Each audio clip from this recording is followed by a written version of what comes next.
What is up, everybody? And thank you for the bits looking glass night, and Tadachi with the resub, and Fall with the resub, and I think I just missed another one because I'm the worst, but thank you, everybody. And then, you know, Canis CE, thank you for the many gifted subs. I'll get into that in a minute. So, on the positive side, DW acknowledged that the command code UI is awful, and they said they're going to fix it. So that's good. I don't know how long it's going to take them to fix it, but it's something. Like, at least they're aware that it's trash, so that's good. And I'm just now told that apparently they acknowledge that people want story replay, although I don't think they said anything about actually adding it, right? With the command codes, they're like, yep, it's bad, and we're going to fix it. With the story replay, I'm pretty sure they were just like, yeah, people want story replay. And moving on, right? So I don't know if that really means anything. And yeah, the next main story is in December. So that's the good stuff. And so there's a lot of stuff people want me to talk about. Before I get to that, I'm going to talk about what I want to talk about. And so they buffed Caster Gilius, and which I don't know why, like, it's a really I guess he's gonna show up in this event. He's probably an antagonist or something, but I don't know. Anyway, his buff is actually kind of good. It's just that he's so bad, it doesn't really matter. So his NP down now is larger, and that's kind of nice, because if you do have him on a team with someone like Mash, you could use her defense up and his NP down, and they could actually get you somewhere, right? And he also now has, on that same skill, a 3-turn Buster resist down and a 3-turn art resist down for the enemies. And that's good. That's actually some decent support there. It's just, why would you bring him for support? Like, what? Like, if it was quick, maybe, because there's so little quick support for budget people. But his competition's like Mozart, Shakespeare, and Chin Gong, and Hohenheim. He's not even close to that. Like, who the fuck? Like, so the one time I think he might be good is if you specifically need a budget AoE caster, right? That has to be the exact thing that you want, and then he's gonna be on the team with like other units that have Buster or Art, right? And then maybe it's okay, but still, I think he's still a far cry from being like a good 3-star. Like, there's no way around it. That's like, his new skill is good. That's a good skill, but that's the only good thing that he has still. So what he needs is a battery on one of his other skills and an upgraded NP. Like, that's what he needs, because then he's offering the team a decent amount of debuffs. He'll stun the enemy eventually. That's actually good. He'll have the attack down, and maybe they can make the attack down larger if he buffs his NP, and then he's got all the defense down stuff. You know, that's not bad. Like, that's not bad. But yeah, I think a battery would help, so he gets his NP off easy, like really easy. So boom, he gets that attack down on the enemy, right? It's like a given that you're gonna get the attack down. So give him a battery, make the NP better, and then I actually think he'd be pretty good. Like, he's not that far away from being a good 3-star caster now. He's kind of close, but he's still definitely not as good as the other options. I think they're going to buff Baldy eventually. I think the main reason they haven't done it is because the player base has always had this idea that he's amazing, but I think it's kind of obvious that he's behind now. So with Fan Go, so this was funny when they were streaming that last night, because I actually am not a huge Van Gogh fan, but several people in my family and some friends I have are, right? So I am well aware of Van Gogh's works and stuff. Like, just I can't help it. Like, like when I was growing up, people around me really liked Van Gogh and stuff. So, and so I was watching the stream, and they start showing the NP for the new servant, and I'm like, oh god, what is this design? What is that? And then they just flash like the Starry Night picture that is very famous, and I'm like, oh god. Like, the second I saw that, like, everyone knows what that painting is, right? And so I'm just like, oh fuck. And yeah, so it is what it is. And so they're pulling a whole, they're pulling a Paul Bunyan and I guess even a Calamity Jane, where they're like, oh, you know, this isn't the actual Van Gogh. The actual Van Gogh is a man and all these other things, but you know, this is like, you know, Lost Belt Van Gogh, or you know, Outer Space Van Gogh, or whatever. But they're as with Paul and Calamity Jane and stuff, they say that there is, you know, a normal timeline Van Gogh that is more what you would expect. But of course, that even though that's the one that's famous in like the regular timeline, that's of course not the one we're gonna get, and we're never gonna see him. It's just like we're never gonna see Male Musashi, even though he's technically the one we're supposed to have. So yeah, it's kind of yeah, we're never getting the real one. We're never getting the real one. It's just like we're never getting the real Paul. We're never getting the real Calamity Jane. We're never getting the real Musashi. Actually, we might get the real Musashi at some point, maybe, but that's about the only one. But yeah, it's just outer space, you know, foreigner lolly nonsense as usual, so.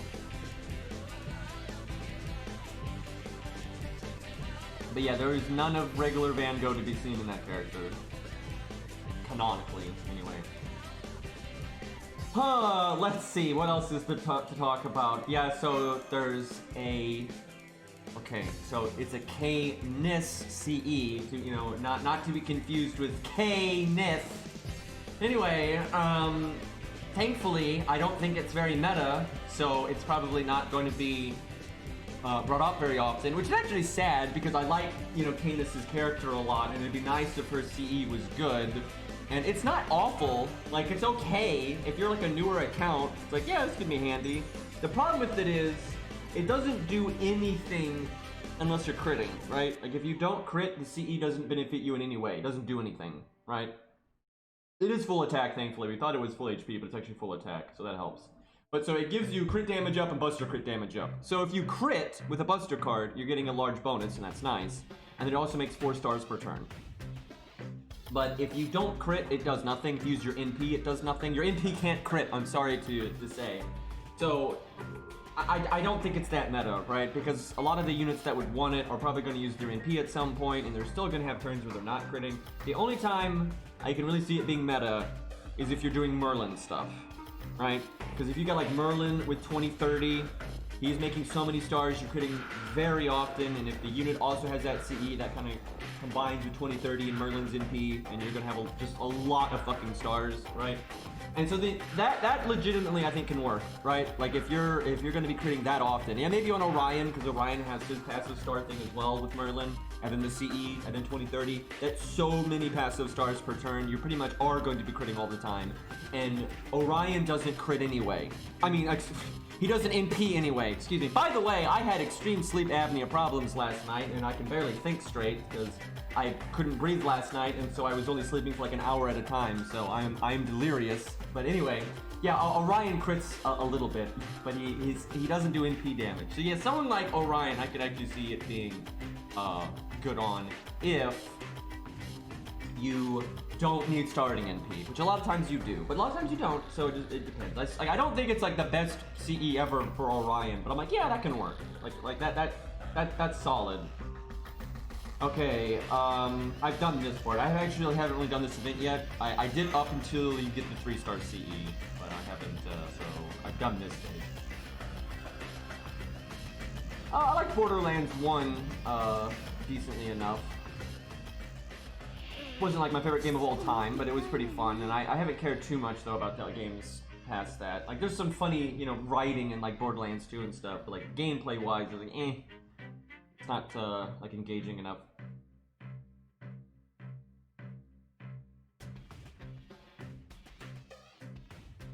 The new burn command code does look pretty good if you're using a unit that's going to have burn anyway from like a command code. Like let's say you're using the Yang CE, then you're of course going to have a burn command code because you want to activate the Yang CE all the time, and then you basically have a 30% crit up command code, which is actually the highest we've had. Having a command code that just anytime you crit gives you 30% more damage, that is significant as fuck, right? And if you're doing like Yang CE things, you're going to have burn going anyway, because of course you're going to be using a burn command code. So yeah, it's not bad at all. I will say though, for a lot of uses, if you're not going to use like the Yang CE, or you're not a burn unit inherently or things like that, you're probably better off with the Ishtar one or something like that. just because 25% and you don't have to bother with the burn. But a lot of units are going to be bothering with the burn anyway, and then so yeah, you might as well get a 30% crit out of it.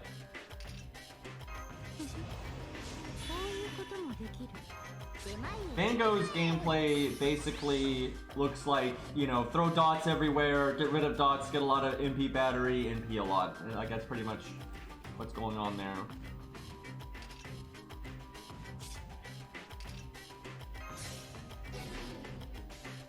Alright, let's get force Bendo's MP. So the fact that we're using regular Oki right now instead of Summer Oki, and from what I saw Rex saying on chat earlier, I'm assuming what's going to happen in this event is you have like all the regular servants, not the summer servants. And then like in Summer 1, they have to alter their Saint Graphs temporarily for this event, right? Or the story for some stupid fucking reason. But like you have, it's just regular Oki, right? And then she just alters her Saint Graph to have a swimsuit because reasons, and all that. Yeah, probably Scath nonsense again. Wouldn't surprise me, because she's in the event, so. I'm sure it's some silly... No, this event is super silly nonsense, I can already tell, so.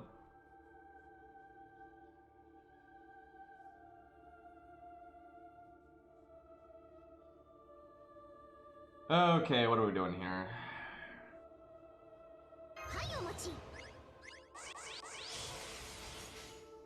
We use a command spell to make Mash transform into a swimsuit version. This does not surprise me.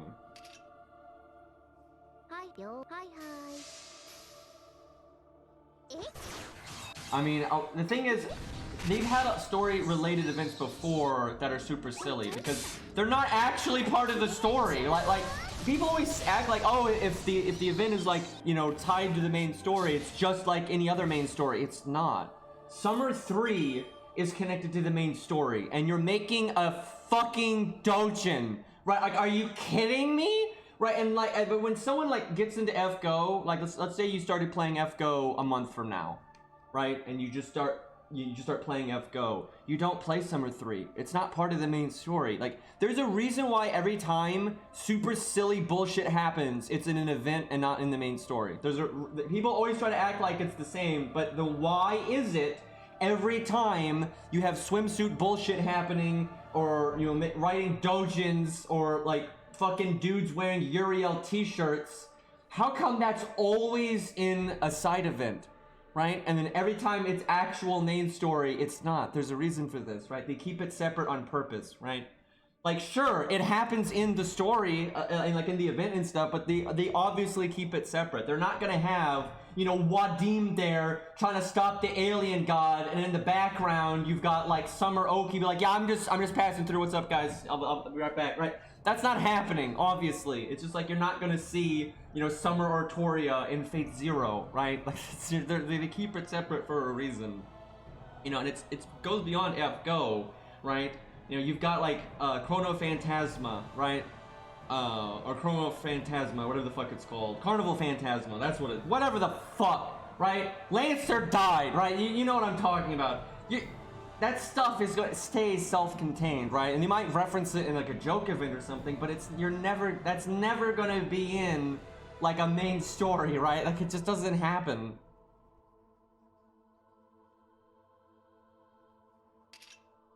And it's like, they literally made the Nasu-verse so they can do this, right? They can just be like, you know, oh, it's you know, you just have a million trees and timelines and worlds and shit, so they can have whole universes that are this silly nonsense in like the Servant universe, and then it's just never going to cross over with anything serious at a serious time, right? Because FGO's not serious most of the time, right? That's kind of why they do have it cross over with the Servant universe. You'll see like the Servant universe cross over with, you know, Carnival Phantasma or with FGO or some joke event, but you're not gonna see it in like, you know, like the Fate APOC anime, right? Like, they're not gonna do that. They're never gonna do that. Like, there's such an obvious divide between when they do serious stuff and then when they don't. And like at most they'll like throw a reference in there or something. Can I get my NP now?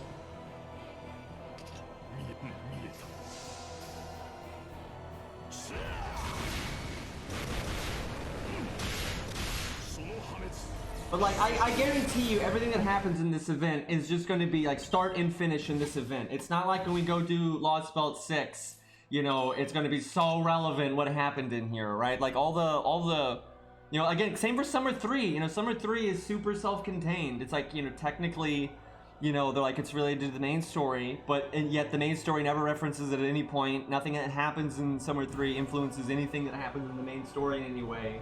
And then it all starts and finishes there, right? That's just how they do these kinds of events. Like, they have like the event kind of pull from the setting of the main story, right? Like, they obviously do that, like especially the maze event and stuff like that. But you don't need the maze event to understand Lost Belt 4 in any way, right? It's completely detached. But yeah, the next main story is supposedly in December. Which I'm not actually sure it's going to be Lost Belt 6. It might actually be the dot thing, but the dot might just lead into Lost Belt 6. Like, hell, you might do the dot and then do Lost Belt 6, right? I don't know. It might be some nonsense like that.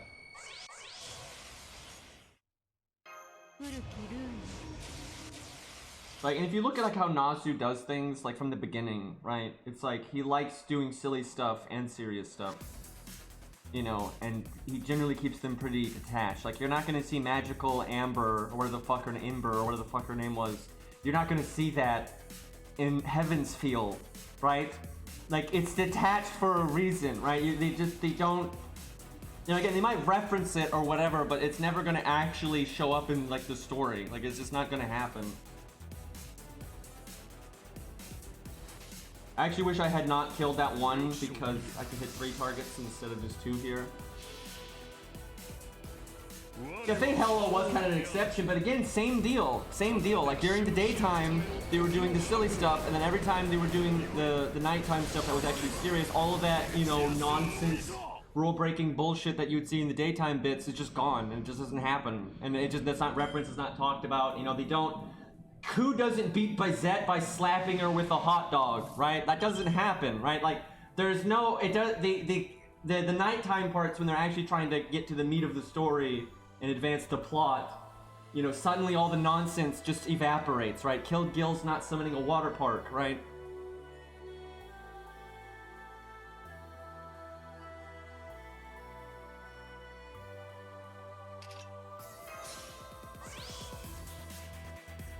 Let's see how much damage Oki can do here.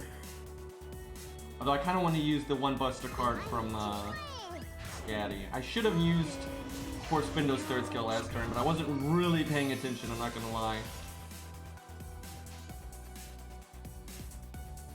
Just crit, just triple crit. She'll totally fuck this thing up, right?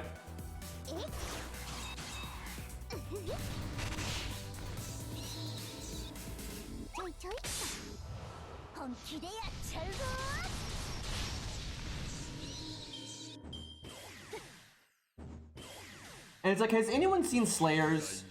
The anime Slayers? And I think it's also, you know, it's like a manga or a book originally. Has literally anyone know what the fuck I'm talking about? It's super old. It's like a crazy fucking... Okay, good. We got some people that know what I'm talking about, right?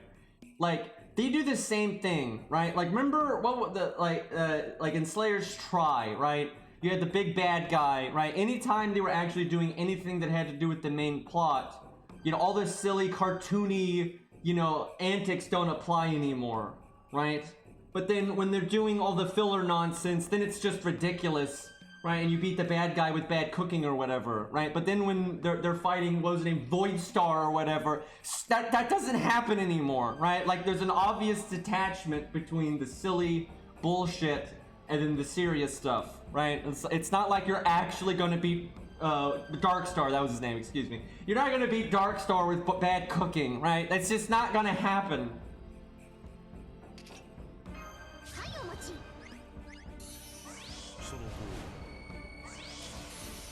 That show was really wild though, because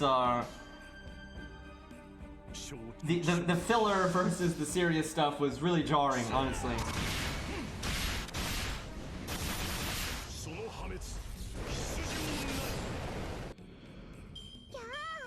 It's definitely older than 10 years. Let's see when the original Slayers anime came out.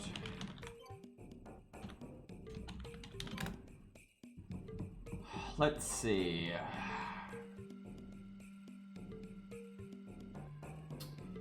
So the book started in 1989. Yikes. The manga started in 1995, so that was quite a while after. The original TV series started April 1995. So yeah, that's a lot more than 10 years.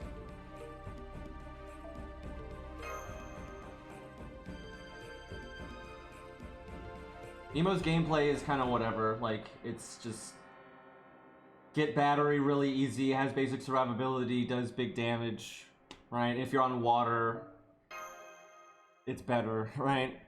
It's nothing, but it's fine though.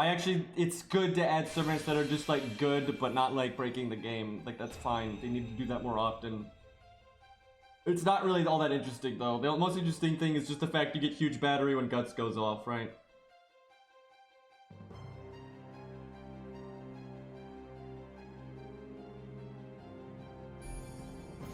So we're gonna fight a giant squid in this, right? Okay. This is as far as I've gotten in the event, so... I'm hoping that whale will eventually lead into Watcher stuff way down the line. But we'll see. Because Watcher seems to be connected to Ahab and Moby Dick. And that's probably going to be the Moby Dick from Fate Extra, though, because like you saw him back in the day anyway, so that's probably the one that they'll use, I would think. Okay, we have to use MASH.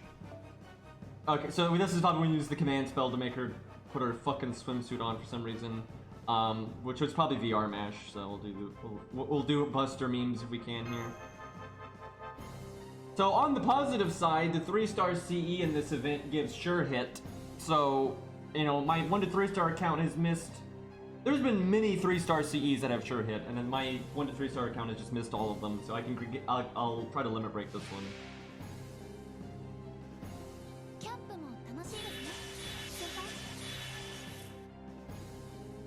So they all have their NPs. Stun Mystic Code would have been nice.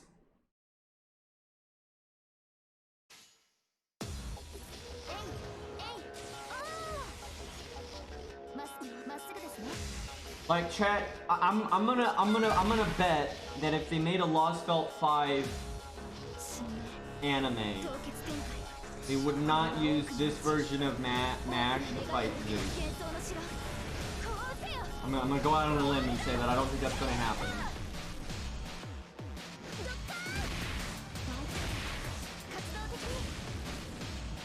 Are you sure? Oh, they have sure hit. Well, look how good MASH is then. It's like they planned this or something. Lol, they get their NP again. And we get our NP again for some reason.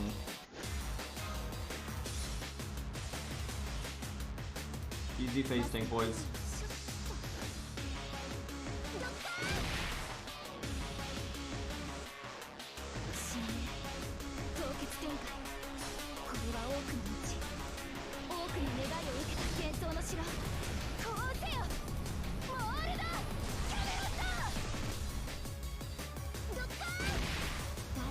I'm sure it's imaginary number nonsense.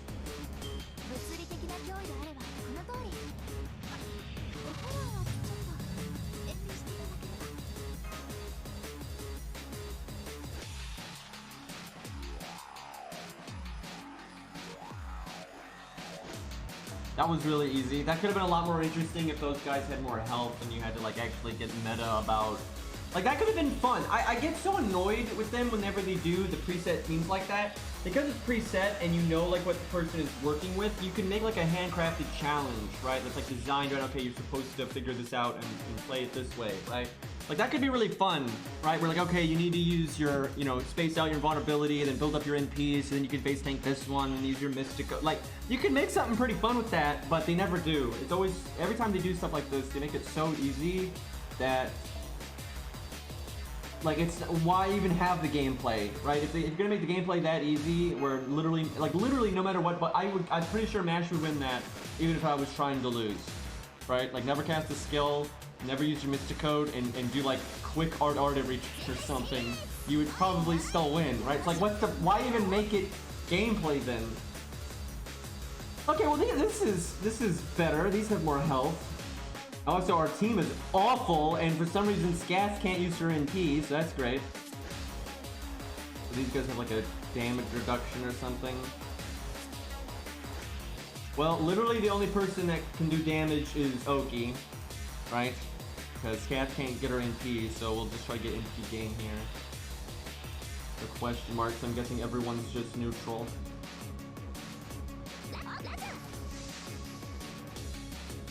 Oh, there's 2 waves too. This might actually be a fight. Like, we might have to use our brain here. We'll see. Okay, see now I'm getting. Now I'm seeing why Caster Gilius got a buff now.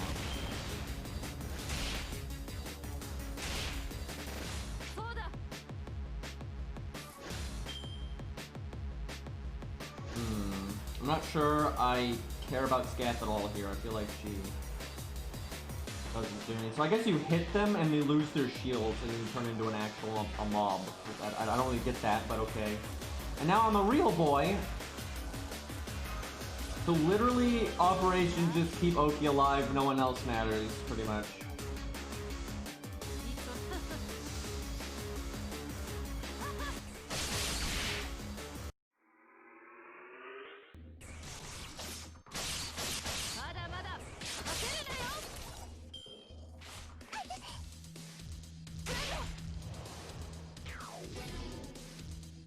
Right, we got NP down. It sucks.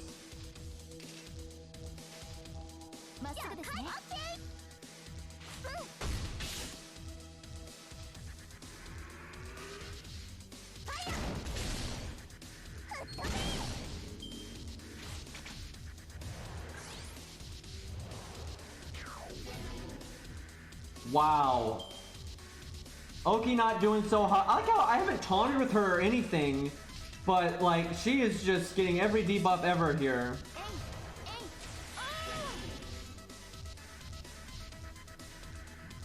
Feels bad, man. I don't know, I might not get her MP.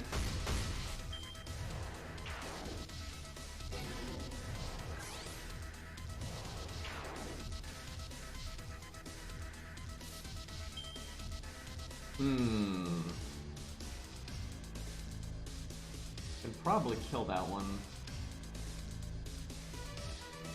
Just in case we don't. Oh, I'll just use this. What else are you gonna use it for? God, she has such a wonky toolkit. They should have buffed her in this event, honestly.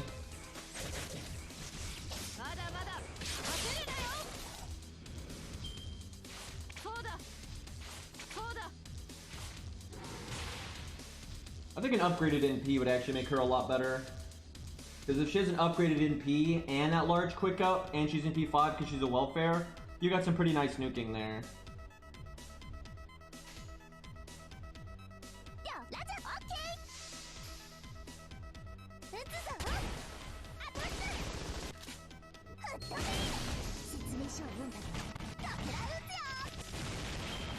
At least the background is green. Wow, Scath just got absolutely annihilated. She doesn't really do anything in this stage, I feel. Like, it's not great. Alright, let's see how much damage she can do. We still have another wave, though, so gotta be careful. This is definitely worth it, though.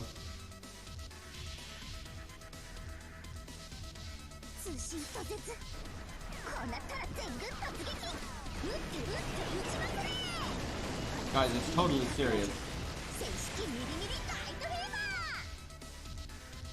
I forget what her stages even are. Wow, that damage was not great. Didn't even kill one of them. Oh god. We need to kill them both this turn, preferably. I could do her evade.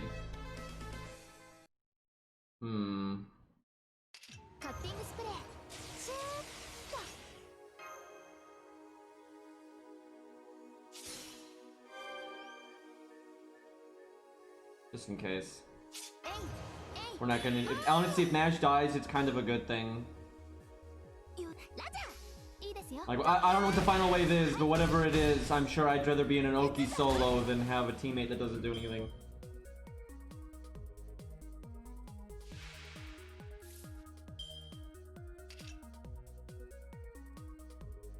Okay. Let's hit them both in NP, win game.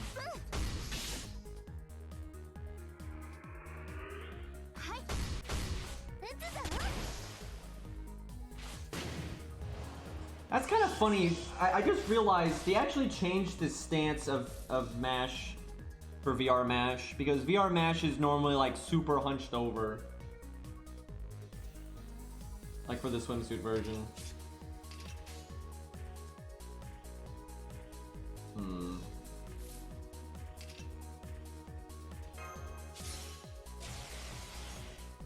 I'm guessing they did not make very many in-between frames though, and just like with Scat's costume, there's probably some awkward in-between frames. I don't know, the Match is the main character, maybe they did put more effort into it. I haven't been paying attention though. This is actually the first time I think I've ever used swimsuit Match.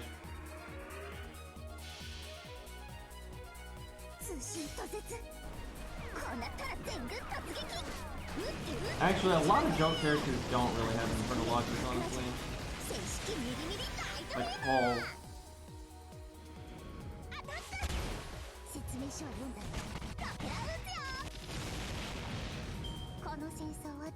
Well, that stage was okay. If they made that a little bit harder, that actually could have been fun. You could lose that stage, though. If you were really stupid, you could get NP'd on the first wave quite a bit and lose Oki and then have no damage and just die. Like, you could totally fail that stage. Not like, hard, though. Like, you'd have to be pretty bad, I think, to fail that stage or get really unlucky, but...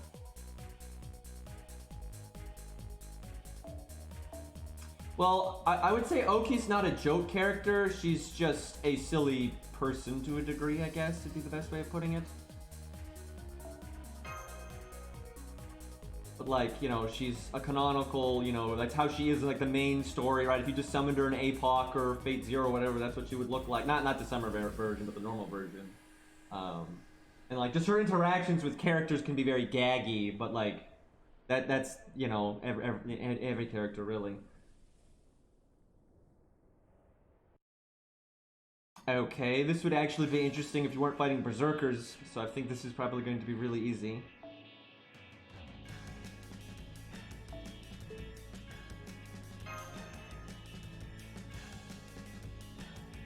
I am thinking Scath is like super nerfed lore-wise. That's why she can't use her NP and her skills are messed up and she's lower level and stuff. Like she's not in a good way right now, I guess. Okay, you can't NP with Van Gogh either. God, I hate that this is how they did Van Gogh. Just stupid. And someone's gonna say, it's not Van Gogh though, but it is, right? Like, they're still representing Van Gogh, right? They're the ones with the paintings and everything else, right? Like, it doesn't matter that they're like, oh, but the real Van Gogh is still a guy. It doesn't matter. You're never gonna get that. This is Fate's representation for Van Gogh now, right? This is all you're gonna get. It doesn't matter that it's not technically Van Gogh, right? This is the only time you're gonna see Van Gogh's paintings and all that kind of stuff. And blah, blah, blah, blah. Alright, so there's 9 enemies, it's one wave. So Yang is the only one worth a fuck here, so this is Operation Get Yang's NP.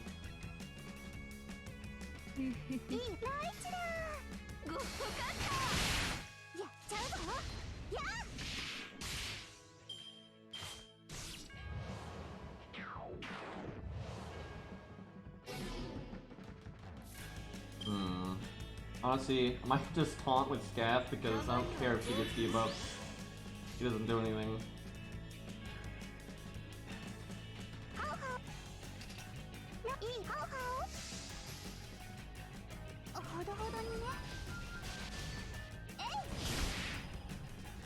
I haven't seen Van Gogh's animations yet, but I don't really care, to be honest.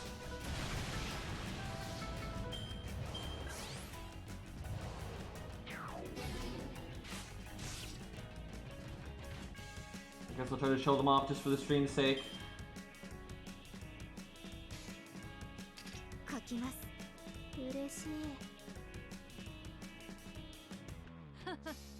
think her quick attacks are the ones that remove dots. But that doesn't. The way this stage is, you're not going to use Van Gogh like in any serious way, so there's not a reason to use most of her skills. These are pretty boring animations, to be honest, for a 5-star. Man, I'm so tired of how many like wacky bullshit characters they make now. Like they make so many now that they're like the standard. At least in FGO, anyways.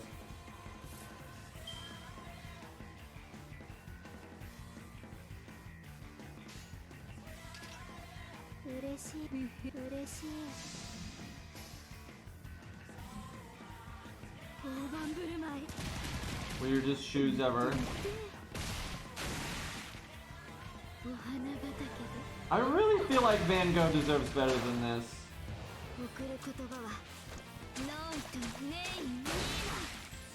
That's plagiarism.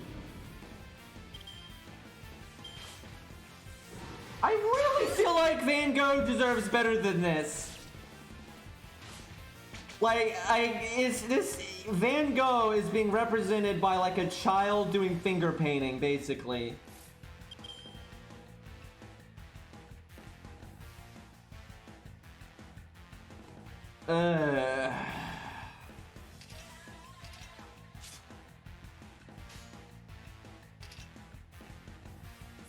Like, I'm not even the biggest Van Gogh fan, but I can still appreciate how, you know, impactful his art has been.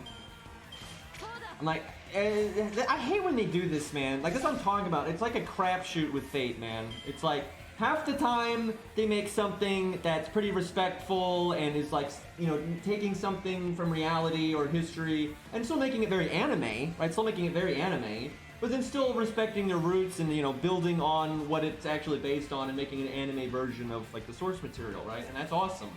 But then the other half of the time, they just make silly nonsense that has nothing to do with anything and it's just like, oh, look how wacky this is, guys, right? It's just like, god damn, dude.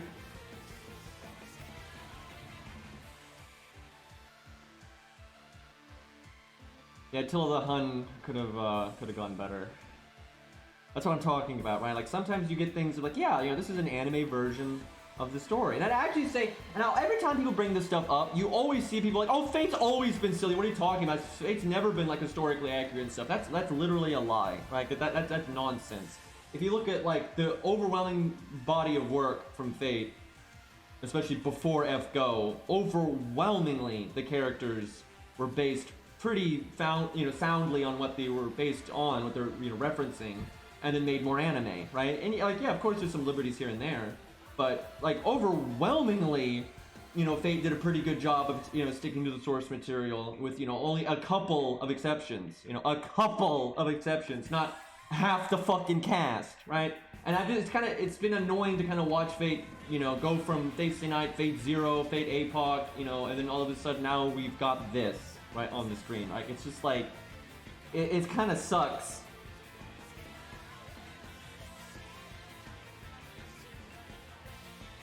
I mean, she is taking up the slot of Attila the Hun, right? Like, she prefers to be called something else, but it doesn't change the fact that she's Attila the Hun in Fate.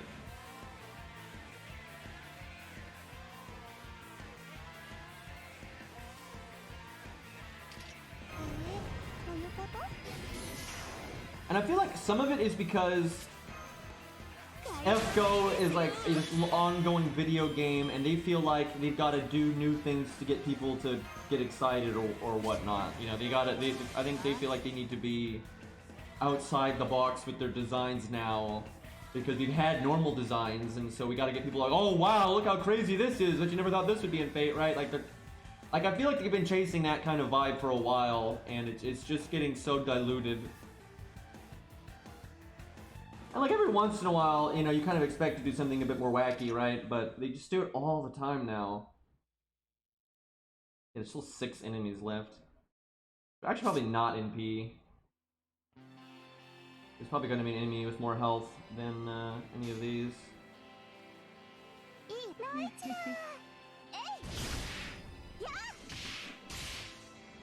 And And a lot of times what they do, like with Van Gogh, is they'll be all like, oh, this isn't the actual Van Gogh. The actual Van Gogh in history is like a man and so on and so forth. But then you never get that. You know, you're never going to see regular Attila the Hun. You're never going to see regular Musashi. You're never going to see... At least Musashi has a serious design, though, so I can give that at least somewhat of a pass. But then, like, you know, you're never going to see regular Van Gogh. You're never going to see regular Paul Bunyan. You're never going to see regular Calamity Jane, right? Like, it's... That's just an excuse, right? Like, just saying, oh, there's a regular one out there, that's just like a get-out-of-jail-free card to then, you know, do stupid bullshit, but then never actually do the other thing, right?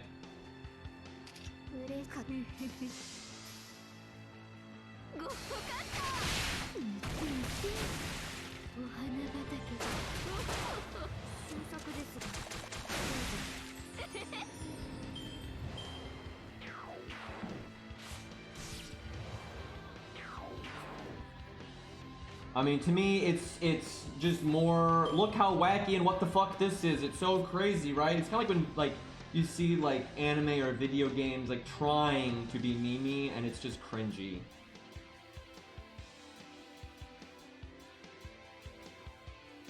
Hi, Beastling. It's supposed to be Van Gogh. But they're all like, oh, but it's not the normal Van Gogh. The normal Van Gogh is still a man, but you're obviously, you know, you're never gonna see that, so.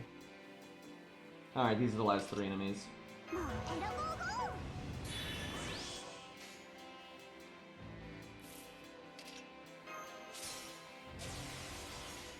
And we kill all 3.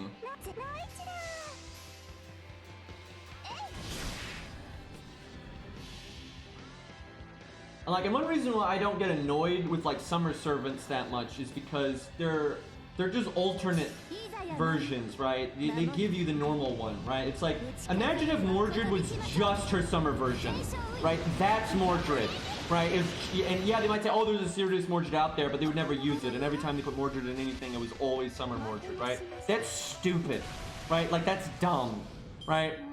And the reason, like, summer Mordred is fine is because it's just a side take. It's like a what if. It's just a alternate version where you've got the serious Mordred. You've got Mordred and APOC, which is a serious story and everything. And I think that's like the serious design, and that's not so bad, right? So if you want to add Van Gogh and then later make some crazy what the fuck thing, you know, as an alternate version, that's fine, right? But I don't like when we just have this massive chunk of the cast that's never going to be anything other than this just WTF nonsense stuff.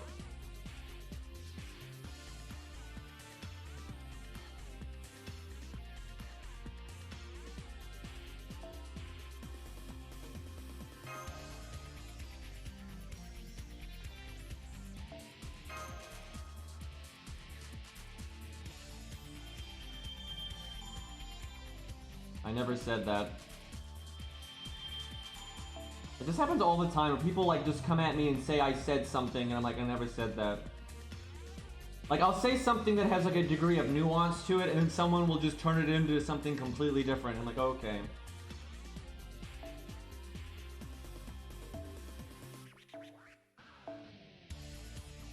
So literally, I have no idea how this event works. Like, I did not pay attention during the stream, and I haven't read a single thing about. But I guarantee you, it doesn't matter.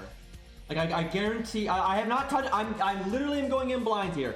I guarantee you, this is as stupid as do free quests to get whatever you need to open up the map or whatever, and eventually you're going to open up the whole map, and none of it matters, right? It's just do free quests, monkey. That's all. I guarantee you that's all this is, because that's all Fate ever fucking does in FGO. Aside, well, with an exception, I will say the Grail Front thing was legitimately that was not I always say that they do surface level, like skin deep, you know, really shallow, you know, event gimmicks that don't actually matter. But the Grail Front thing was not shallow. That was an actual that was actually different, and it was a thing, right? Although I guess you still progress the event with just free quest spam, but you know, what are you gonna do? And I guess Setsubun and Grail Front, those are the 2 times they did something where the game actually was different, right? And that was not surface level. Every other goddamn event they've ever done, it's just fluff. And that can be okay, by the way. Like, if the core of the event is just good gameplay wise and they just have interesting stages and interesting boss gimmicks and stuff, then it's fine. right? Like look at Gouda Final, right? Which ironically was not the final Gouda event, but it's still called the Gouda Final event. But so look at Gouda 4 if you want to call it that instead. It was the progression of the event was still just do free quests, stupid, right? And then you basically collected taxes, you know, based on how many stages you had beaten, right? And then so when you would beat stages, you would acquire loot, and you'd use that loot to progress the event. So it was just ultimately let's just beat free quests. You know, the whole acquiring stuff to progress the story, it's nothing, right? It's just do free quests. That's all it was. But that event was still fun. It was still a very fun time because they had lots of interesting bosses and side bosses, and you could fight them in different ways, so you could mess around and have a good time. So even though it was still it's not reinventing the wheel, right? It was still just a regular FGO event. You know, it has a shop and all that kind of stuff. Oh yeah, what is the shop here? I haven't actually seen it yet. Anyway, but so yeah, you know, rather simple event, not changing anything. Oh, why is this having to load so much? Oh god, it's a point ladder event. Okay. The fuck? Yeah, I guess the new accounts are happy to have. What the fuck? That's so crap. What the fuck? That's so crap. I mean, that's good for new events, I guess, but that is so crap. Please have bones. Nope. Don't say it, chat. Anyway, the art is good on that CE, by the way, but new accounts can't do this event. Okay, I guess that's true. Well, I mean, they could have rushed to Lost Bolt 1 and still be, you know, pretty shitty, kind of like my newbie account. Anyway, yeah, this looks like same-o. Like, literally, this just looks like, you know, Farm a Lot, Clear Shop, generically. Like this whole board, I guarantee you this board thing is just not going to matter at all. Okay, so that would whiff the bottom row. But the most meta you can get here is, okay, it won't matter which one you do. But, like, ultimately, you're just going to do free quests. Like those, whatever these blue mats, or what, that's not blue, that's like blue, pink, and something else. Purple. Anyway, whatever the fuck those are, I bet you just get those from free quests. So you do free quests a lot, and you just generically open up the map, and it doesn't matter. This feels a lot like the maze event in terms of it not actually mattering.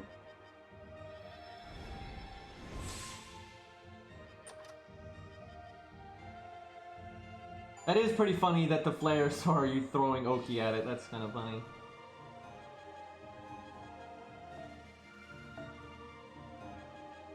I guess the one thing you should use your brain for, because it just means you have to farm less, is try to hit as many spaces as possible per shot.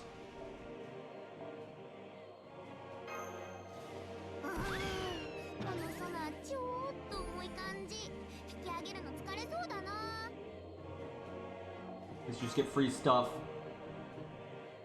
But like, you know, this is very surface level and not interesting, and it's literally just fluff. But that doesn't make me hate the event. What's going to make me hate the event is that the gameplay is crap. And I have no idea. We'll see. You know, as much as I don't like the event thematically, and I don't like how they did Van Gogh at all, and this is obviously just fluff. But, if the gameplay's good, then great, right? But we'll just have to see. What did Oki ever do to you? I mean, I don't know. I guess she's volunteering for this crap. Oh look, free quests. I'm so excited.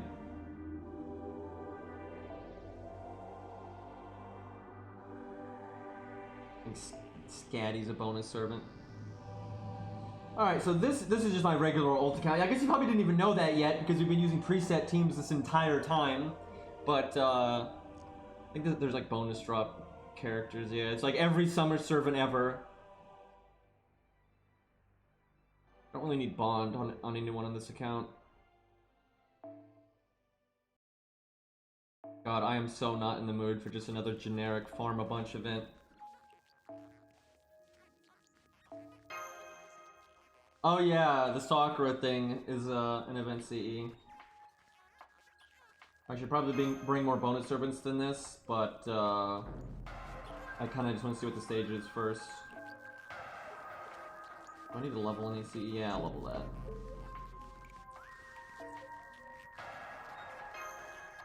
I guess if you like pay some of those points, you get a buster up. That's what it looks like.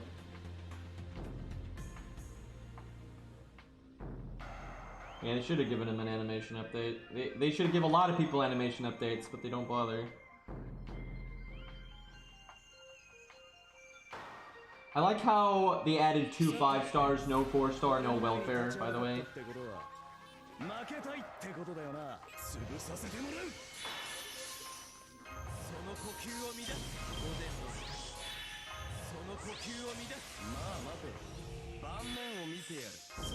Everybody gets buffs.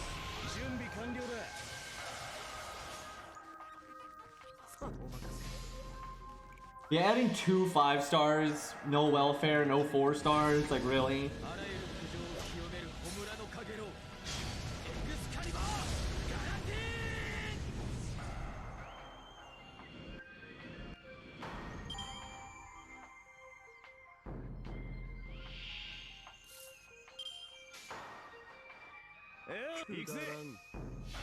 Oh, I hope this event has actual, like, a decent amount of boss fights.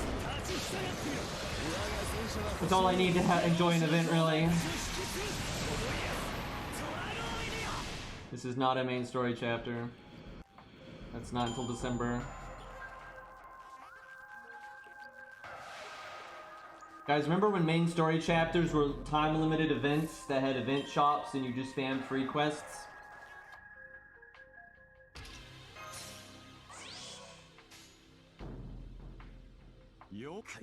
I don't know why I just buffed there, it's completely irrelevant, but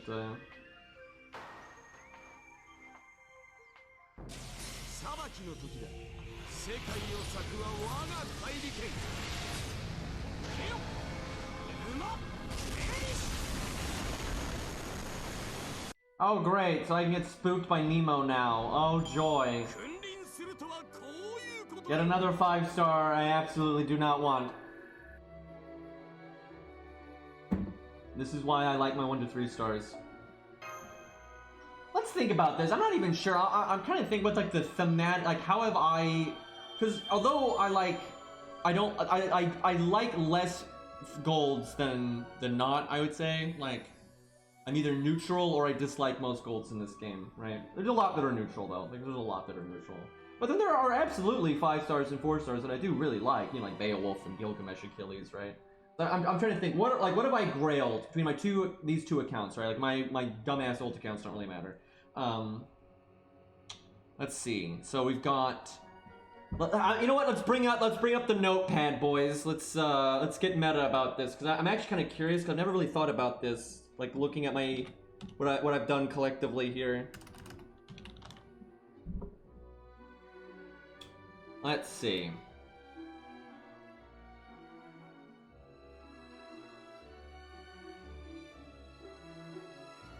Now, MS Paint would be too much effort. Okay, so we got, you know, my regular, or just my main ult and my main, right? Like that's all I really care about. So we got Ku, right? Billy. What did I grail after Billy? Sanson. Actually, I think I grailed Medusa to 80, then I grailed Sanson. Oh yeah, Medusa's only 80 though, but these other 3 are all 100, right? So kind of a difference there. What did I do after that? What was after Sanson? Maybe Mordred? And then I think VC Braun? No, 100 Face is the ult. We're doing the main first. What was after a VC Braun? Let's see. Mori. Oh god, yeah, like the second Mori got added, I instantly grailed him to 100. That was it. Mori's the best, by the way. What else have I done on my main here? Let's see. Why am I... No, I've never grailed Arthur. I've thought about it. I've thought about it. Now, Blood Axe is on the ult as well. Oh yeah, and Canis. I guess I know that's like the one I recently did. I'm actually sitting on several grails. Is that all of my main account is done? Is that it? I think I've got like 3 or 4. Actually, I think I have 4 grails on my main right now, but they're not being used. I think is that everyone from my main? So the ult, I'll look at that. Then I never grailed Dantes. He doesn't need it. Oh yeah. Oh, you're right, Siegfried. That was That was, I think, after Maureen before Canis, I think. Okay, and then the regular old ult was first Gilgamesh, because that encounter it only existed for Gilgamesh, right? And then that's all I ever grailed on it for a while. And then Proto Ku. And then Gwaine. And that's like all there was on that account for quite a while. Then I think Achilles? No, 100 Face. 100 Face was after that. Technical name right there, 100 Face. No capital in the F.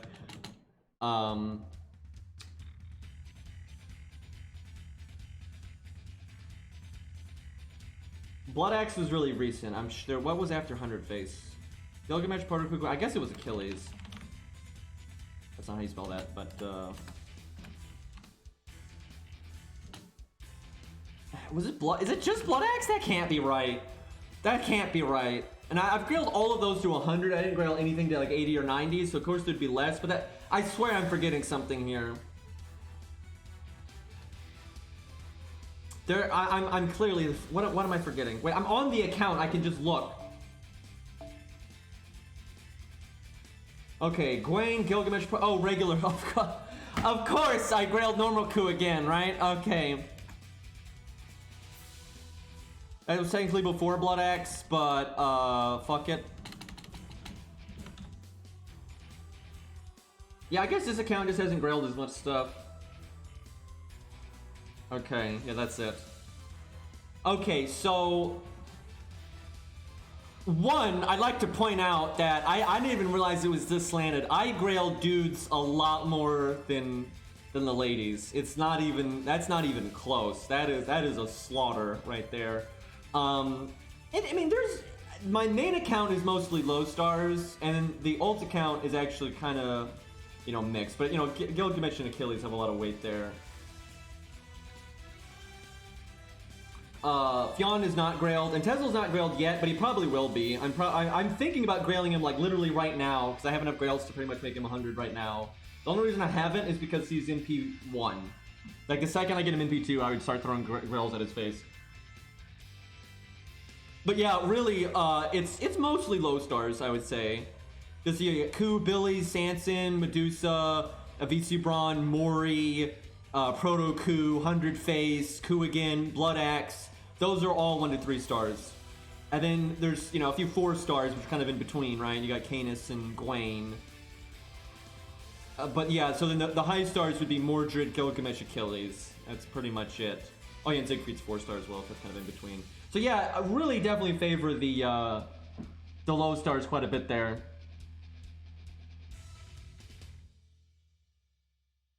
I think only 2 of 100 Faces personas are female, I'm pretty sure. There might be some we've just never seen though, but... Yeah, no, we're not counting the ult, because if we throw in the ults, like, because, you know, my Gilgamesh account's not exactly an ult, but... The ults, you know, it's like fucking, you know, Herc, and then Ku again, and then Geronimo, right? Like, that's all there is. And the 1 to 3 star count doesn't grail anyone, so... And then on NA, what's NA? NA is just Ku again. You might be seeing a theme here. We got, you know, a lot of Kus here. And then Billy again, Sanson again. But then I got Scath just cuz. And then I think a bunch of grails I haven't even used. And I think 100 Face again, actually. Yeah, so I've grailed Ku 1, 2, 3, 4, 5. I've grailed Ku 5 times. So, yeah, big surprise on that one. And if the 1 to 3 star account ever used grails, it would grail Ku too. So,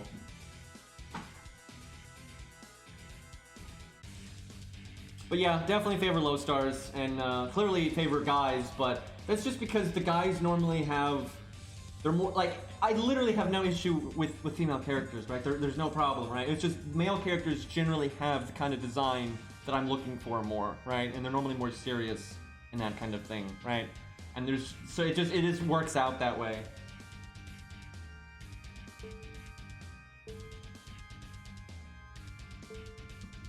Yeah, Kai's Ku animation update would be nice.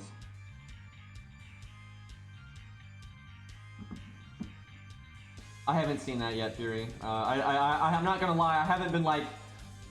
I didn't wake up today and like, oh my god, I gotta go hunt down all the Nemo information, right? It's like, this ain't 20 leagues under the sea, or 20,000 leagues under the sea, whatever the fuck the thing's name is. I can't even remember. Giant squid, right? But, you know, it's pretty far detached from that, so I don't really care, to be honest.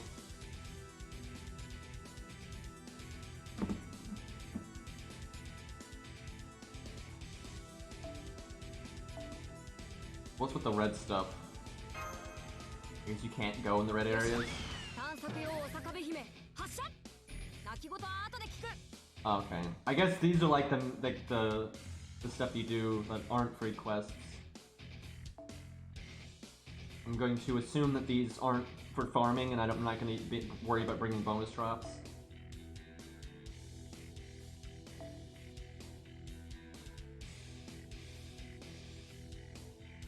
Yeah, it's crazy how little welfares we've had, dude. It's crazy. I'm hoping they'll turn that around, but I don't think so. Like, it sucks, man. It sucks.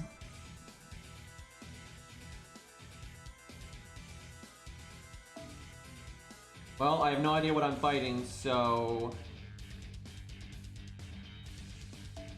let's go Achilles. You know what? Might be boring, because, you know, he's so OP and everything, but fuck it. I like my green lightning. I know, and most of the welfares we've been getting are very low quality in terms of, like, effort. U was okay. They put a decent amount of effort into U, but that's, like, the only one.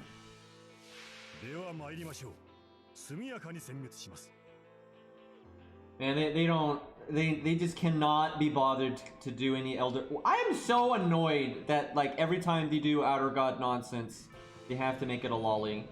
I am so frustrated with that, because I really like the Cthulhu mythos and everything. It's pretty interesting, right? Like, and combining that with Fate that sounds amazing, right? Like, I remember when I first got into Fate, right? When it was like Fate Zero and Fate Stay Night and stuff, right? You know, when it was more serious.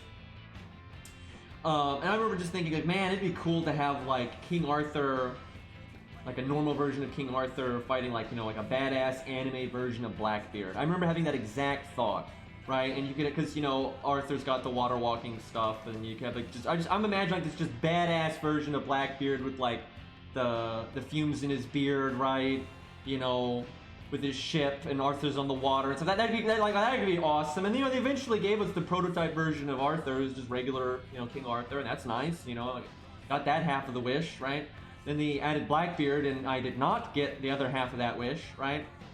And then now it's like, you know, like, because if I, you know, combining, you know, that original thought, right? That original thought of, like, badass anime Blackbeard and Arthur, right? And just, like, this setting that you had in Fate Stay Night and all that with, like, you know, that was, like, way more serious, right?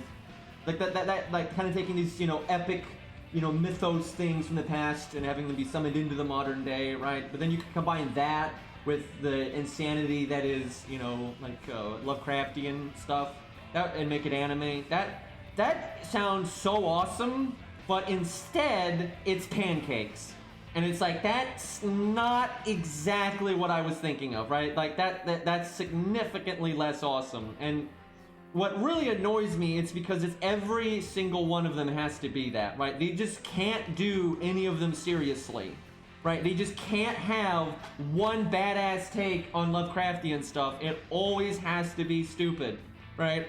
That's like their thing now. They always use them in events, and they're always stupid, right? It's like, God fucking damn it, dude. Like, can we get, like, a serious take on the Yellow King, right? Like, that'd be cool. But no. And it's annoying, too, because a lot of it is just because of FGO, right? Because when you look at, like, the Fate stuff that's being made outside of FGO, like Fate Strange Fake and all that, it's still totally serious and, you know, doing designs that actually are based on the thing they're based on. What a concept. But, you know, FGO has just gone really off the rails. Not always, but, you know, a good bit of the time.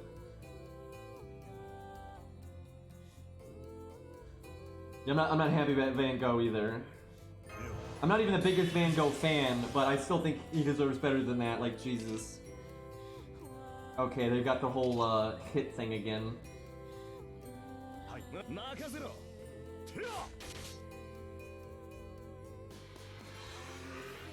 I don't think they'll would ever touch on Azonoff, Azonoff, or whatever the fuck you say his name, because like the whole point of him is that he's not active in any way, and if he ever was, we would all be dead, right? So it's like it'd be kind of silly to use, because he's literally like the universe, right? He's basically dreaming the entire universe, right?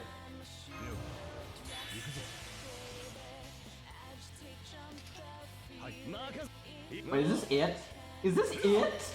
It's just this wave and these three enemies, and that's it. This is Lost Belt Locks, by the way. Like, this isn't a free quest. This is one of the main things. Guys, you gotta clear Lost Belt to do this, right? Fucking Gawain is so much harder than this.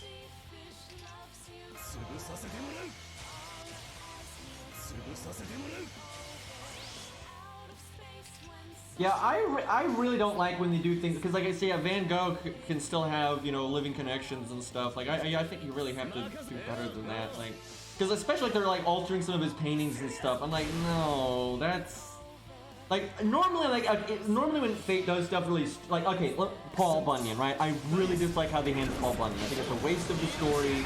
Anyone that likes the Paul Bunyan legend is obviously not going to be a fan of that, right? Like, but it's not like insulting. It's not like, you know, but I think the Van Gogh things like that, it's kind of like if they played Mozart's music but they changed it, right? Like they took massive liberties with like the arrangement of Mozart's music. That would not be cool, right? Thankfully they didn't do that, but that would not be cool, right? It's kind of like when I didn't like when they did like the alternate version of the Mona Lisa, right? It's like, that's an actual thing, right? Like, and it's just kind of the hubris of that I'm not really a fan of, right?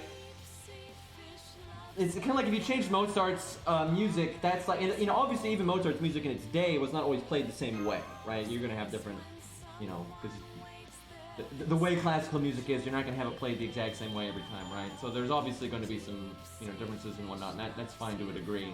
But you don't like change the melody and stuff, you don't do that. And they didn't, right? They didn't change the notes in any of Mozart's music, right? Like, Twinkle Little Star is exactly the same, right? The instrumentation is a bit different, but that's fine. And that's normal for that kind of thing, right? But like the hubris of like, if you actually changed Mozart's music, like that is insanity, right? And that's kind of how I feel with them changing Van Gogh's painting and when they did Mona Lisa and all that kind of stuff. It's like, that's just so full of shit, man.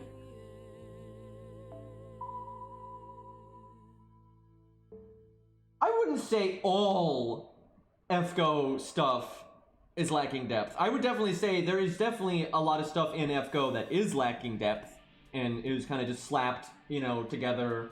And Nasri was even talking about that I don't think he would say it now, but like way back. Nasri used to not really like FGO, honestly, and I think what changed his mind was money, I'm not gonna lie. But I remember, so in the early days of FGO, they had said and stuff they didn't really want to make a Fate phone game, but I think, you know, Sony and all that, you know, the money. But I remember when FGO first came out and stuff, Time Moon was really not involved with it. And when they had done interviews, Natsu would not directly say it, like if you look at the interviews, but he was kind of beating around the bush and like, you know, not really liking it, right? It was kind of obvious. I remember there was an interview with him, this was so long ago, this was super early in Fate's life. He was like saying that he intentionally wanted the stories to not really be that important, and like he didn't want Fate fans to feel like they needed to play FGO. He's fucking said that, right? And that's because, you know, back then, you know, FGO had this horrible business model that was so much worse than it is now. And phone games had such a bad reputation back then, and I just don't think Natsu really liked that kind of stuff.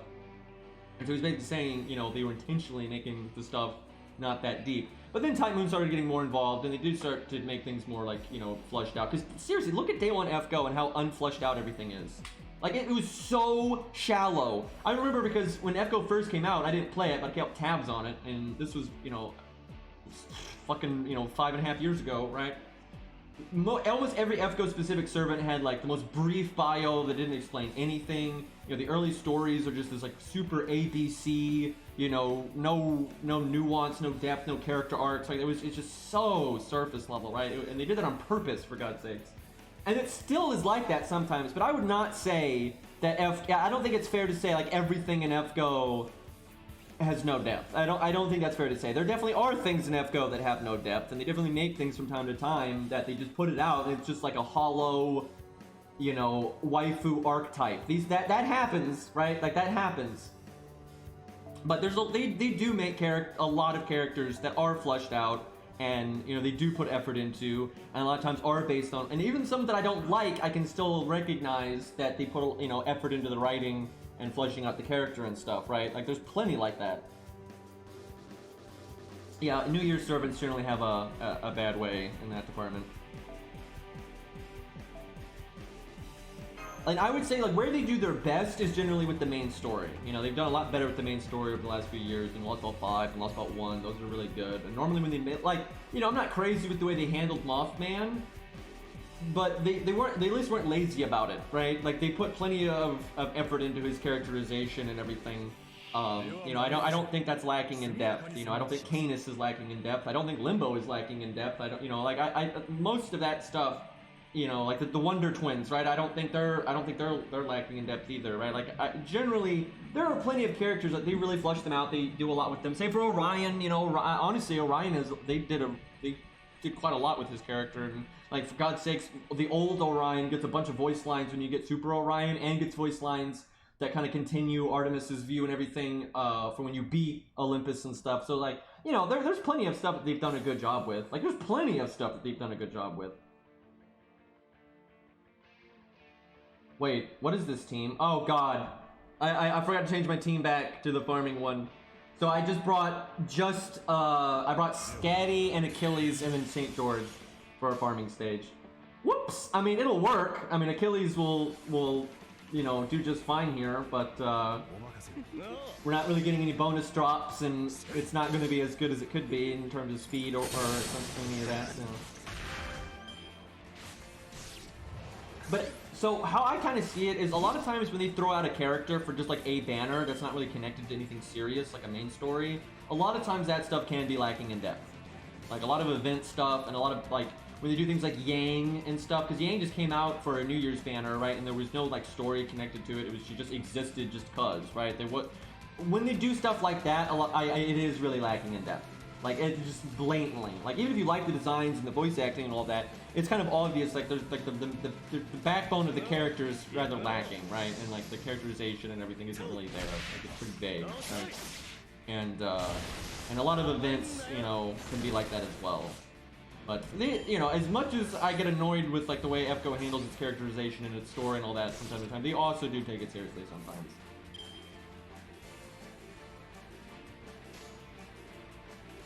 These guys kill George, please. I'm gonna intentionally not kill one of them because I think if I kill one, I might not kill George. And they don't really waste design time though because they hire different artists for like let's say they're needing to hire Lost Vault 7 characters right now, right? So if they have artists working on that for serious Lost Vault 7 characters, they're probably hiring different artists to work on like the filler bullshit, right? So it's not taking away from that. Like now it might take away from the in-game sprite work, right? Because DW is the one that does that, not the independent artists. So let's say I'm just bullshitting this number. Let's say they have 7, you know, DW artists that do the in-game, you know, sprite work and that kind of stuff.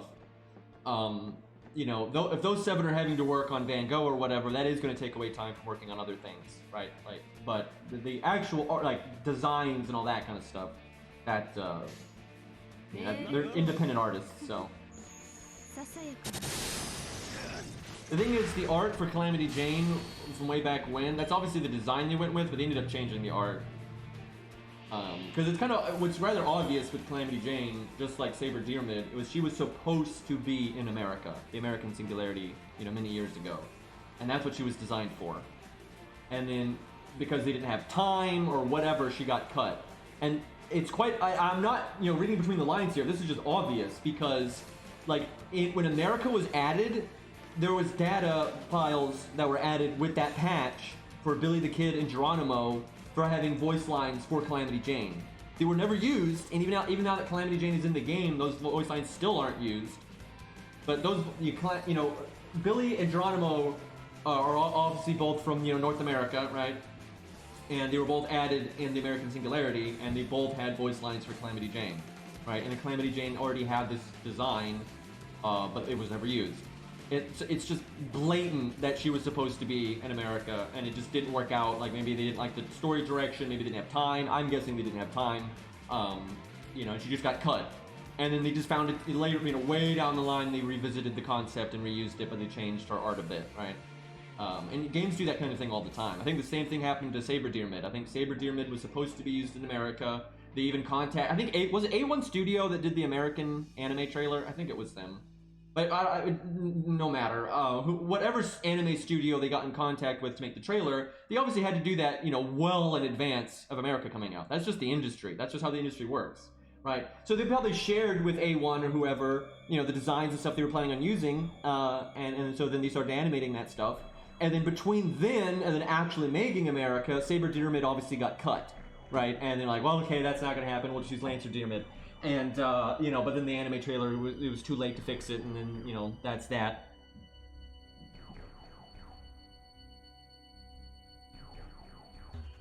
Yeah, her original design was more akin with her Stage 3.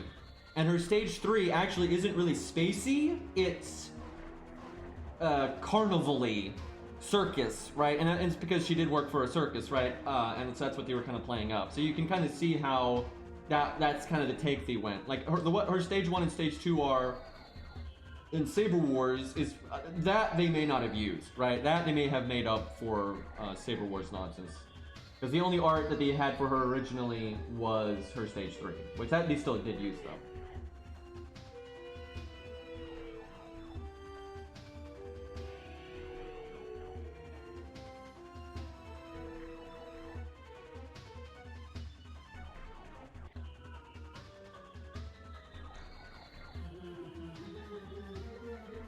Now, Zigguard in Lost Belt is different because of Lost Belt shenanigans. That's actually how a lot of the Lost Belt servants are. Like, a lot of the Lost Belt servants are different because of Lost Belt shenanigans. But because that's how they've gotten popular and that's how they've gotten known, that's pretty much how they're always going to use the character, right? Like Ivan, they're never, even outside of FGO, I don't think they're going to use regular Ivan. I really don't think so. Now, that might depend on the writer. Right, because different writers will write Fate stories, and a specific writer might be like, no, I'm going to use regular Ivan, right? And so maybe you'll see regular Ivan. But because we've seen Ivan through the Lost Belts, and that's how he's... Oh my god. I think that's spam, for God's sakes. I'm almost positive that number is just like some bullshit scam. I normally have my notifications turned off, but I have them on right now. Let me fix that. I'm pretty sure, though, that's just like a scam call. Yeah, but he's based on the Pan History version of Zigguard, but he's different because of the Lost Belt. That happens a lot, right? Where it's like the regular version of the character, but you know, the Lost things that happen in the Lost Belt, you know, change how they are. There's lots of examples of that. Oh yeah, that's a scam call. But so like with Ivan. The one you summon is basically the Pan History version of Ivan, but he's like fused with the design of his Lost Belt version because they didn't want to make another design. So they just did it that way because, you know, screw you. But anyway, so if they ever used Ivan in something else, I think they would just use that design. Like, it's kind of like, for example, Joan of Arc in Fate Epoch, the book, is never in her Stage 3, ever. The design didn't even exist, right? That was just not a thing. But, you know, in the anime, they kind of like, you know, found a way to just work it in. They're like, oh, you know, this was always a thing, which it wasn't. But I think they'll kind of jump at any opportunity to reference FGO like that if they can, right? It's also just easier if something already has it. Like, if fans get used to a design, they don't care about the busy work. They don't care about what's going on under the hood. You know, they don't care about like all the Kiara stuff with Hans, right? They just care that they're used to Hans being the way Hans is. So that's the version they want to see. Same with like Lancelot. You know, they want to see Lancelot on the jet fighter, even though that's not how his NP works, right? Like, there's nothing about his NP that summons a fucking jet fighter, right? But that's what people saw and are used to, so that's what they want to see in the games and stuff. And it happens in reverse too. When people see stuff in FGO first, and that's how they want to see the character, right? That's Ivan did them. That's Zigguard did them. And so that's just how they're going to be pretty much from that point on. Now there's some exceptions, and again, it depends on the writer, because you know, outside of FGO, it's kind of just up to what the writer wants to do, and different writers have different opinions and tastes and preferences, right? So a specific writer might be like, yeah, I'll just use the FGO design, right? And another writer would be like, no, well, we'll make a regular Ivan, right? So it just depends.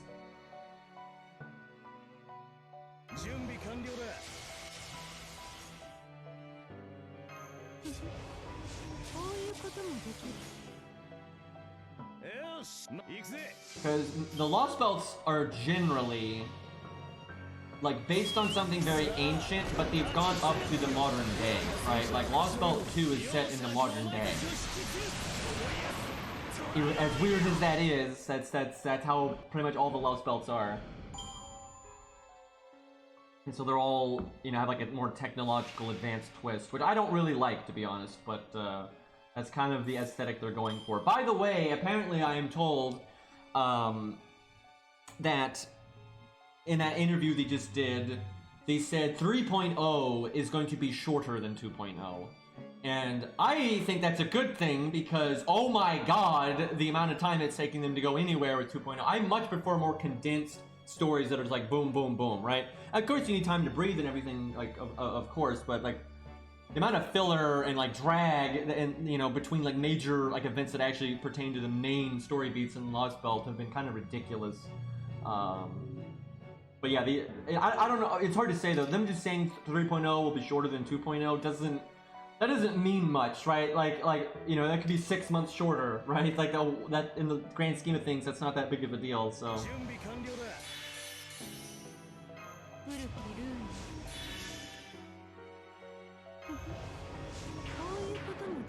Honestly, Lost Belt 5 had no trash stages. Not one. It didn't have one. There was no, like, just generic trash mob stages in Lost Belt 5.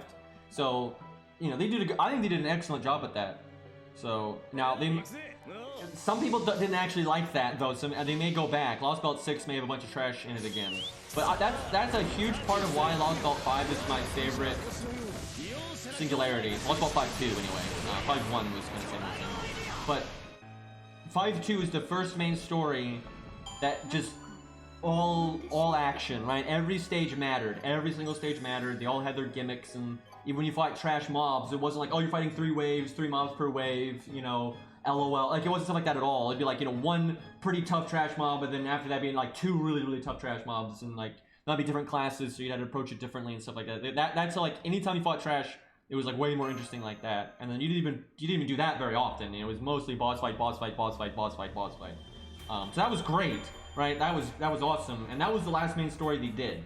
So I'm not gonna say, oh, you guys need to do less trash mobs, because literally the last story had no trash mobs. So, you know, we'll see what they do next. Like, I bitch about FGO a lot, and I think rightfully so, to be honest. I think FGO has made a lot of mistakes over this last like year and a half. And, you know, I think they've been blatantly lazy when you compare them to other games. But I really stand by this. Lost Belt 5.2 is some of the best content I've seen in any mobile game, right? They did an amazing job. It had amazing music. It had a really good story. It was paced really well. It had really good gameplay. It had fucking excellent gameplay that was also paced really well. It had good characters. It had good art. Like, you know, I enjoy, you know, Genshin Impact and all these other games and Arknights and all that stuff, but nothing in any of those other games even comes close to how good Lost Belt 5.2 was, in my opinion. So it's like, there are times where FGO is just like, you know, because like seriously, look at how much effort they put into like the characterization of Wadim and everything, right? He is not a shallow character. Like, he's not. And then like his characterization with Canis and everything, it's, again, they're not being shallow with that, and they put a lot of effort into that. And same for like all the other like surrounding characters there, and the twins and everything, and then you got all the good gameplay stuff, and Zeus, for God's sakes. And look at fucking Mars, right? Mars ultimately is not, you know, although he's very important, he's not in Lost Belt 5 much, right? Because like when you're in Lost Belt 5.1, as far as you're aware, he's just dead and he died before you got there, and that's it, right? But then there's it being a bit more with him than that, right? But what they did with him was excellent. Even though he's not in it a lot, you can tell they sat down and thought about it. They looked at Ares and then how like the Romans kind of reinterpreted him and how he kind of developed into Mars. And then they kind of translated that, you know, into his characterization in the actual story. And that is that is so not like how they're handling Van Gogh right now, right? Like, even though he's not in it that much, they respected it and they put a lot of effort into it, and that's pretty much how everything in Lost Belt 5 is, right? So, like, Lost Belt 5 is just, it's almost frustrating because you see FGO at its best, and then you have, you know, all this other stuff where it's not that, right? Where they're not putting in, you know, that kind of effort. Because it's not just, like, Mars, and it's not just Wadim and everything. It's, like, it's the music, it's the gameplay, it's you know, Romulus, it's... when it all comes together and makes this really nice package that's a really fulfilling, good story, you know, gameplay experience, right? It's very nice, right? So when you have that on the one hand, and then you see, like, you know, Summer 5, and it's just like, oh, God. Like, just, oh, God. I will say, Zeus's design... Like, I'm kind of into... I think he handled Zeus very well in terms of characterization and voice acting and how he plays off the cast, like off of Ares and Wadim and the player character and everything. That's all great. His avatar design is excellent. I don't really like his mecha design. I really don't. But it doesn't make me dislike the character. I still think, you know, that's a subjective thing. The design's pretty whack, and I don't really like it. But I still respect that they did a good job with his voice acting and his, you know, characterization, and his gameplay was awesome. It's actually like my favorite boss fight in the entire game, probably. So, you know, still really like Zeus, but yeah, his mecha design was a bit odd. Yeah, same thing for Artemis, you know, her mecha form being a satellite railgun isn't really, and I get kind of where they're going with that, like with all the, you know, with the Orion constellation stuff and all. You know, I kind of get what they're doing, but I don't really like that, right? I mean, she does have a regular avatar form though, like can just do things like normal, but yeah, that was pretty weird. But again, what they did with her character was fine, so.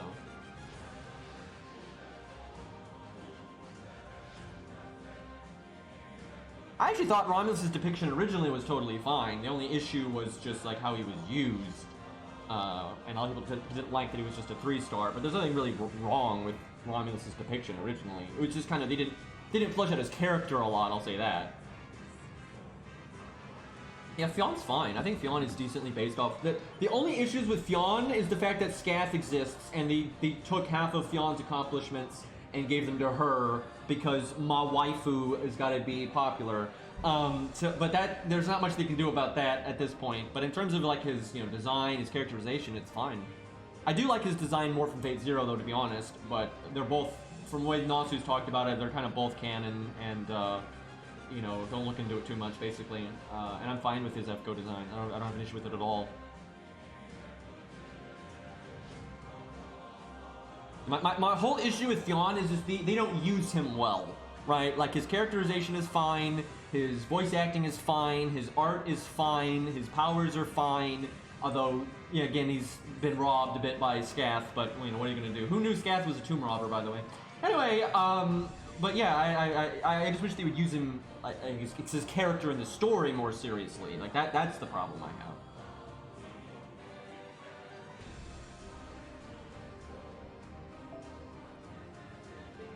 Alright, let's actually do the farming setup, which I can probably make a way better farming setup than this, but I'll worry about that later. This account has so many fucking apples that I normally care a lot about drop rate to AP efficiency opposed to time efficiency, but on this account, because I have over 1,000 gold apples, I just don't fucking care. But I do care on my main though.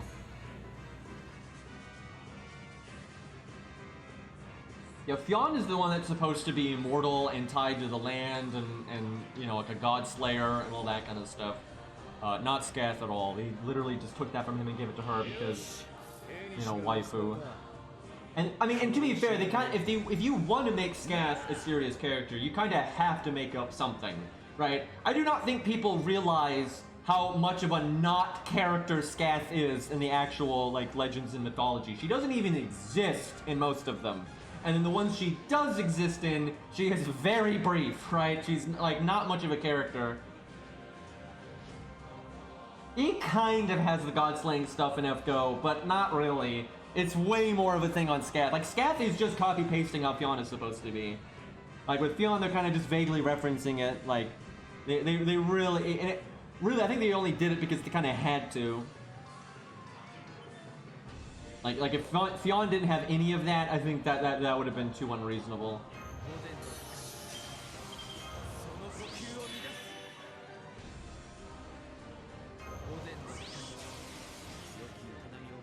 Nope, she was not even the teacher for Bolg half the time. Normally, now in some versions she is, but normally she's not. Like normally Bolg is connected. Actually, the history of Bolg is really fucked up. I looked into this pretty recently, and like with a lot of things in history, its origin isn't actually known. And a lot of the stories that we do have, there's no real explanation for it, or it's not even in the stories, for God's sakes. There's something like that.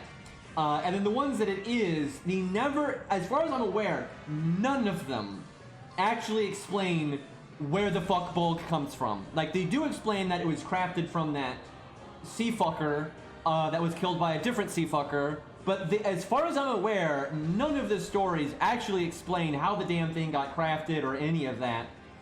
Sometimes he gets the Bolg from Scath, but a lot of times he doesn't, and a lot of times it's not even a thing. Yeah, it's kind of funny how vague some of that stuff actually does get in history. Like, the only origin for a Bolg is basically one sea monster killing a different sea monster, and somebody crafted it out of its corpse. That's it. Like, that's it. Nobody kills the sea monster. It's just the other sea monster killing the sea monster. It's really silly.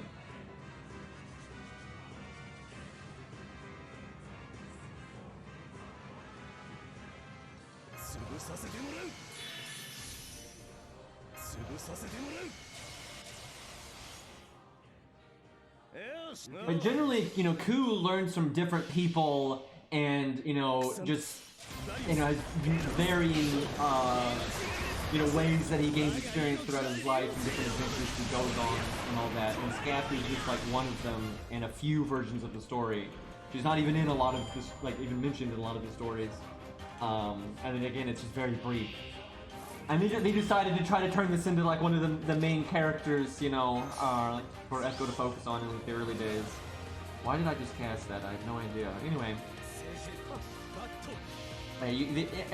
you have to take some liberties, and that's fine. I just don't like all the liberties they took. They basically just copied from Fionn. Like, that's just lame. Like, I would have preferred they just made shit up instead of doing that.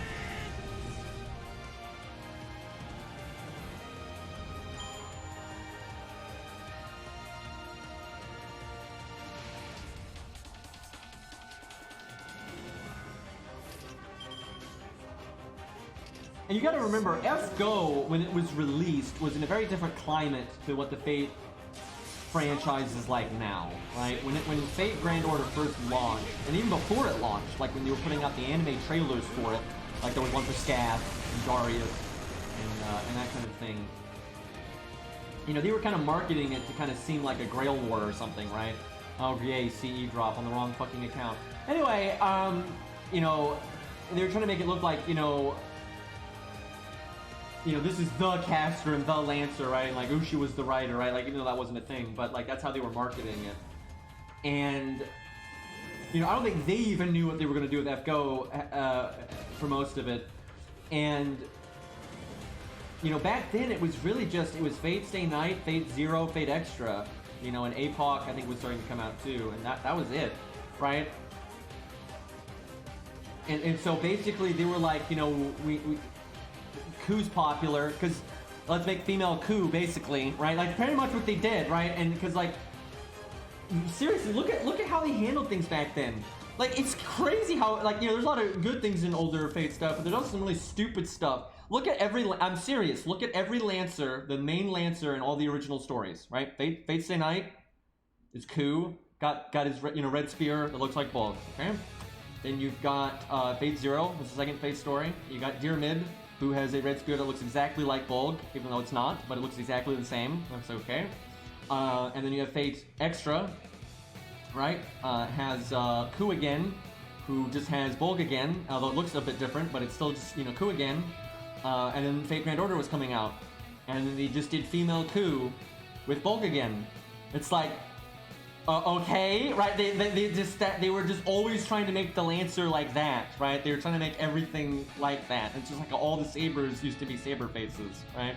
Like, that's just how they did it. Back then, Karna didn't really have a lot. Now, I think when FGO was in its conception stage, I'm pretty sure Karna you know, had already been more fleshed out at that point for APOC. Like, because APOC used to be a canceled game that only existed in character material books, which did have its full design and it detailed his abilities and everything, but that was it, right? And then they started making the books based on that stuff. But, you know, obviously, you know, FGO was in pre-production before you saw the trailers and all that kind of stuff.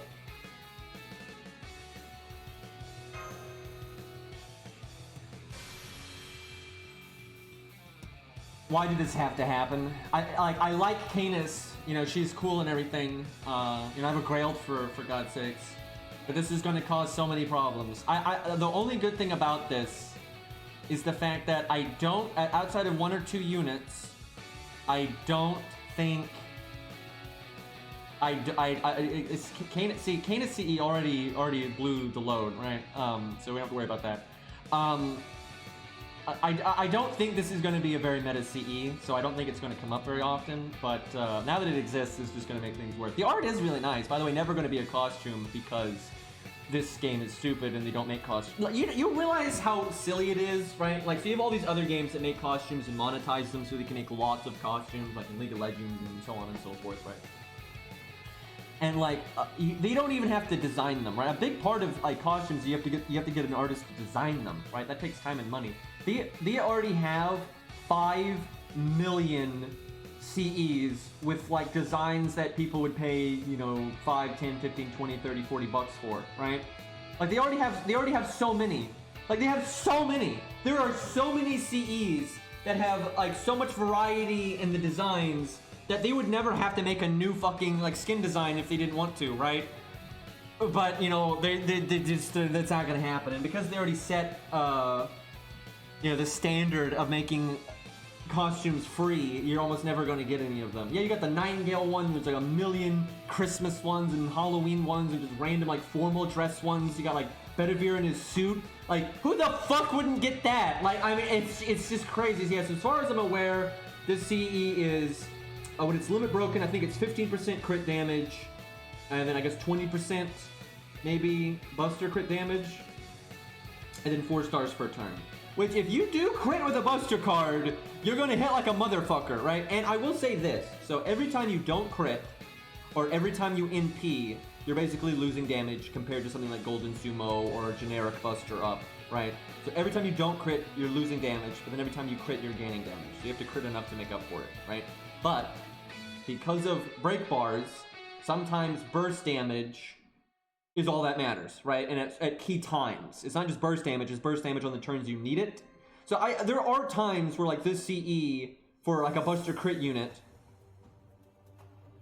would like, you know, it'd be good. Like, okay, that's enough to break the health bar and that's all I need, GG, right? So if you don't need starting NP, it can be alright, right? For units like Orion and maybe Canis even and stuff like that, sure. But a lot of times you're going to want starting NP. Like, a lot of the time you're going to want starting NP. Now, there are fights where starting NP is actually bad. Like, the boss might drain your NP on turn 1 or whatever, so it does nothing, so.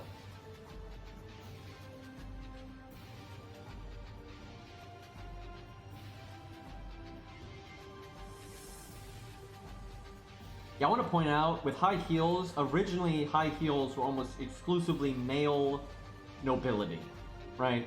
And it was a status thing. It was like, you know, you're standing above everyone and, you know, not walking in the shit and that kind of thing. That's like almost entirely what they were used for. Then you also had high heels for like armor. That's an actual thing because it has practical uses and stuff. But that's not like the whole slender look, right? That was more like bulky and it was practical and, you know, there was all kinds of reasons for that. And then just over time, then, you know, women nobility wanted to do it as well. And then it just, you know, got blown out of proportion over the years, and it just is what it is. But yeah, originally it was basically guys only and, like, nobility, basically trying to use it as a status thing, right? But there was other things too, right? But yeah, it was, like, basically standing over the peasants, like, pretty much. But there were other status things too that people would do, like, you even see this in armor, right? Like, there was like this, it was hip for like men to have like, the style was kind of like the thin waist, but, you know, big, you know, above and below, if you will, right? And so you would see like armor that they would kind of exaggerate that kind of look. right? Doesn't really have much practical use, but they would just do that anyway, right? You know, there's always been like, you know, fashion, if you will, weird fashion look. I'm not gonna lie, but that really was like a medieval trend, was like having that kind of look on guys anyway.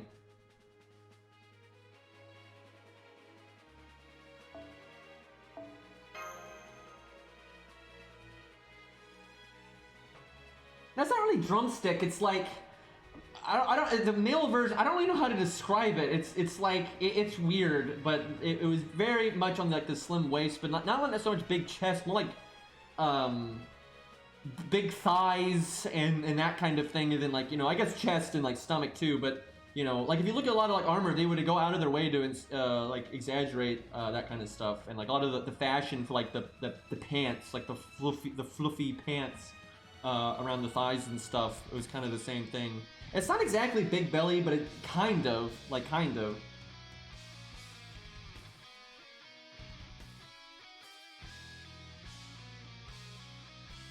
Yep, that is a thing, Fury.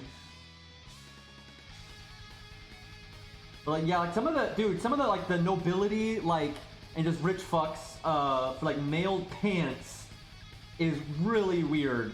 Like, really weird, and they liked it, and so I guess good for them. But yeah, I'm like, that's some weird shit, man. Like, if anything, we're more tame today than we were back then. Some of that is because nobility had more money and time that they knew what to do with, right? Like the amount of power that a lot of nobility ended up having in some points in history was so ridiculous, and they could literally do anything, and a lot of them were like these spoiled morons, and they would just, they had nothing better to do, man, so they just did some weird shit, man. Like, it's like these fucked up lords that make these like horrendous torture devices because they're sadistic fucks, and they just had nothing better to do than come up with these insane ways of torturing people just cuz, and they could, right? Like, a lot of like, you know, olden days nobility is pretty fucked. Now, not all of it. Like, there were definitely, you know, local lords and nobility and stuff in places that were fine and sensible and reasonable and oftentimes actually liked by the common folk, but that's definitely not the majority, though. Like the nobility just had so much power and so much wealth and stuff. They could do just whatever. Like, they could literally just do whatever. Like, make a castle out of, you know, some horse shit. You know, it's just it's whack. Like, normally you just, like, even today you have a big disparity between, you know, the rich and like the middle class or whatever, but it's nothing like medieval times.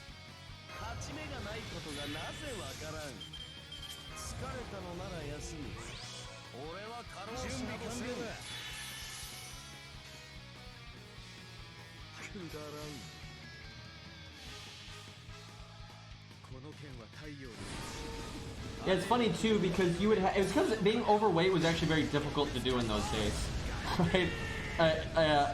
You know, being like a large man was a sign of wealth because you could only get large like that if you were wealthy.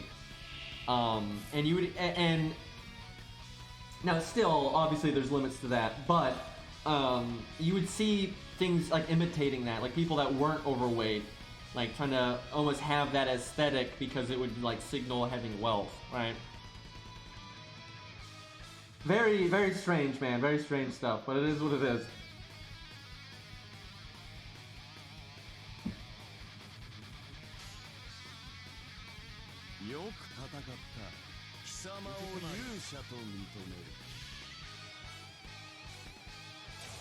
Yeah, there's a lot of kings that were actually very fit, because you have some kings that were very active in like the military side of things, and that stuff was very physically demanding. And, you didn't really get very fit doing that. Like active knights, like some knights were almost knights in title, and they weren't, you know, actually being active on like battlefields and participating in tournaments or anything like that. But the knights that were doing that stuff were generally ripped as all hell. And there were some kings that did that stuff too, so.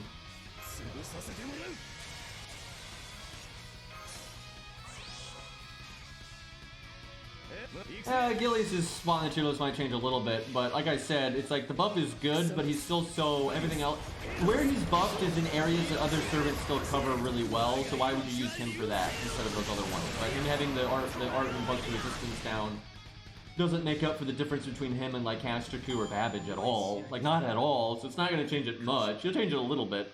Now, if he gets another buff, then that could make a huge difference, right? He almost needs another buff to really enable the buff that he just got.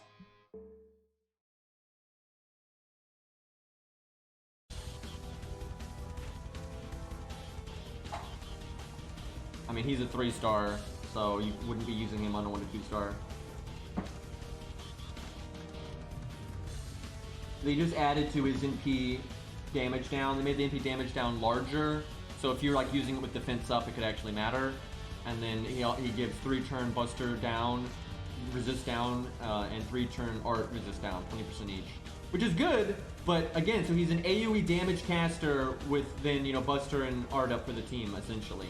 But we already have other units that can do a lot better at that kind of thing. And in straight damage, he's way behind, you know, Babbage and Casterku and stuff. And in terms of support, he's way behind Shin-Gong and Mozart and Shakespeare and definitely a Hohenheim. So it's very hard to justify him still. But if they do something else so that makes him good, and then, oh yeah, by the way, he also has then this Buster down and Art down, then he could be pretty awesome, right? So like if they buff his NP and maybe make his attack down a lot bigger, or maybe give him a large battery, because there's not a lot of battery for low stars, and then so you get this nice AoE and maybe the stun, and then as a bonus you also now have the Buster and Art down. That's pretty good. So with another buff, I think he could actually be quite good for a 3-star anyway. Well, right now it's still kind of nah.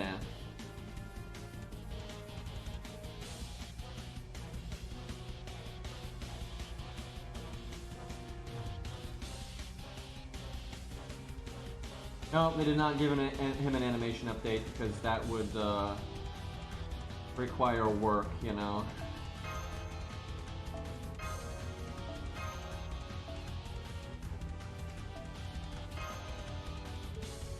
Alright, let's see. Do these free... Yep, I figured free quests were just going to drop these. Yep, just do free quests a lot and then you clear the whole map and it's just... that doesn't even matter, so that's kind of lame. I probably should try to make a setup then, though, that has more bonus drops. Let's see. I have no idea what those even are. Rainbow fish stuff.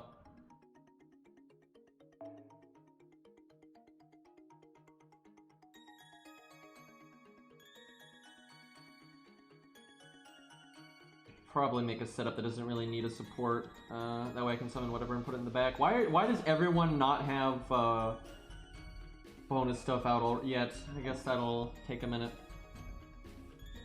Let's see. How do I want to do this?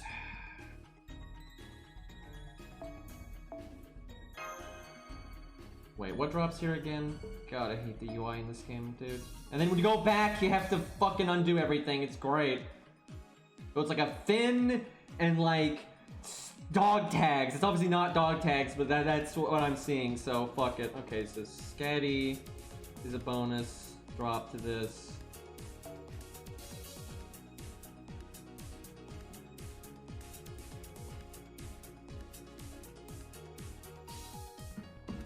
Yeah, basically it's because you can't fucking control regular Berserker Ku. Everyone's afraid of him.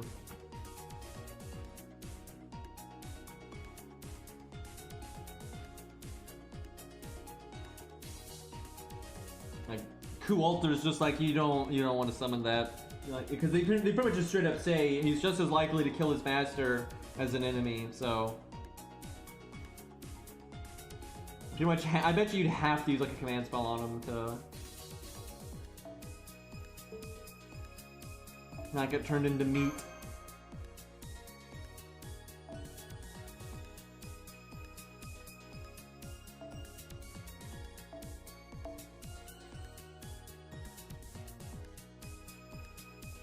Probably make that work.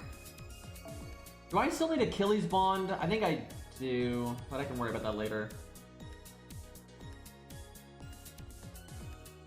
What they might do with Ku Berserker is not have him in his Warp Spasm all the time, but that doesn't seem to be the case. But we'll see.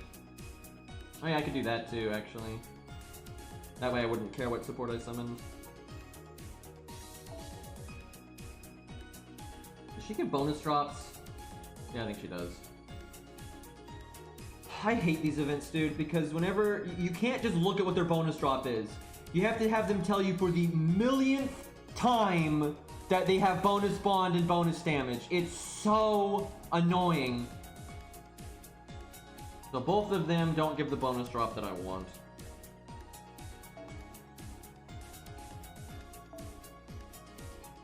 I want to keep them in mind when that is the drop that I'm going for.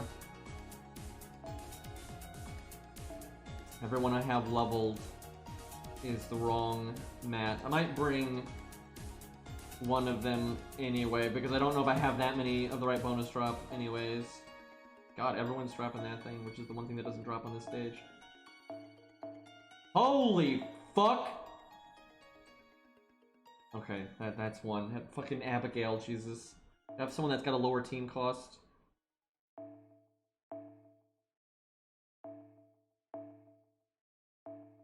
I'm seeing a theme here. Everything like budget friendly is that one drop.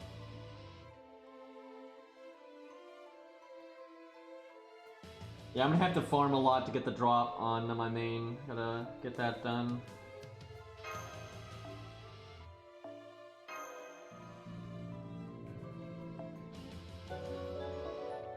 Hey, Radgast, what's up, man? 30 months, dude, Jesus. But yeah, this event's kind of disappointing so far. I'm hoping we'll unlock some good boss fights. That's like, that can redeem any event in my eyes. That has not been happening thus far, though.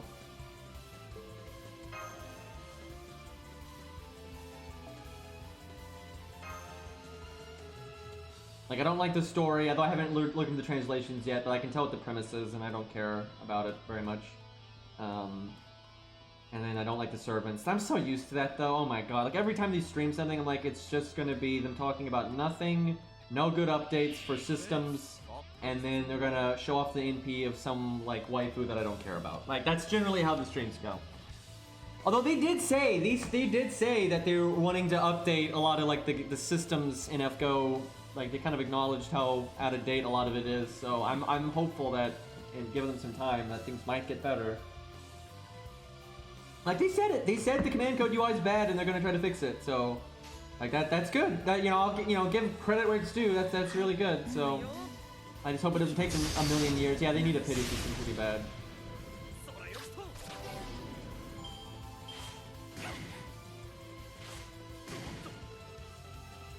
I actually fucking hate Foreigner as a class because it shouldn't be a class. It's insane for it to be a class. Foreigners should just be like blank, right? It's like how Shiro can't read what Aya is, right? He can't trace it, and he can't even tell what it's made out of. You know, his brain just short circuits if it tries to read it. That's how Foreigners should be, right? Especially the Outer God stuff. Like, it's stupid that, like, this universe's, Earth's normie shit has a class for it, right? Like, it should just be unrecognizable. It's kind of like, a Type Mercury shouldn't be a class, right? He shouldn't be like, oh, he's a Saber, right? He's just Type Mercury, right? He's his own, especially because you have all these things. It's getting to the point where, because Fate's gotten so popular, it's just taking over the Nasu-verse, right? And Fate is my favorite part of the Nasu-verse, but it's not fair to be like, oh yeah, dead ancestors are going to be assassins or something. It's like, no, the ancestors should be their own thing, because they're their own thing. They're not connected to all the human history stuff and whatnot. They're not connected to the Grail system and the Counter Guardians and stuff. They're their own thing. They're their own system. Outer Gods and all this stuff should be their own systems. They shouldn't be using mana and all that kind of stuff. They should be using their own stuff that's just alien to us. And because that's what they did well in Notes, was the fact that the alien stuff felt alien because it wasn't using the systems and stuff that everything else did, right? It was like this completely unique thing. And so if you see Ort show up, or you see Cthulhu show up, or what have you, it shouldn't be classifiable by the fucking Grail system's class system, right? That's stupid. Now, the concept though of having this very alien other thing that's very disconnected from the stuff we're worrying about, and they have their own things and their own powers and their own, that's great. Like, that aspect of Foreigners is fine and is really cool, actually.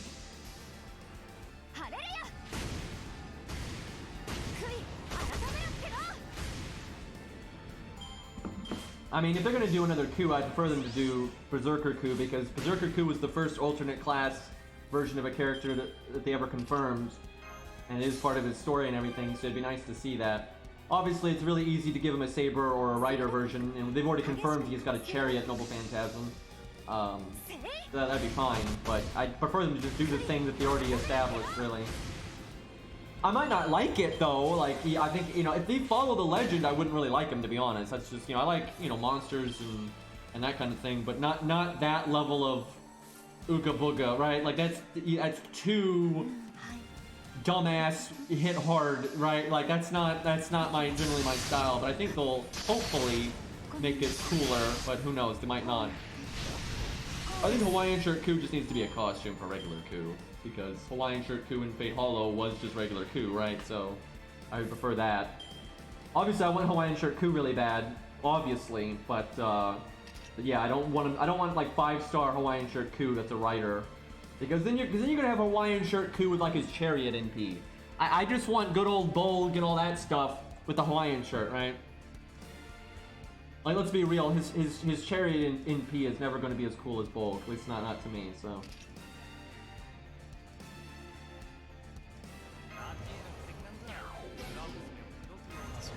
I never used her battery skill, but it doesn't really matter.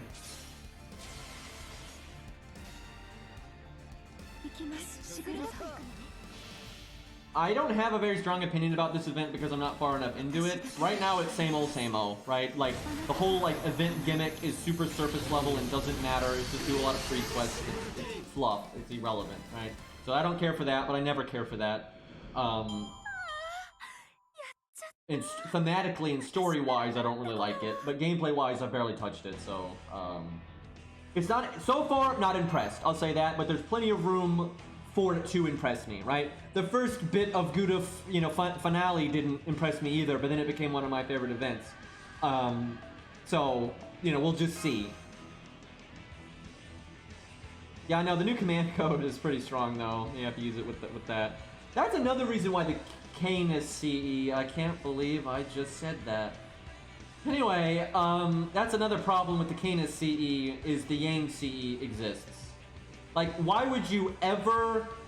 Why would you... Like, it's really hard to justify that CE. The only thing it has over the Yang CE is the fact that it makes stars per turn, right? And so you might be in a situation where the enemy does not have evade or invulnerability, so you don't need the Pierce invulnerability on the Yang CE.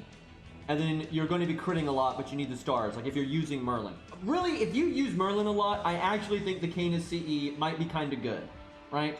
But if you don't use Merlin, like with 2030 and stuff, I think things like the Yang CE is going to be better. And like just straight Buster Up or just Golden Sumo or whatever, because starting NP is really meta. But yeah, with Merlin, I could see it. If you don't need Pierce invulnerability, I could see it being pretty good. That's true. Yeah, it's true. You know, the Yang CE is limited, where the Canis one is free. So I can't believe I'm fucking saying this now. Fuck.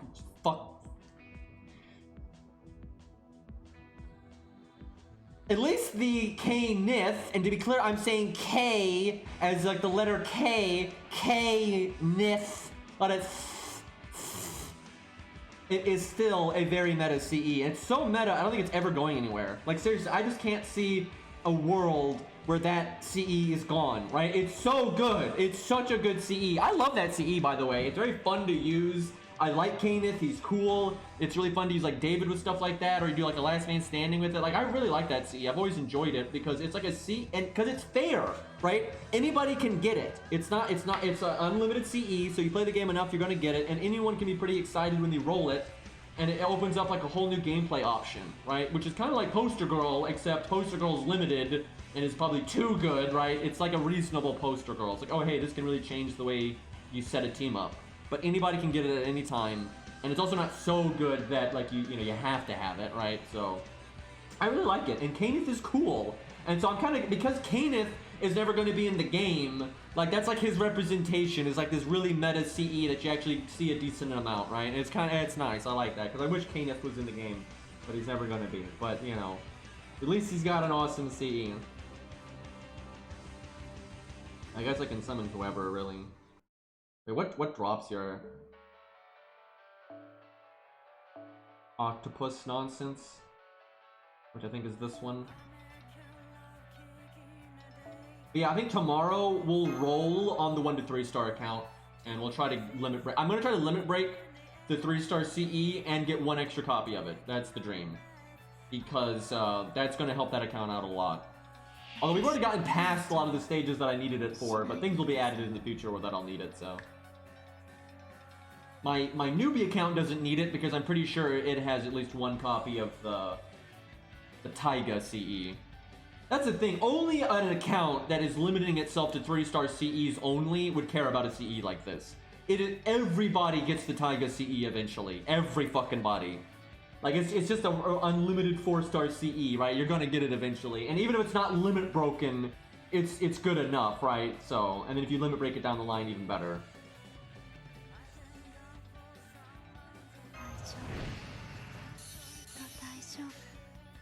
I wonder if anyone out there is a huge Taiga fan and they just like love that CE and they got it to level 100, which is actually useful. It's like, what, quick up and sure hit, so. I literally do not remember the name of that CE. It's always just the Taiga CE. I think it's like 1 true hit or something like that. For nonsense. It's basically Taiga with a kendo stick when she's a teenager, like when she was in school. And she's all ayaya face, basically.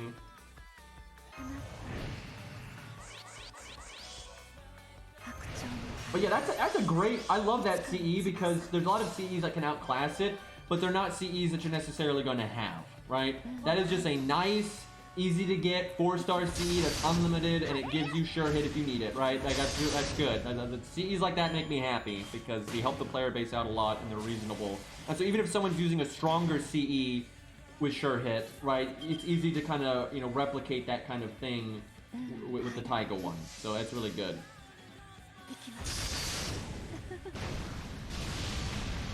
Yep, that's Taiga.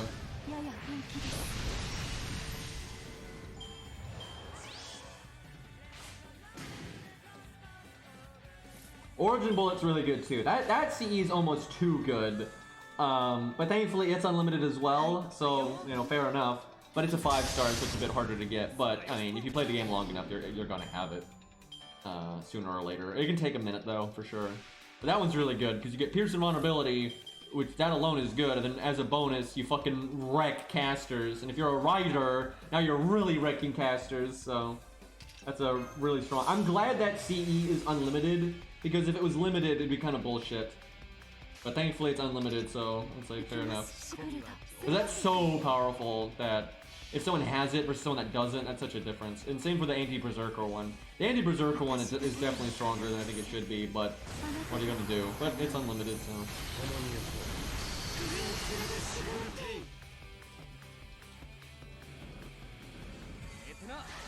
Like, berserker bosses just, you don't, with a few exceptions, you don't need that kind of help, right? Like, it's such a... The good thing about Berserker bosses is they free you up to use basically any unit you want, so you can have team synergy that you normally can't do because the classes normally wouldn't sync up. Whenever you're fighting a Berserker, it's like, you know, I'm free to go, like, Coup Billy if I wanted to or whatever, right? Like, it's just... You can use anything. You can... Because, like, Ushi is normally reserved for fighting casters, and then maybe, like, an emergency backup when you have to be at neutral, right? That's, like, all Ushi's gonna be used for. But then if you're fighting a Berserker... She's, you know, just as good, right? And she's one of the better 3-stars, so there you go, right? So there's just, and same for 4-stars and 5-stars, I mean, they're in the same boat. So, yeah, Berserkers, you know, it's kind of like the kid gloves are off and you can kind of do anything with your team comp. So you don't really need an anti-Berserker CE, because everybody's doing big damage to them anyway.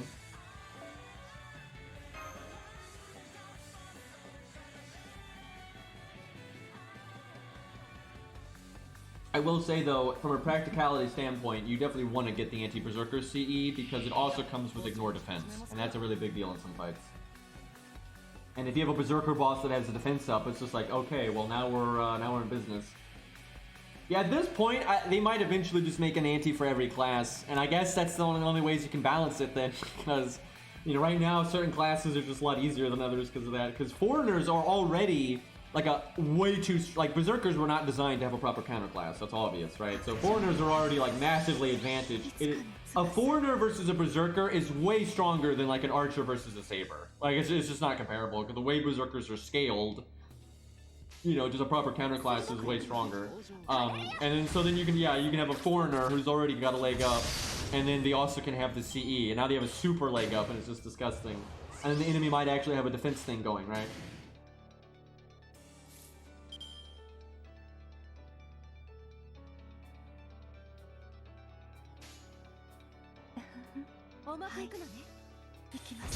Yeah, then so that's why the Yang CE is so good though, because the Yang CE is basically an anti-everything, right? It's basically the origin bullet for every class, and that's what it is. Actually, it is origin bullet for every class. But you'll be like, oh, but only if they have burn. But then you have burn command codes, so there's always burn. The only time it doesn't work is if like against God Juna or something, who's just got constant unremovable debuff immunity, right?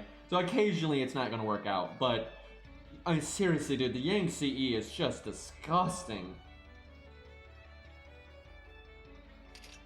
Like, that, it is definitely the poster girl of offensive CEs. That thing is just nutty. But that's why I kind of avoid it, unless I really need it, or I'm trying to solo something that's, like, really outrageous or something. In terms of more, like, practical stuff, I try to not use it, because it's just too fucking strong.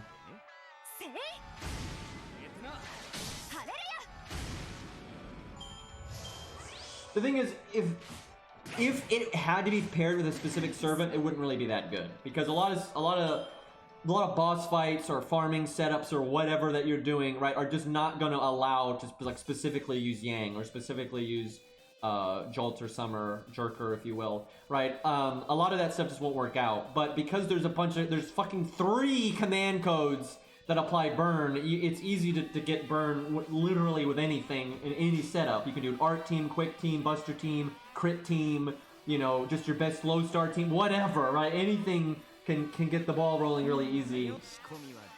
And literally the event that had the Yang CE had a free command code that gave burn, so it's like you're not gonna have one without the other. I just wish with how broken the Yang CE is, I wish it wasn't a limited Gasha CE, right? I wish it was like a limited free, like event CE, like the Canis one. God. Or like an unlimited one, like Origin Bullet, K-Scope, you know, Imaginary Round, all those things. Yeah, Gwaine with the Yang CE would be really good.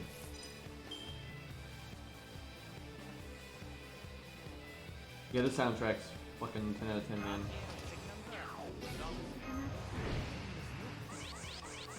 That looked cool when Brunhilde was casting her skill there. The way the camera was, it looked like the green thing in the background was like a glowing halo or something around her. That was kind of funny.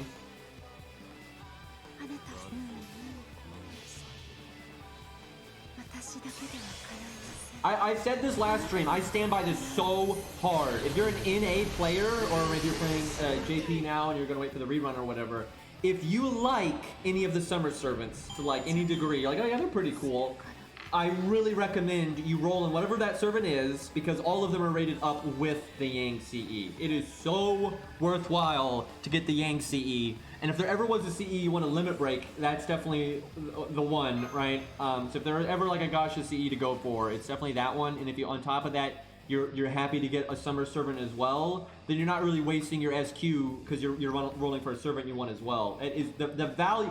Unfortunately for me, the only Summer Servant that I liked was Brunhilde, and she's all right, but I don't like super hyper or anything, so I didn't really want to like roll big, so I didn't really get many copies of the Yang CE. I don't think my main account got it at all. I think my main account didn't get it. Maybe no. I think I got a copy of it. I think. But I didn't get many copies of it on any of my accounts. So, but I'm serious. It's so busted that I normally wouldn't even want to use it for my videos. But sometimes the content will be so hard. If you're trying to style on it with coup or something, you know, you're going to need it. So when it gets rated up again, I probably will try to limit break it. It's just, I normally don't use my SQ that way, but it's just so good. And after the rerun, it's probably not coming back. So, but yeah, if you're on NA, definitely take note. I really stand by this. Normally, I don't think it's worth it to save up SQ for limited CEs, because generally the unlimited ones are better. Like really, generally K-Scope, Black Grail, you know, Formal Craft, and then the freebie stuff like Golden Sumo and Aerial Drive and Painting Summer, all that stuff is more than good enough. That stuff is more than good enough. You know, you get the K-Nith CE and I don't know, Heaven's Feel or some shit. No one really uses that though. But you know, the unlimited stuff is fine, and then the freebie event stuff is always good. So I'm like, why would you need the Gaussian CE? So you don't need them generally. But that one is worth it. That one is worth it. And if you like a summer servant on top of it, then yeah, the other one is Poster Girl. I actually still stand by that. I think Poster Girl is better than the Yang CE, but it's close, and they're apples and oranges. You know, Poster Girl's for like cycling and supports and that kind of thing, and burst damage sometimes. And tanks, you know, that's what it's for, where the Yang CE is straight DPS. So 4 Hot Men is really good, but it has alternatives now, so it's a lot less good. Now, back in its day, and if you were on an A, it was worth going for, because you didn't want to wait, 10 years for the other freebie CE that was worth a fuck for Quick. But yeah, if you're like a huge Quick fan and you're on an A, you probably did want to roll in that one. But Golden Sumo was a really good alternative, so. But now we have more alternatives, because they've given out the Christmas one twice now, so. Most people have got, like, that starting NP, thing that they need for their quick servants. Although, I will say, if you limit break 4 Hot Men, it has 60% starting NP, and that's awesome. Yeah, sure, if you're doing scatty waiver stuff, it's not gonna matter, really. But a lot of people aren't doing that kind of stuff, and sometimes you're working with other supports, and having that extra 10% just makes it easier to get that in. It's nice. 10% extra starting NP is certainly nice. Because, like, let's say you have Billy, like someone just said. Let's say, Billy is your guy. It makes it really easy to get that first NP without using Quick Draw, right? So then you get your first NP just from building it the normal way, because you only need 40% NP. And then you use Quick Draw, right? Now you could do that anyway. You could use 50% starting NP and get Billy's NP the normal way, then Quick Draw. But that extra 10% makes it a lot smoother, right? It makes it just, if you want to go that route, it's going to be more reliable, and that's nice. Like, it's really nice. And you can still just Quick Draw on turn 1 if you want to, and instantly NP. It's not like whiffing that 10% is going to hurt you. It's just an extra option there if you need it.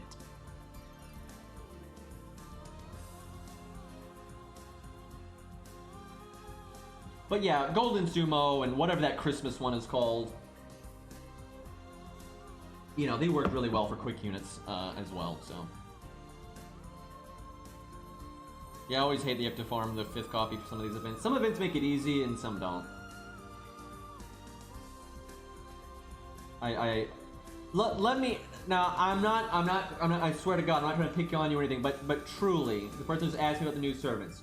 What do you think, right? I'm curious. Like, maybe you don't watch my stream much, and maybe you truly have no idea. But off of my history, like, what do you think I think of the new servants, right? Because I don't feel like this should be a hard one, right? Now, again, if someone's new to my stream, then they're not gonna know, and that's fine. But really, truly, this can't be that hard of one, right? Like, 'cause sometimes, people are kind of wondering if I like the new servants or not, right? And I can kind of see why maybe they, it's maybe in the middle, on the fence, right? But this, I mean, come on. Like, this can't be a hard one, right? I feel like if somebody's a regular, they surely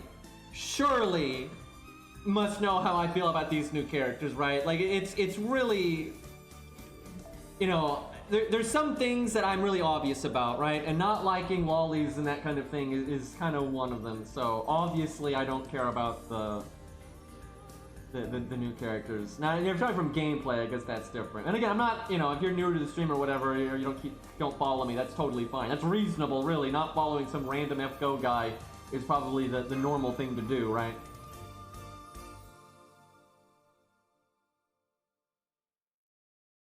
I don't think, at best, there's been, like, kid characters that I don't, like, loathe. I don't think I've ever been, like, yeah, I guess except for Hans. Hans is pretty cool. But even Hans, though, it's like, he's not really a kid character. He's more like an adult stuck in a kid's body, right? And he's roasting everybody. I can't really think of any other kid characters that I like. There's a few, though, that I'm like, these aren't, like, detestable, but I don't really care for Voyager, no. I don't like, I'm not like, he's not like a sexualized child, so it doesn't bother me, I suppose, but, I don't hype the Voyager, no. I like Alexander for gameplay. I don't really like... And Alexander's a bit older, I will say, than a lot of the other kid characters, right? He's like noticeably a bit older than the other kid characters. But I still don't really like Alexander, really. Like, I like his gameplay. I don't hate him, but you know, definitely not my cup of tea.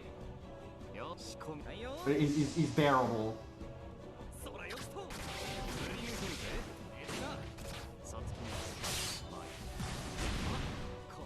Kid Gil's okay. I don't like him really though. I like regular Gil way better.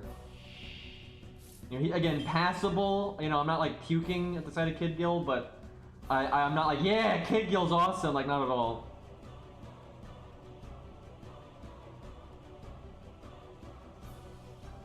But from a gameplay perspective, the new characters I think are done decently well, and they're not broken OP, and that's good. Every time characters get added that aren't OP, everyone complains and acts like these suck, and like, oh, what's the point of this character?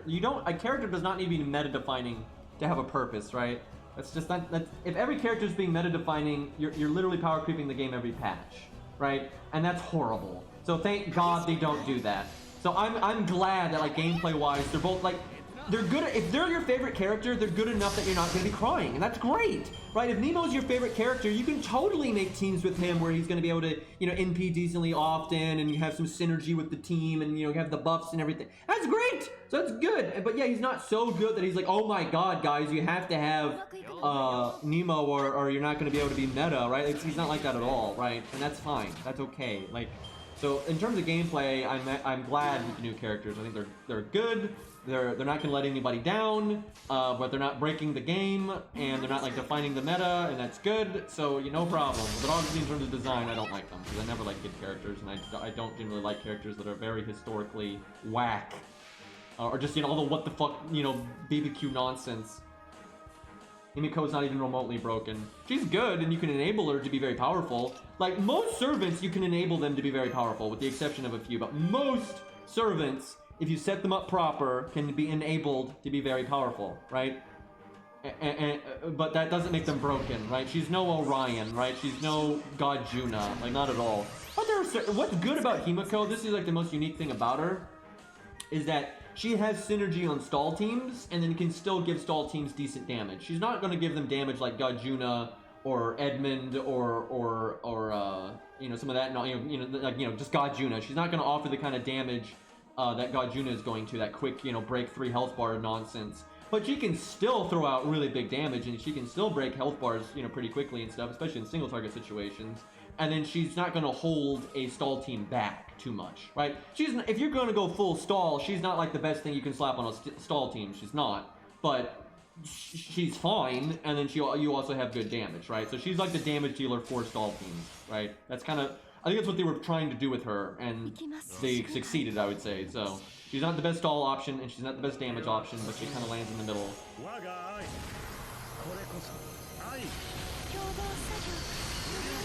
And even Orion is not as broken as some people make him out to be. There's certain contexts where he's broken, though, because, like, he's not good in AoE situations. If you're fighting 3 bosses that all have multiple health bars, right, he's not a great pick for that, right? He's just not. Like, no way. But there are situations where you're not doing that, and then and also sometimes debuffs are such a big deal, and it's so easy for him to have debuff immunity, so that's very helpful for him, and the fierce vulnerability, too.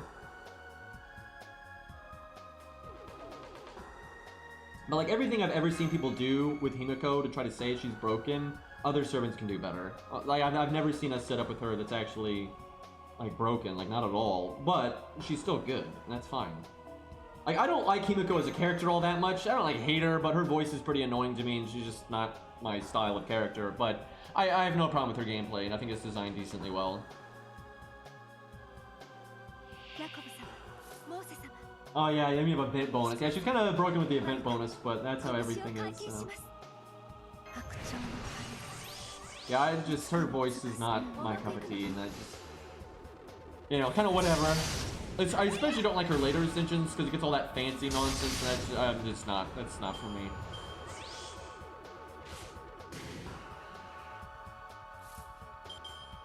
I do agree her voice is a little bit jarring. It's not what you would really expect, but that's not necessarily a bad thing. I would say her voice is not my cup of tea, but it is some people's cup of tea, so it's fine.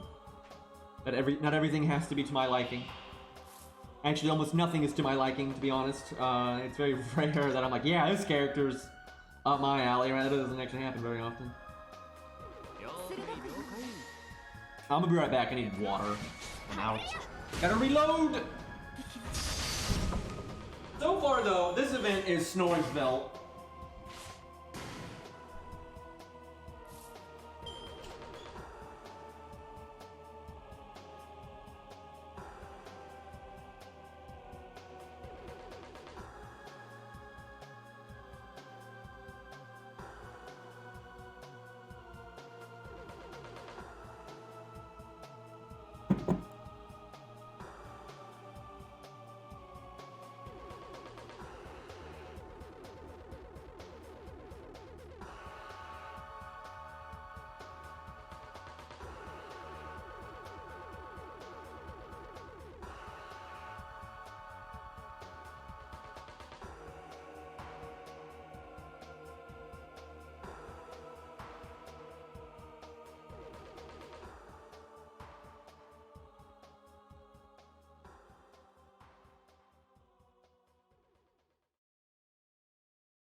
Hot dog bun, boys. All right, so I really want my NA viewers' opinion on this, because I see a lot of people being like, you're only supposed to play this game for the story, which that's bullshit, but a lot of people say that. And I'm like, even if that's true, I think a lot of these events would be really disappointing. Because, and this is where I want my NA players' opinion. I think there's a lot of people that do this, because this is what I do on NA. And this is how I feel about a lot, like the JP stuff when I see the translations and stuff. That, so I don't skip the main story stuff. Of course I wouldn't, when Lost Belt 5 is on NA, I'm not going to skip that. I'm going to read all of that. I'll read all the translations and stuff, right, on JP. And sometimes there's an event that's, more serious or more interesting or focusing on things that you're, you care about. But I suspect that a lot of NA players read the main story, especially the main story from like Camelot and on. And maybe you read occasionally an event story, but I think a lot of people on NA just skip the story and events. Not everybody, but I think there's definitely a lot of NA players that really just don't care about all the event fluffy bullshit, and are like, I'm just skipping this. I know that's definitely not everybody, but I think there's a decent amount of people that are like that. So I'm seeing a lot of I skip everything and I read everything. So I guess there's not as many people in the middle.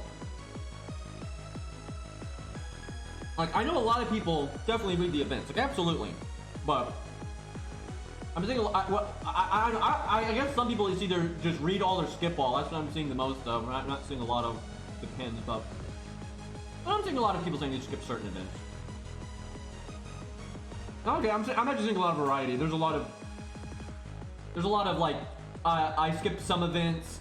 A lot of people say they read events though, but there's a lot that's saying they skip. There's a lot of I skip everything though. Like, my god, there's a lot of I skip everything.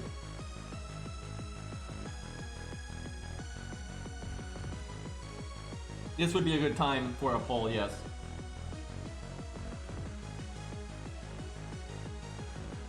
Yeah, we have a poll up. Unfortunately, the poll might be a little late. We might miss a lot of the answers. We only have like 40 answers. Get a lot more than that in chat, but if you're still listening, that would be a good time to vote in the poll, because I'm interested. And this is mostly, excuse me, I'm eating a hot dog bun. Anyway, mostly aimed at NA players, but It's pretty split. We'll give it a minute though, but this is kind of what I expected. Yeah, I know, professional streamer. But yeah, I kind of expected a lot of people don't, you know, they read the stuff that interests them, right? When that story comes along that interests them, or a main story comes along that interests them, they read that, but they don't read everything. And that's definitely what I'm seeing from this poll result. And some people definitely read everything, which is fine.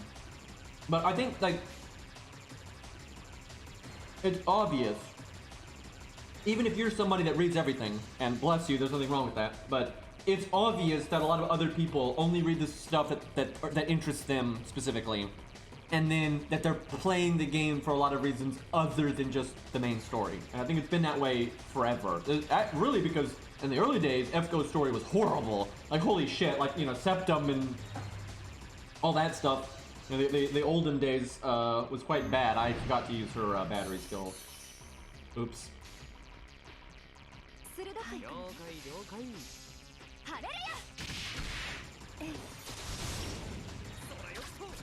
Okay, yeah, Septum, I don't blame anybody for skipping that one. Okay, so it's mostly skip some, read some, which is what I would, there's actually more of that than I thought though, 'cause that's what I thought we would get, but I didn't think it'd be that much, but there's quite a few people that read everything. And there's a few people that skip everything, but not that many.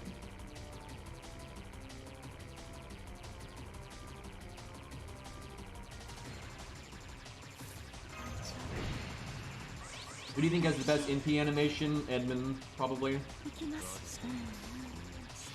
That's obviously subjective because it's, you know, very... In terms of like quality, in terms of like effort put into the NP and like animations and all that kind of stuff, it's probably not Edmund, but... For me, in terms of it just like it's the look of it, I would say Edmund.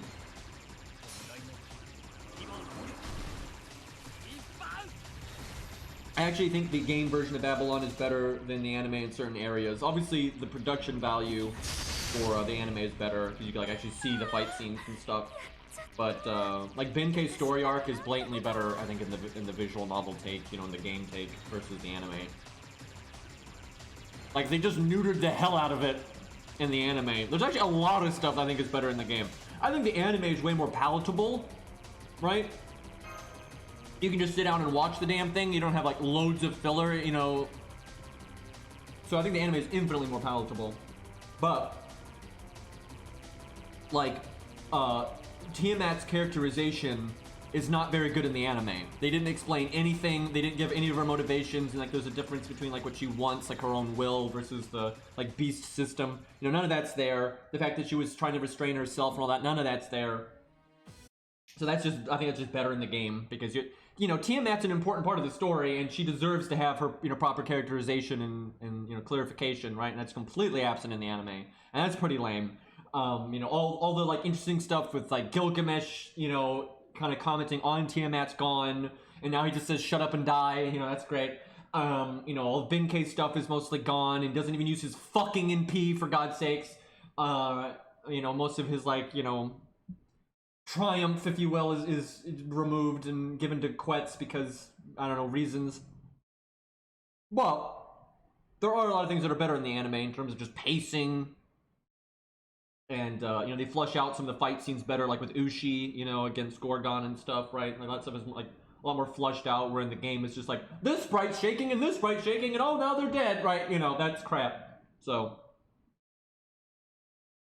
yeah, I'm not gonna lie, Aya was really disappointing in the anime for Babylonia.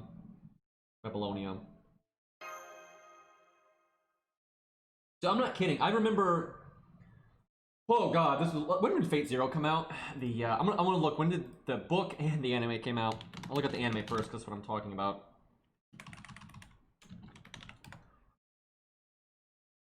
It came out in 2011. So I remember when the anime came out.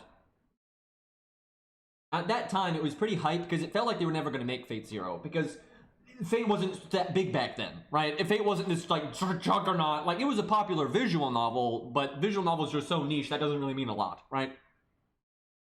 And so back then, Fate Zero was like that other Fate story that most people didn't know about because the mainstream only had seen like the Dean Stay Night anime and maybe read the visual novel, right? And so Fate Zero was like that other, you know, kid in the corner that nobody talked about really, but it was the one like I really liked. I'm like, oh wow, I really like this one. But it's, you know, it doesn't get a lot of attention, right? Because, dude, it's crazy how this has changed. But like back then, there wasn't a million servants. It was really just the Fates of Nightcast. People, when they were talking about Fate, would just say like Lancer for Ku, and they just say Saber for Artoria, and that kind of thing, right? The only character people called by name was Gilgamesh, because he never really calls himself Archer in Fate Stay Night. And that's just how it was, right? And then so Fate Zero was like these, it's like, so everyone, the Fate franchise basically was Fate Stay Night, right? It was Ku, Artoria, Emiya, Gilgamesh, you know, Hercules, that's all it was. But then there was these other servants, right, that a lot of people didn't even know about or talk about from Fate Zero. You know, you had Alexander the Great, and Lancelot, and all these, you know, the other ones, and that was, you know, really cool. But I never thought they'd really get their spot in the light. And so I remember when they announced the Fate Zero anime, I was like, oh, that's awesome, right? Because like that now we're gonna get like Fate Zero on the main stage for once, and that's like the story that I really like, and we're you know, we'll get to see Alexander the Great, and I fucking loved Alexander the Great in Fate Zero, and so getting to see him animated, I was really excited for and everything. And so the scene that I was actually looking forward to the most, there was quite a few scenes that I was really looking forward to, but the scene that I was absolutely the most hyped for was Alexander versus, or Iskandar, if you will, anyway, versus Gilgamesh. And I really liked that scene. And it did not disappoint. It really didn't. Fucking loved that scene. They did a great job with it. They did a phenomenal job representing like a more serious Aya compared to how he'd used it in Fate Stay Night. And giving that alien, you know, vibe, and just, you know, all that nonsense, and the music and everything just killed it, right? It was great. So yeah, moment I was looking most forward to was that, and you know, Aya was involved, and you know, good. Babylon anime, not so good, right? Like it's just, you know, Gil's awesome and everything, and I like Aya, but like that just was so bleh. Like it didn't suck, but it wasn't, I didn't care, right? They didn't really build it up. They didn't explain anything. It was animated rather generically. You know, they were just like, guys, if we drop the bass louder than we ever have before, that'll imply that it's powerful, right?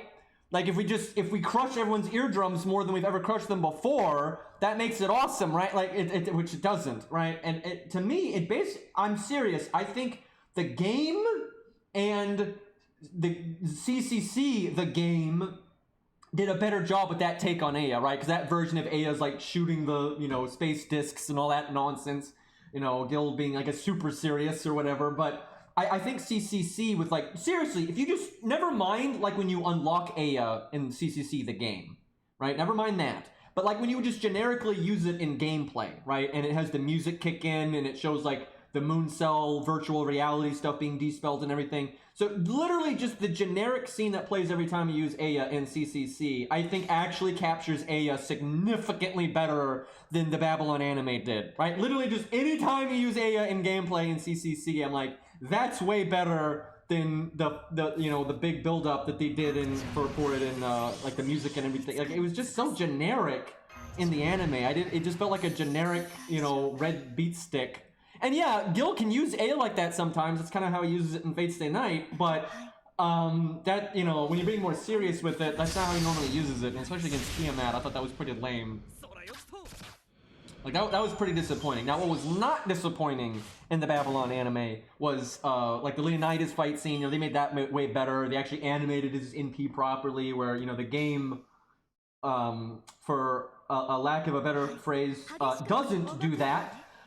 So that was nice, and the music was good there, and then that kind of thing. Like there was definitely times in the Babylon anime that I think they did a good job, and I really like the Ushi part because the key animator for the Ushi part actually decided to hand animate it, which was just really unique and cool, and that I really liked that because you don't. I grew up with hand animation, but you don't really see it anymore. It's pretty much gone, right? But yeah, one of the key animators, because they had like 3 key animators for that fight scene. So one big chunk of that part is done with hand animation. Ushi's parts anyway. You know, Gorgon in the background is still CGI. But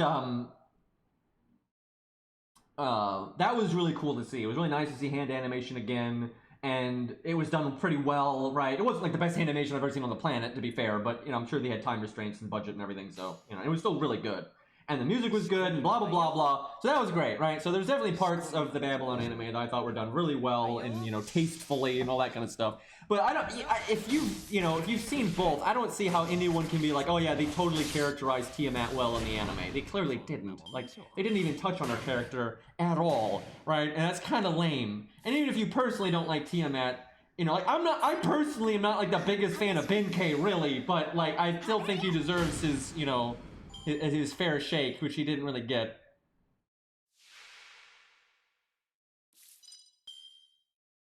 And like, see, here's the thing: how I feel like the way they added onto Ushi's character, I think in like scenes, I think was done well, right? Because really, the game was kind of just glossing over that stuff for brevity's sake, because it's a video game, right? And they never really explained the fight scenes in the video games. So them fleshing out like her fight scene, that was fine. It didn't clash with the lore. It didn't clash with the characters. It didn't fuck up any other character. It was fine. They basically just took something that was kind of blatantly overly brief in the video game and made it and fleshed it out to be better. So that's fine, right? But with Quetz, I don't think they really did that, right? With Quetz, they basically tried to make her more awesome by robbing other people of what they were supposed to do, which is stupid, right? And like they tried to portray things in a way that's not really accurate. And they didn't, it's like with Ufotable, it's not like they actually said anything or did anything that's actually against the lore, but they like tried to imply something that is, right? And so that was kind of dumb. Yeah, and Kingu was fine. I think they did fine with Kingu for the most part. Yeah, really, my main beefs with it are Tiamat. Everything with Tiamat was bad. Everything, right? They literally didn't characterize her. There's a lot of like depth to her character that's just gone, just bye bye. And then she's a CGI monstrosity. So literally everything with Tiamat is bad, right? Everything to do with Tiamat sucks. They handled her terribly. They butchered her character. She looks awful. No good fight scenes. They even changed how her fucking ability works at the end just so the main character could be important for 2 seconds, right? So that sucked, right? That was bad. That's probably the worst thing. And then Benkei was robbed because they wanted Quetz to be cooler. And it doesn't even make sense. It literally doesn't make sense. The video game take with Benkei makes sense. The abilities make sense. Why what happens makes sense. What happens in the anime doesn't. And you're like, what, does Benkei not have a noble phantasm? Like, it doesn't, it's just weird. Also, Gil's Aya chant, I think, is better in the game too, because it's basically the same thing, but more, right? They just cut it down. The anime was being very brief with all that. And they're just like, yeah, we'll just drop the bass, and that'll be fine. I like to think she looks like a PS2 JPEG final boss. Yeah, pretty much.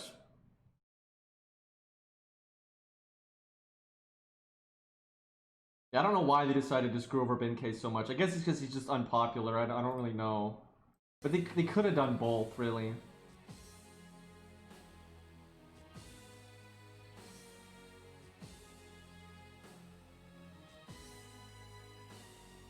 Gramps was about how he was, and they changed a few things, but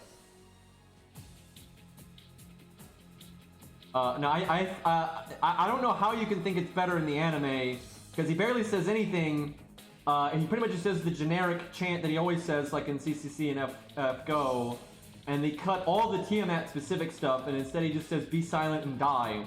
Like, it's like a whole bit in the game, because he's actually got like actual dialogue outside of like the game CG, right? Like before the fight, he actually they just cut all of it, right? And that stuff was actually pretty interesting and insightful. And Gil's supposed to be insightful. That's like a thing with his character. Yeah, it's funny. I'm not a huge Benkei fan, but even I was like, that was pretty badass what he does in the game. And I'm like, Benkei fans are finally gonna have their moment there. And then the anime was just like, nah.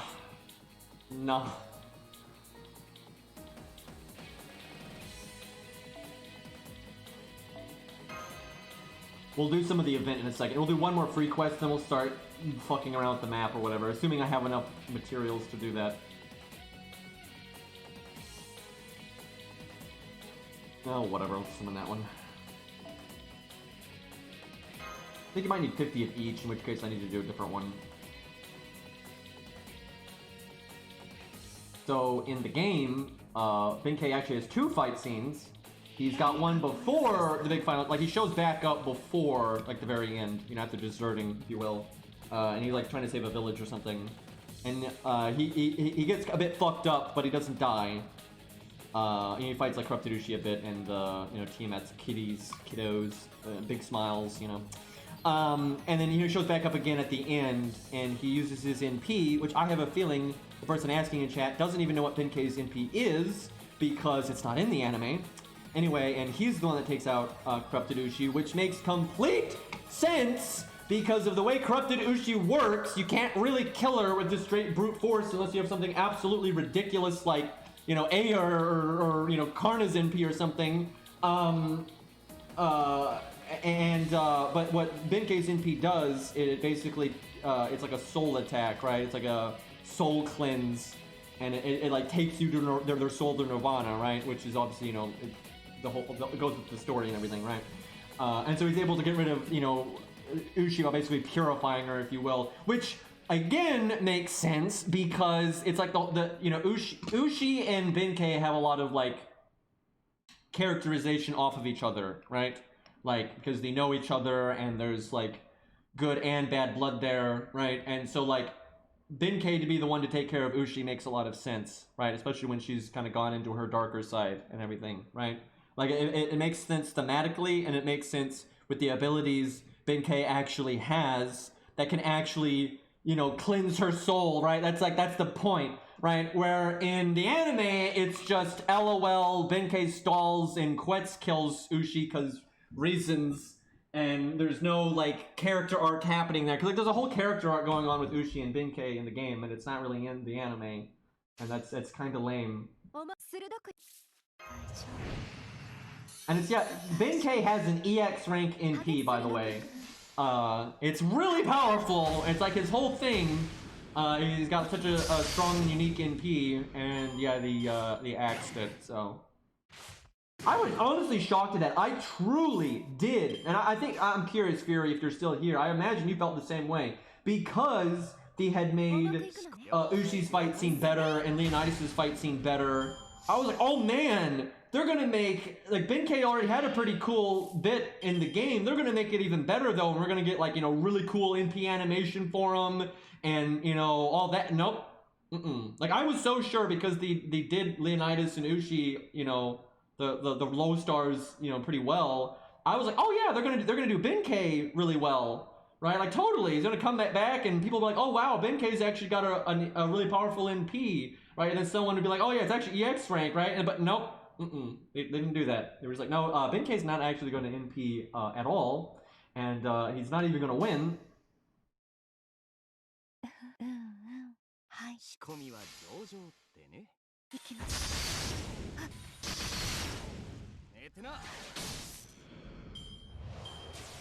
I don't know though, because it's not like Leonidas is really that popular either. I mean, Leonidas is definitely more popular than Benkei, like, no question, but you know, they had no problem giving, you know, Leonidas, you know, showing off his NP properly. They even remembered that his NP has like the counterattack aspect afterwards and stuff. The fucking game doesn't even remember that, for God's sakes, right? So like, they did a pretty good job with Leonidas there, and they obviously, there's no way around it. They blatantly, the creators of the anime, I can't believe I'm saying this because they almost never do this kind of thing. It's obvious. Like, FGO doesn't read the books, for God's sakes. Look at how they handled APOC back at day one, right? Anyway, it's obvious that they read Leonidas' character material book, right? There's no way they would have known all that stuff with Leonidas if they didn't, because the game doesn't explain anything about Leonidas because, you know, it's great like that. I accidentally killed my music playlist. Just gonna play this song again until I fix it.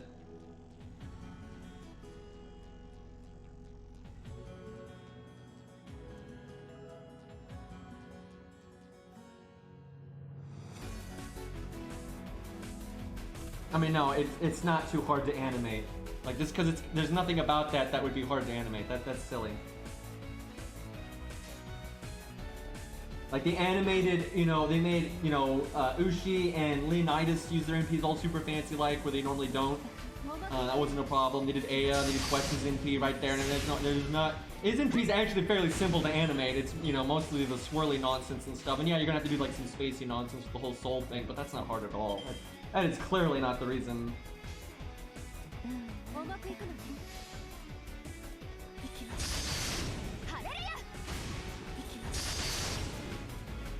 Like, they just wanted Quest to have the glory. That's clearly what they did.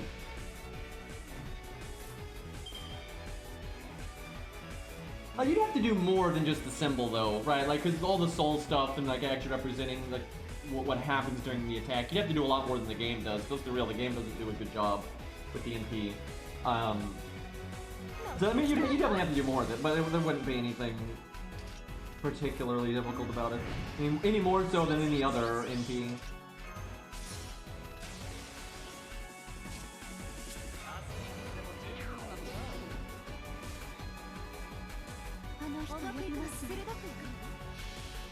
Apparently Benkei was so overpowered in arcade they had to nerf him. Like the way his toolkit translated. It's kind of like how when he's an enemy, he's a lot more powerful than when he's on our side. He has no cooldown on his skills and stuff, right? And like dot damage is way deadlier from the enemy than it is from us. But so yeah, the way his toolkit translated to arcade, like the way skills work in that game and everything, he was actually like too good, and I think they had to nerf him. I find that hilarious. I bet you if it was a 5-star though, they wouldn't have done that.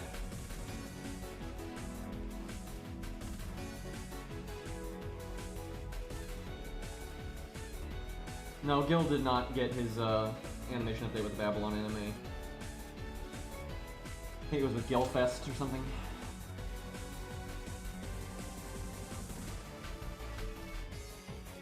Alright, what do you need to shoot shots here? Okay, not that much. Alright, well I guess we'll grab this red thing. I'm guessing there's a stage there. Maybe it'll be a boss.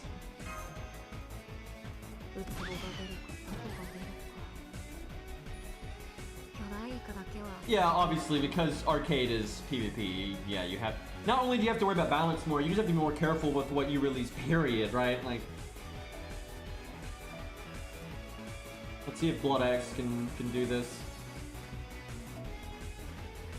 So, now that this account is finished Blood Axe, the next thing I'm going to grail on this account is Babbage. I'm pretty hyped for that. I have my main account. I'm actually sitting on several grails, and I haven't decided who to grail next. I want to grail Tesla next.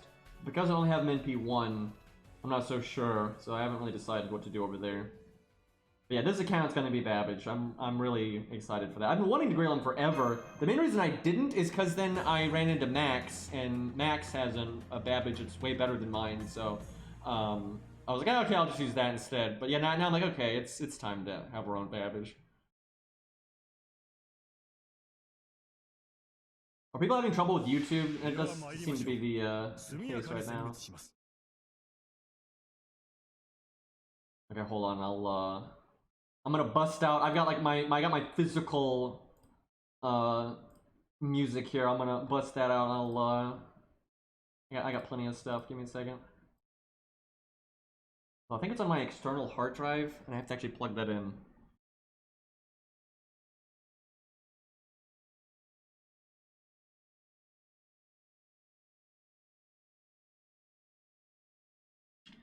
But yeah, I might rail him to just 90. I'm not sure, but I'm definitely grailing him, and it definitely to at least 90. Oh wait, I already had my external hard drive plugged in. Excuse me. I unplugged it that one stream because it kept unplugging and replugging in and just making Windows 10 noises, and it was really annoying.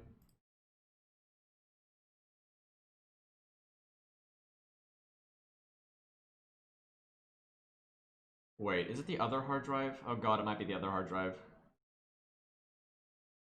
Why did I not? I thought I copied it onto both of my hard drives because that was like convenient, but apparently I didn't. I was not ready to bust out physical music. I'll just put it that way. I just knocked over a container of dice. Okay, I don't even know where my other hard drive is, by the way. I thought I copied everything from it onto this hard drive, but I did not.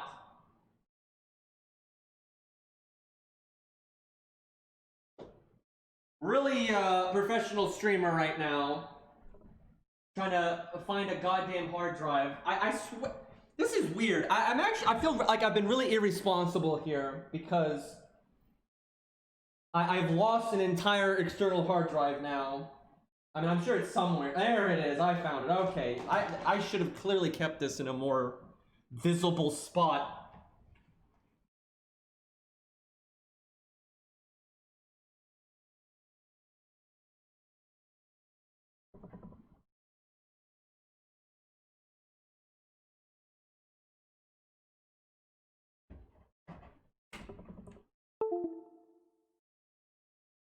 Okay.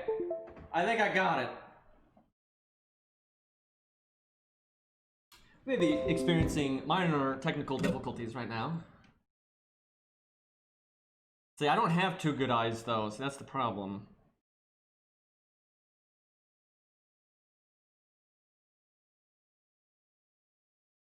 Okay. Where is anything?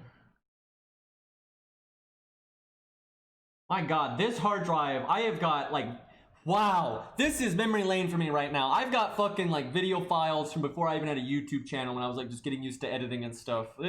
I got some old shit on here. All right, let's get some armored core in here.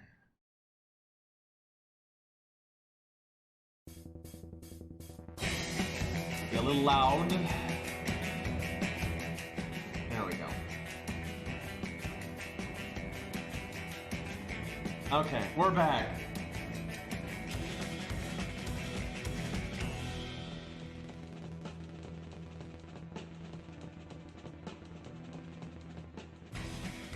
Man, I remember, jeez, I remember when I was a teenager, man. I used to just be, I would just edit so much just cause.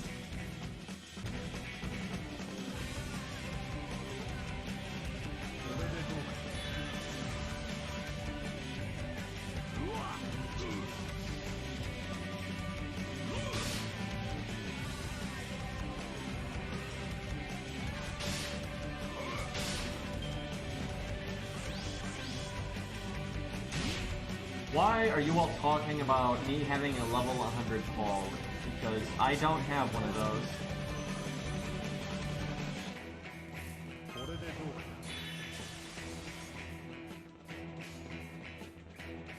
I didn't think dinosaurs had that kind of text. This stage is so generic. This is just like the other one. My god, I was really... That sucks. I mean, you know, maybe the later ones will be harder, but this is exactly like the other one.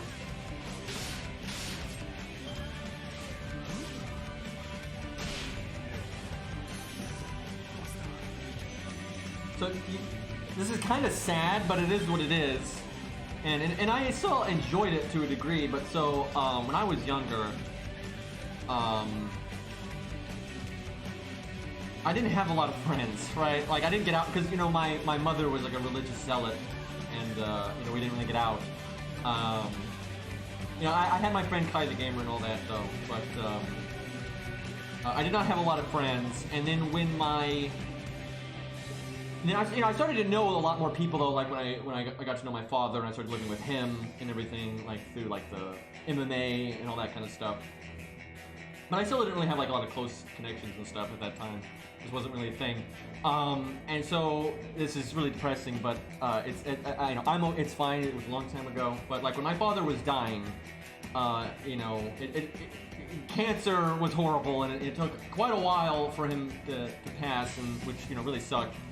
But so I was basically where he was staying, because he had gone to a different state, because they had like better medical services and stuff. So I had flown out there as well, and I was for quite a while was pretty much just by myself, and I just had like a laptop. This was, you know, for quite a chunk of my life. But I would just edit, because I didn't really have any friends, especially out there. I was in a state that I didn't normally hang out in. And I remember just editing like so much stuff, and that really helped me get through all that nonsense. Yeah, because even before that and after that, I continued to really like editing. But I remember that's actually where I had the time to Because back then you didn't have like YouTube with like, you know, video tutorials for everything and Google and all that kind of stuff. And back then I was using fucking Windows Movie Maker. Although I will say this, Windows Movie Maker back then was a lot better than it is now. It really was. It still was kind of shit. But I remember just kind of being alone, you know, by myself and with my laptop with Windows Movie Maker and just figuring out how it worked, right? And figuring how to edit and like figuring tricks you could do. I remember watching trailers and kind of seeing like the kind of sound editing they would do, like how they would kind of trick things and have things like one sound playing into another clip and stuff like that. And I was really awesome, right? And as I got older, I just did it more and more and more, and then I got a, you know, proper editing program. So it's not as feels bad as you might think, because I have always, like, so I cannot stress this enough, I have been such a person that I need a lot of alone time or I will go mad, right? I do not want to be like surrounded by people 24/7. I actually can't stand that. I need a lot more alone time than most people. So it actually kind of worked out. Like seriously, I need so much more alone time than most people, and I get actually annoyed when I can't have a lot of like alone time. Because here's the thing, you know, I like figuring things out, I like learning, and I like, you know, understanding things. I don't like just accepting like general knowledge. I like to look into things and understand it. And that takes a lot of time. You need a lot of time to yourself to be able to explore questions and ideas and learn and read and all that kind of stuff. And if you're always being distracted by other people, you're not going to have time to do those things, or you're not going to be in an environment you feel comfortable doing those things. Like you can't just bust out a history book when you're talking to somebody, right? So having a lot of alone time is actually very useful for being able to sort yourself out and kind of figure out what you actually want with your life, what you actually think about topics, you know, what's the information surrounding these topics, right? Like it's very useful to have alone time. A lot of people, if they don't have any alone time, are never going to actually think deeply about anything, right? So I'm very thankful to have had so much time to kind of just figure shit out on my own. That being said, my family being like a religious cult when I was young was not a good thing, and that was not great.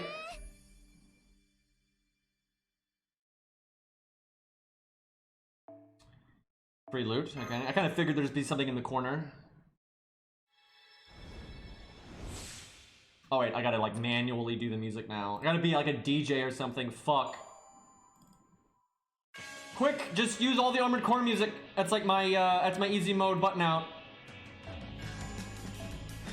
But yeah, man, that was a tough time for me though. It was just, you know, I never got along with my family very well. Like I really were never eye to eye at all, and there was a lot of problems. When I got to know my father, you know, I got along with him much better, right? And he like, you know, actually helped me a lot in my life because, you know, up to that point I didn't really have any education or anything, right? But so when he passed, it was really tough, right? Those were some rough fucking years for me. But you know, I learned a lot from them, and you know, life's pretty good now. So overall, it worked out. But you know, it takes a while. But yeah, when you get like, I remember like when I was in those, you know, darker days, it's easy to like. It's easy to think like it's never going to get better and like there's no positives and stuff like that. And this sounds so sappy, but it's true. You know, you gotta just kind of do your best, and a lot of times things can get better and you can improve your life. And because yeah, my life's pretty awesome now. Okay, can these like not be level 60 nodes? Like, see, this is the thing. This looks like a whole shtick, but it's not, right? This is literally just do free quests, and you're gonna eventually open the entire map anyway, right? So it like, it doesn't... Is there any way I can get all of these in one go? No. That feels bad. But like, it doesn't matter, right? This is like a generic, you know, do free quests, open map up. Your decisions you're making are fairly minimal in like the impact that they're having, right? Like it's not really that big of a deal. It's kind of like they're making you think you have choice, but you don't, right? I'm never a fan of that kind of game design.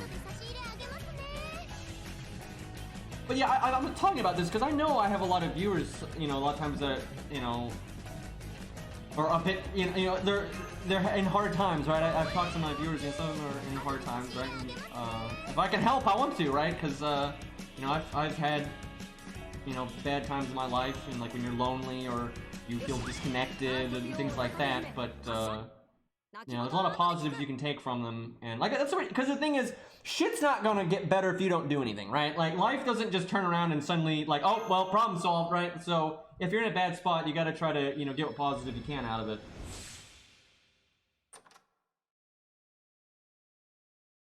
I mean, if you're gonna have decisions in an event or in a game, the decisions should have, you know, meaning to them. Otherwise, there's no point in having them, right? Like, I greatly dislike the illusion of choice, right? And you see this a lot in modern games. This has become like the thing in modern games where they jump through hoops on the surface level to make it seem like you have a lot of decisions and what you're doing matters, but it's actually linear as fuck and nothing you're doing matters at all. Like, I don't like that at all. That's crap. But that's really prevalent in modern game design. And like with FGO, it's like, you know, they're trying to make it seem like this event is different, but it's not. This is the same stuff you always do. You do free quests in a linear fashion. You progress like the main story, right? Like there's nothing new here, right? This is same old. And like, for example, there are times that FGO has done things that are new and that are actually different, and you're not just sitting there doing free quests in linear, because this is linear. They're trying to make it seem like this isn't linear, but this is completely linear. But like, you know, Setsubun, that's a completely different style of event that is fundamentally different to how you normally play the game. Like your units going on cooldown fundamentally changes the way you approach things, right? If you're fighting an easier stage, you're probably going to want to use like just a single one of your units that's not that strong, so you can save your stronger units for the harder stuff later, right? That's a fundamentally different way of approaching the game, right? And like the Grail Front system, you know, they kind of made like a Fire Emblem game, right? That's a fundamentally different thing. This isn't. This is literally vanilla FGO with a coat of paint on it to make it seem like it's different, right? That's shallow.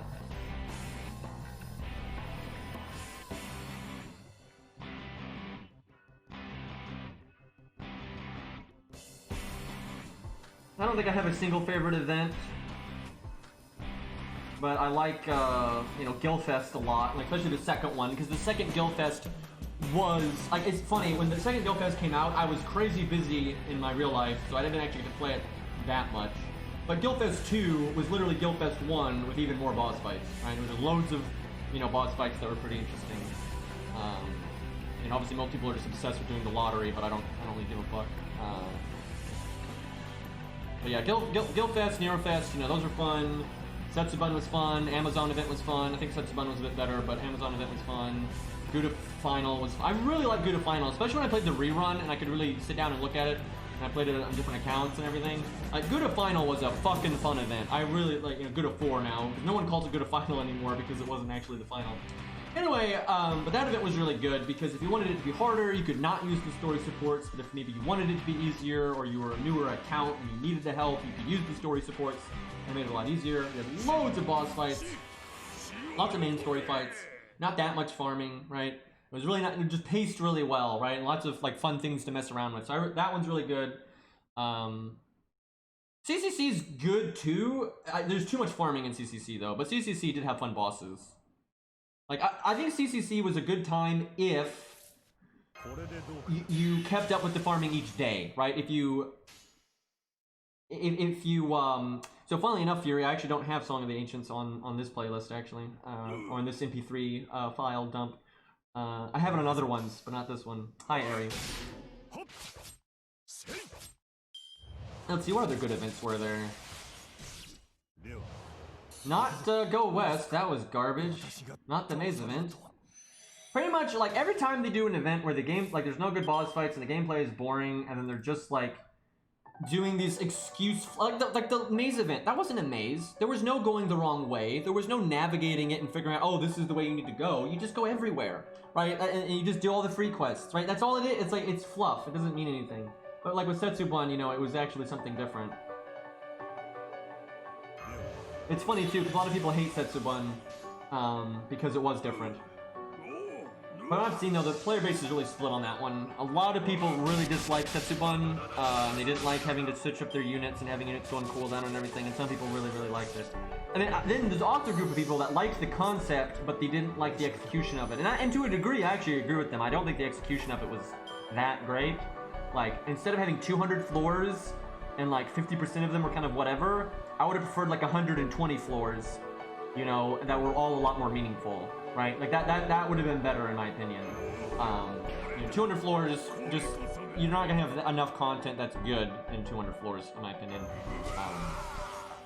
And 120 is a good number because you have like your base 100, and then the last 20 can be like your EX floors that are all really hard. Like you have your main event that's the 100 floors, and then the 20 floors after that that are like bullshit hard, like really, you know, every stage is like really worth a fuck and really matters.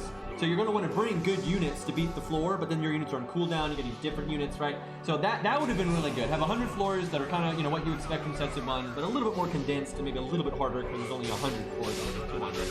And then have an EX 28 floors at the end that are really, really hard. That would have been awesome. But I still like Setsubun, and the idea was still good. I didn't really find Setsubun boring because every floor you could just kind of focus on a different servant and have fun with that character, right? Like, okay, now I'm going to use Phantom of the Opera, right? And that made the filler, because you could make the filler floors more interesting that way, and it was practical, right? It was practical to beat the filler floors with weaker servants like Geronimo or what have you. And, you know, I have literally every, like, 1 to 3 star levels other than, like, Kiyohime and Uriel, but, you know, so I don't think they have all that kind of stuff ready to go.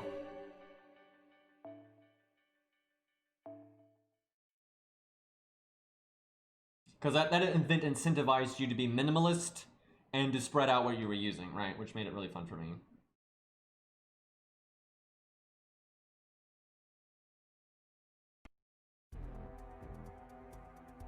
Why not?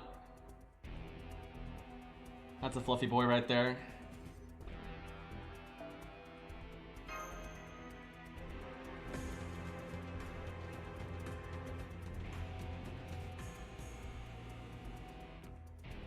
At least Phantom is better than he was.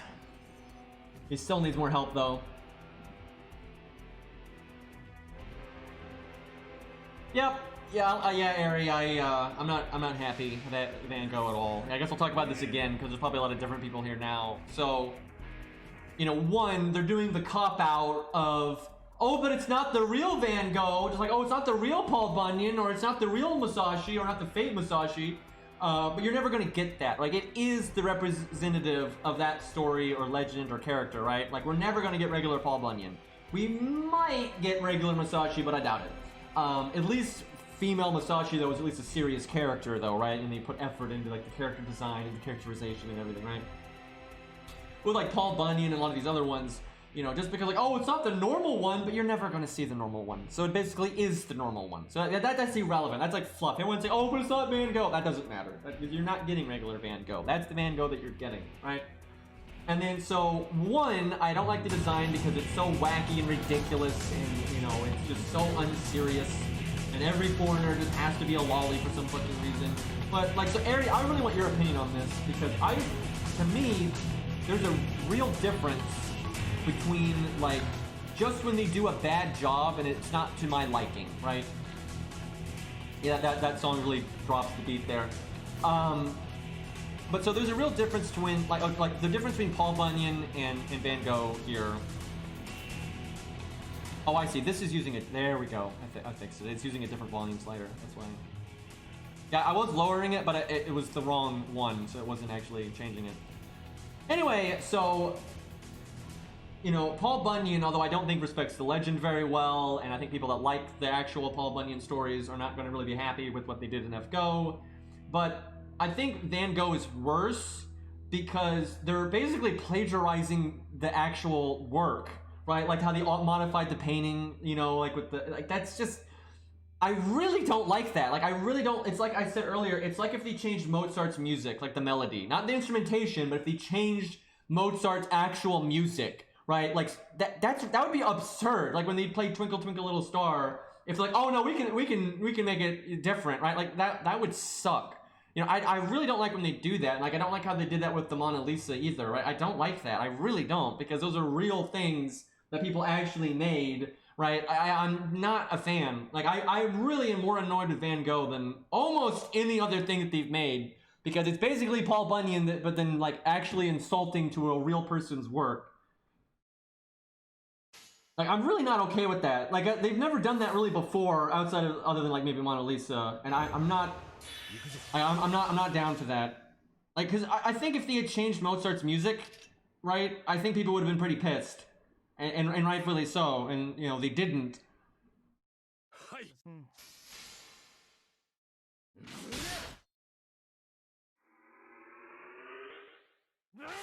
So how I saw it was, I was watching the stream, and I actually know Van Gogh's work,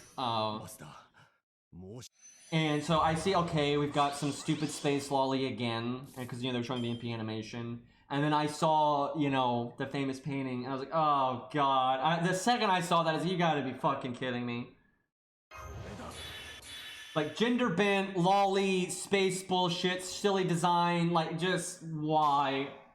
And like I said, I'm not even the biggest Van Gogh fan, but a lot of people that I know are, and so I've always, like, I'm well aware of the paintings and stuff, so...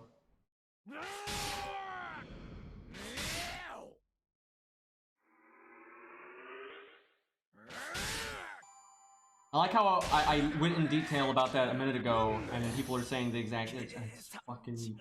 This is why I have to repeat myself constantly, is because it never ends.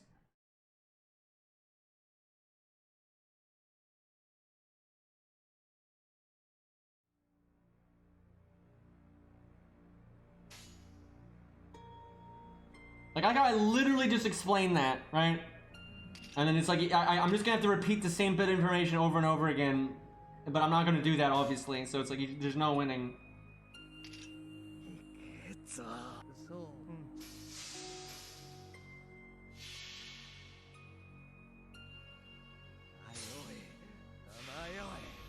Yeah, pretty much, Fury. I'll say it one more time. It's like, it doesn't matter, because they've done this with a million characters. Like, oh, it's not actually that thing, right? It's not actually, like, the regular Calamity Jane. There is a regular one. Oh, this isn't actually Paul Bunyan. They've done that a million times. It doesn't matter, because it's still the representative of that work. The representative of Van Gogh's legend, history, his actual paintings. What's actually representing that is this lolly thing, right?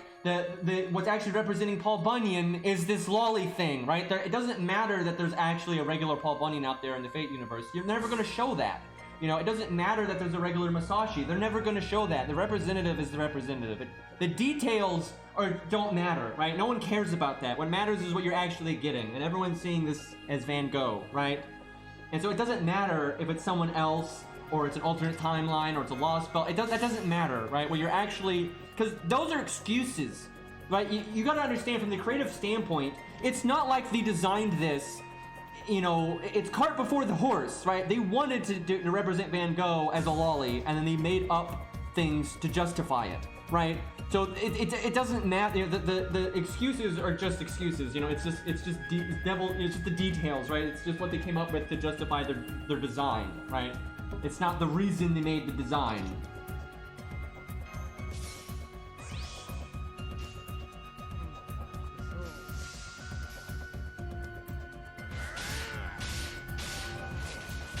Yeah, exactly what Fury's saying. It's like, she's not Van Gogh, but she's called Van Gogh, and she uses Van Gogh's paintings. It's just, this is their representation of Van Gogh. It doesn't matter that it's not technically Van Gogh. It's just irrelevant. Yeah, you got alien shit, wacky design, lolly gender bent. It's all the check boxes. So yeah, I'm not a fan. And then them actually altering his work. Really not a fan with that. Like that's like pretty. I think this is the thing I'm the most annoyed with. Like, they've never really done. Like, I would have been so pissed if they had altered like Mozart's music. I'm not even the biggest Mozart fan. I'm more of a Bach person, for God's sake. But like, you don't do that. Like, that's fucked. Yeah, no new 4-star, no welfare. And we're just sitting here playing. This isn't even battleships. Battleships would be funner than this. I'm like, this is linear. This is a lie. This event right here is a lie. You are just progressing in a completely linear fashion. You do free quests. You're gonna open up the whole map. That's it, right? That's it. Like there's no decisions. There's no. It's not different. It's not even Minesweeper because you can't click the wrong thing and go boom, right?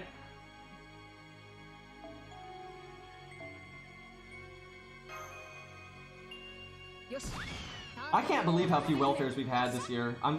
It's weird. I have hope though. Seriously, I mean really negative right now, but I actually have hope that FGO is going to get better because a lot of changes they might make. It's going to take a while for that to come down the pipeline. By the way, this song is fucking amazing. By the way, anyway, it's going to take a while for these changes to come down the pipeline, and I do think they're aware that they're losing money, and these other games are starting to really eclipse them. Like, look at how that last interview, right? That interview they did was really signaling, like they said, they know the command code UI is shit, and they're going to make it better. You know, they finally acknowledged people want story replay. They said they're going to try to focus on fixing a lot of the game systems. They're acknowledging that because I think they know now, right? They know, because they are losing money. You know, FGO's profits have been going down. These other games are doing better than ever. I think, like, Genshin Impact is putting a fire under their ass, and that's good. They need a fire under their ass really bad because they've been so lazy and complacent. I've never seen a game get so complacent. Like, I've been playing this game for a long time. I've seen the patterns. I've seen the cycles. You know, this game's been... I'm literally seeing FGO, like, repeat itself, right? It's like they have these, like, 4 or 5 event formulas that they just keep copy-pasting. Right, and they put like fluff on top of it to hide it. They've been using the exact same like 5 events over and over and over and over and over and like once or twice a year to make main story where they actually put in effort, right? That's pathetic. Like, that's pathetic. I love FGO and I like the Fate franchise and I like a lot of the artists and voice actors and stuff, but that is fucking pathetic, right? Especially with how much money they were making. And so I'm glad that they're not doing as well, and I really do think they're gonna start trying better. That last interview is like the most hopeful thing I've seen from DW in ages. I really think they realize they have to put in more effort. But things take a while to work their way down the pipeline, right? You know, these things, you know, servants have to be made months and months and months in advance and everything. So, like, this event was in the planning stage a long time ago. You know, you're not going to start seeing these changes for a while. But I really am hopeful that they're going to start, you know, doing a better job and putting in more effort. Because they have to. If they don't, they're gonna die. I fucking love Fate. I'm a huge Fate fan. I fucking love Fate, but even I'm like, this is just ridiculous, right? I'm over here wanting to play Genshin Impact instead because they're just being so lazy. I'm like, Jesus Christ. Yeah, there was like a new interview last night, yeah. Yeah, actually it'd be really good if we could get Aerie some links to that because she can actually read Japanese, so that'd be helpful. But yeah, they straight up said the command code UI is, you know, not great. And, you know, they want people to be able to switch them, you know, more easily. And so they said they're going to try to get it fixed at some point, so. And I apparently in the stream or in the interview, I'm not sure. I haven't looked into this at all because people said it right before I started streaming. But people were saying they did acknowledge that people want story replay, which... that makes me happy, although that makes me... that if they just now said anything about it, that means they probably haven't put any work into it yet, but, you know... Yeah, Wool's like really good in Japanese, but she's hard to get a hold of these days, you know, because she's in Japan, so, you know, that's kind of reasonable. Time zones, how do they work? I actually know another guy that actually does know Japanese really well, but he's very rarely been able to get a hold of him. He's actually been one of my friends though for so fucking long, but he's got like a really busy job, and I don't get to talk to him much anymore. But I've done it's funny, he actually does play FGO, but not a lot. He used to play it more, but yeah, he don't play it too much anymore. It feels bad.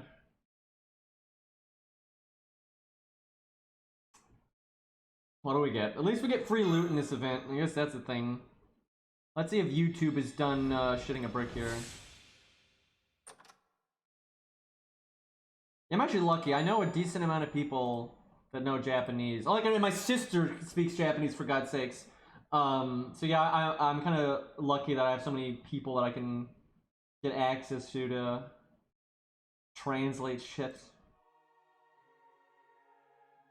Okay, YouTube is still dead.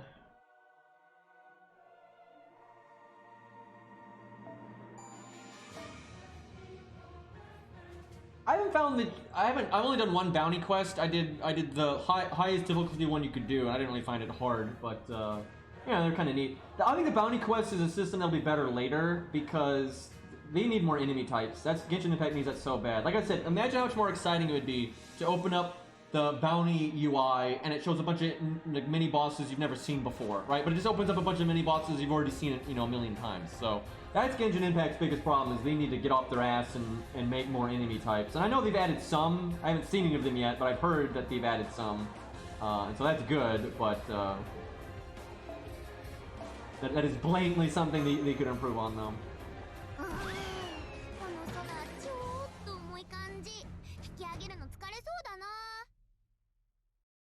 Am I supposed to do something with the thing up top? And what is this point ladder? Like, seriously, what is this fucking point ladder? Like, what the hell? Like, I mean, come on. Like, yeah, this really reeks of quality, effort, content right here. Like, come the fuck on.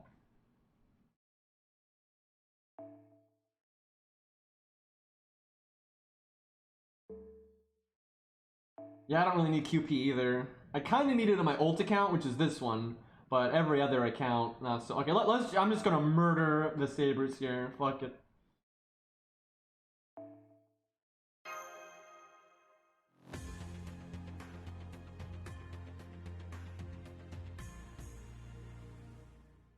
Yeah, so far I have nothing good to say about this event. I don't like the aesthetic. I don't like the story setting. I don't like the characters. The gameplay is so boring. Now, it might get better. They might start throwing some real bosses at us. Right? I'm serious. If this event starts throwing like a lot of mini bosses and bosses at us, like Good of Final did, I'll enjoy it, right? If we get to the point where we got like some really fun stuff to mess around with, then, you know, good, right? So it can recover itself, right? Solid gameplay, right? But so far, the gameplay has been a complete Snoresville. It looks like they're starting to add some gimmicks here. This is probably nothing, but like I might get to be something at some point. So, you know, we'll see.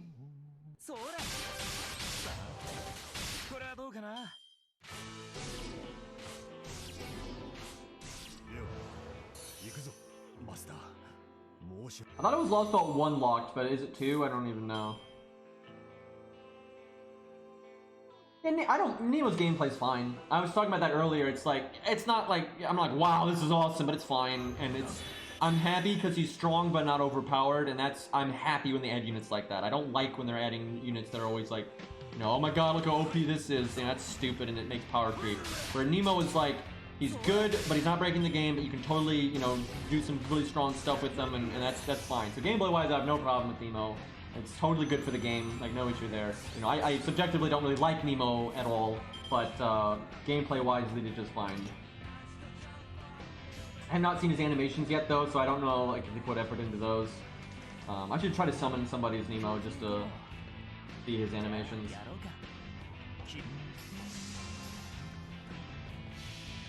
I mean, it's just boring. Like, there's literally nothing for me to like in this event. Like, it's dull as fuck. It's super linear. We're just doing free quests a lot. Obviously, I don't like lollies and stuff, and that's like the new characters, so far it sucks. Now, like I said, it might get better. If you start adding good boss fights, then that'll be great. But right now, it's dull as all hell. Oh my god, these guys stun when they attack. Okay, that's at least hard enough that I'm probably gonna have to reset, but it's not gonna be hard to deal with. You just gotta bring someone with anti-debuff. But yeah, oh, hi, Lost. But yeah, looks like they stun on attack, so that's pretty bad. Although I guess you could win with any unit. You could just bring the command code that gives you anti-stun. Okay, yeah, we gotta reset. That's bad. That's something. That would be a lot better if the enemies had something else going for them, though. They need, like, you know, a bit more threatening stats. But I am hopeful that these stages will get more interesting.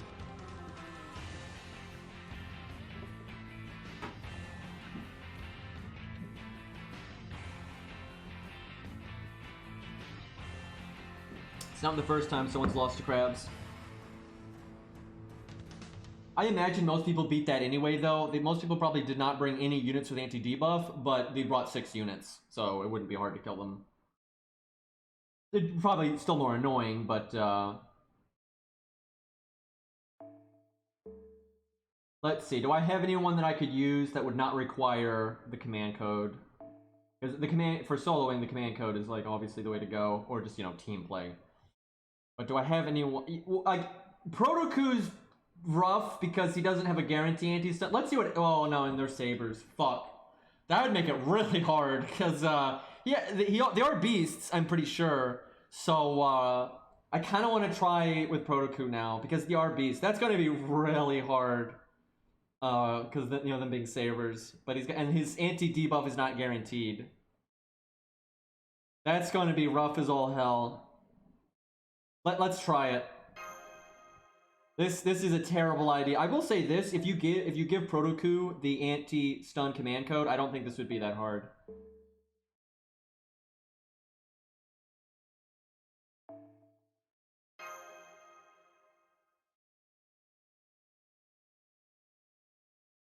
Dude, imagine if Van Gogh was like an actual like man and had, like a more mature man, right? And like painter. That'd be a pretty cool character type that they haven't done.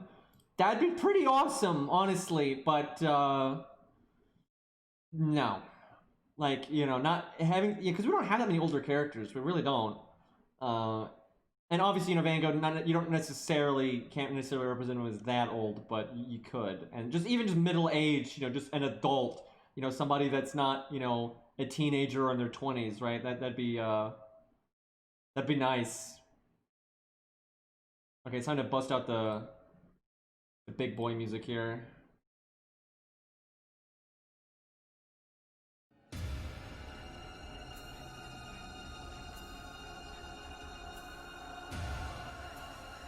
Alright. Fight some crabs.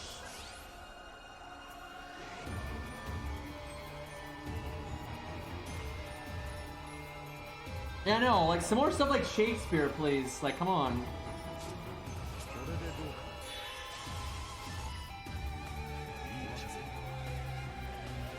I'm gonna hope I insta-death the higher health one, so I'll start attacking the lower health one. The thing is, the first few days of an event show, like, the design of the event, right? Like, you can tell this whole map thing... Hold on, I'm trying to fix the volume here. The whole map thing is just nothing, right? You can already see that. Now, like, obviously, in terms of gameplay, it could get better, sure. But, like, the backbone of the event, the point ladder is a joke, right? Like, there's a lot of the structure to it is shit.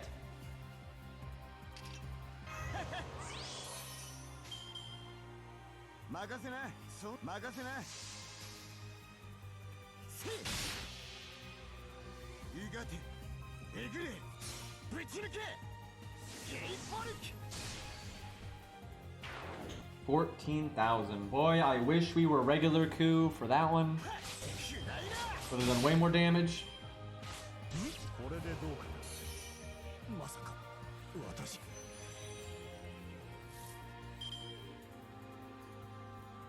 Okay, this is where things get ugly.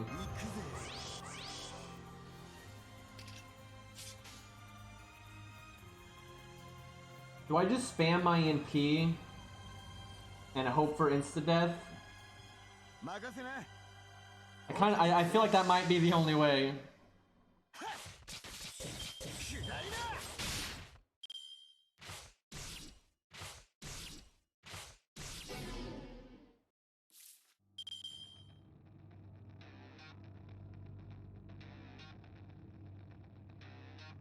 Cheeky musical grant us to death. Okay, we didn't get stunned. That's good.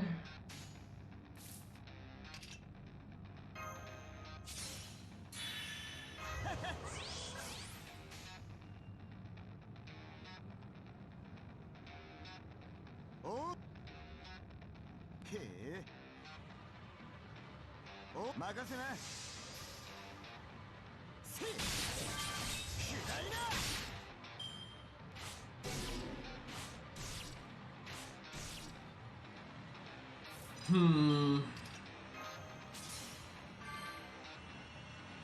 we dropping frames? I have dropped 0 frames on OBS. I'm looking around, I've dropped 0 frames.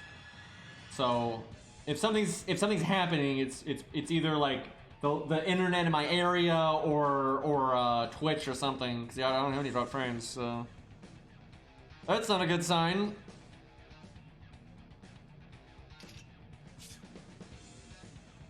Wow, they already got rid of protection from arrows. That's not great. Insta death, please. Crabs attacking our frames.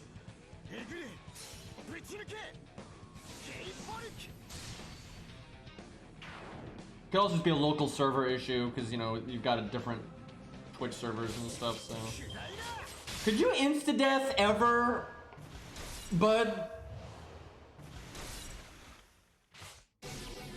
Okay, well, let's try, I can't believe I'm saying this, but let's try regular Ku. I think he'll actually do better. I'm gonna cheat though and give him the command code, but because Ku doesn't have like any niches here, I feel like that's fair enough.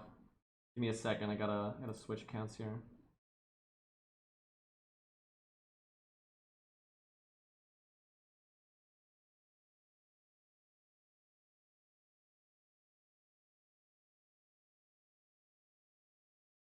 No, it's not really bullshit. I mean, I'm literally using a Lancer to fight sabers.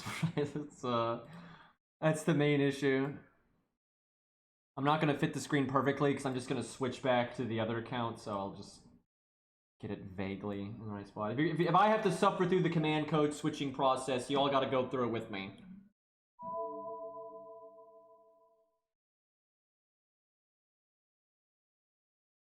A non-grailed curse arm, probably, maybe not, but grailed one, probably. If he had the command code. If he didn't have the command code, absolutely no way. Like, you'll just get stun locked to death.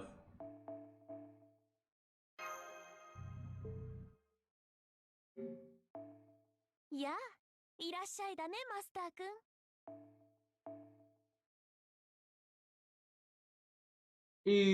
Okay, let's see. Guess I'll just switch out that one.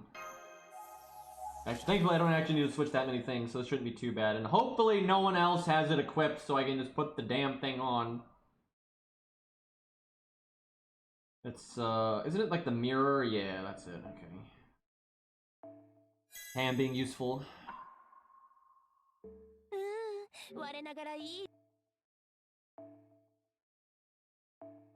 Okay, we don't want an event damage CE, that'll be too well, actually, because he's a Lancer, it probably wouldn't be too easy, but let's try it without one, because Protoku didn't have one, so let's be reasonable here.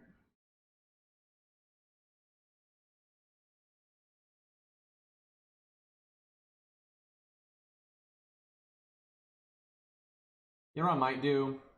Well, yeah, okay, I'll turn on the actual in-game music. I kind of want to know if they made unique music for this place. Because, that's easier than me, DJing it up. We'll just go in the stage and turn the music on that way. I'm kind of curious if there's, stage music.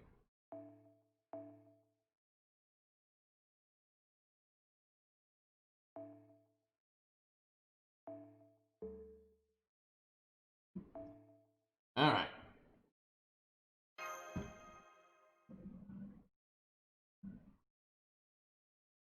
$200K is not too bad though. Like that's not too bad, especially when it's just one enemy and you can focus on them.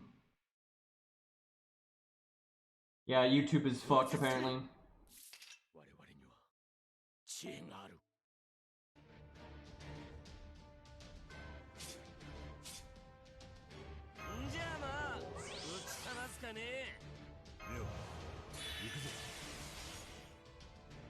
Wow, we're really getting crap hands here.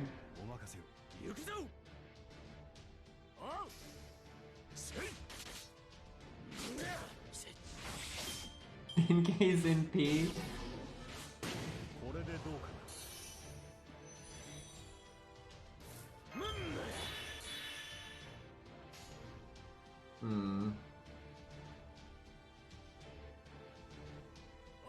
Should be attacking the other one actually, just in case you get an insta-death. By the way, Ku has higher insta-death than Proto-Ku as well, because, you know, this game's fair. Oh god. Fuck. Fuck! I seriously thought I was gonna get my NP there. That sucks so bad. That is super bad. That's like a whole turn going to waste. I could be already NPing and working towards my next NP, right? That's a big deal. I forgot I don't have the Death CE on Leonidas. Like I get Kim Lawn instead of the Da Vinci one. If it was the better one, that would have worked. Oh god, can it only block one? Because if it can only block one, this is gonna be a problem.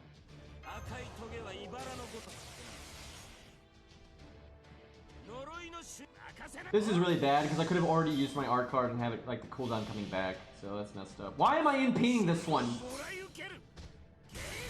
Well, we didn't kill it anyway. By the way, Ku doing more damage. I'm guessing we didn't get our anti-beast damage against these.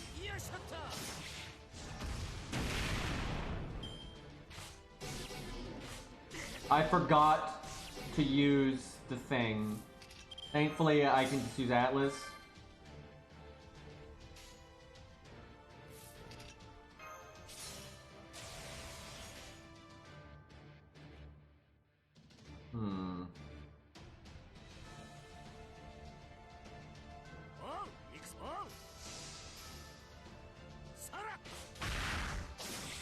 Fucking Christ. Dude, now... This is not going well on a lot of fronts. Like, I made a few mistakes, but also, like, just straight up... The RNG has been atrocious on this one.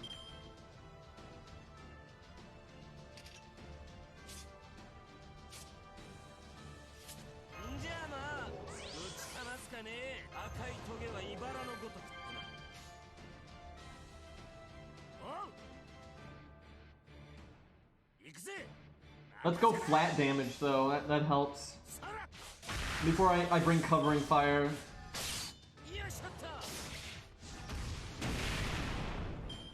Probably more damage than Sumo is giving me. Wow, these stunned 3 times. That's because I guarded 2. That's fucked, dude.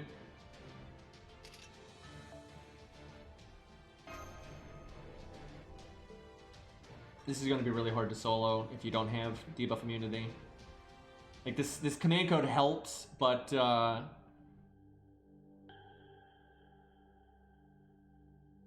sonar noises?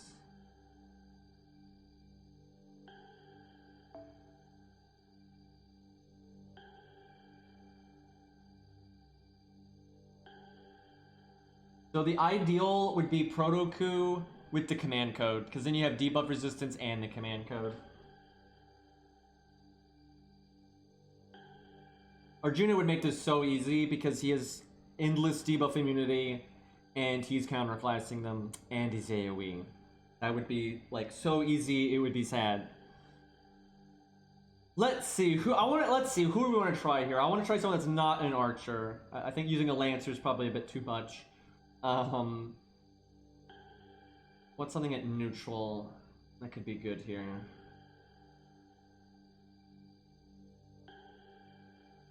What's wrong with the Rider Kentucky? What? Oh, here, real quick, let's check out, let's go do a free quest real quick. I want to see Nemo. I haven't seen him yet. Apparently we have main story to do. Oh, God! That is not how we're gonna be able to test that out.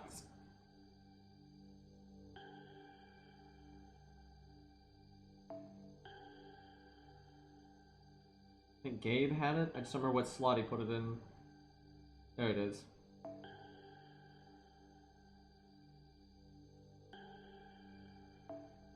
I feel like the song needs to, like, step it up after a while. You start off with, like, the atmospheric kind of sonar sounds, but then you could get some, like, Fate Extra vibes going, right? I think that would work pretty well. But instead it seems to be this forever.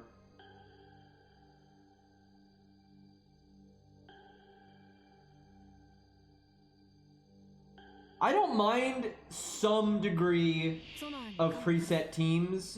I don't think you should do it a lot because the whole point of this game is using your favorite characters and upgrading them, and that is like the whole draw of this game is to do that, right? Now, I think if you do it occasionally, you can actually make some really fun preset challenges, you know, that like little puzzles, and that can be really cool. They never use it that way, but you know, it can work, right? So, but doing it too much is definitely bad.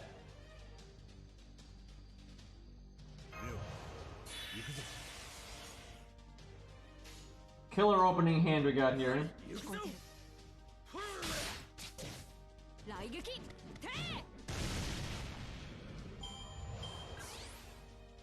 I would have liked Nemo so much more if it was actually based on the book, right?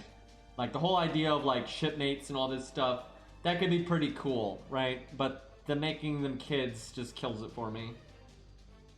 But I think that could have been a pretty fun thing. Bunch of sailors and stuff doing ship stuff, you know, that could be pretty cool. It is a close range version. My taunts are never gonna die. They barely touch on the actual story though, from what I've seen. Wow, y'all just gonna do that forever, okay?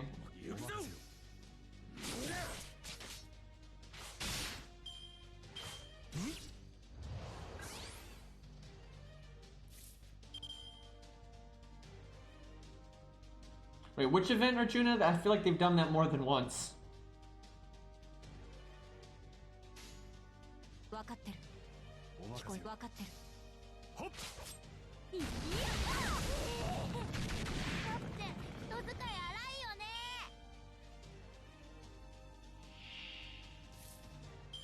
I'm kind of annoyed that none of my taunts are dead, but, you know, what are you gonna do?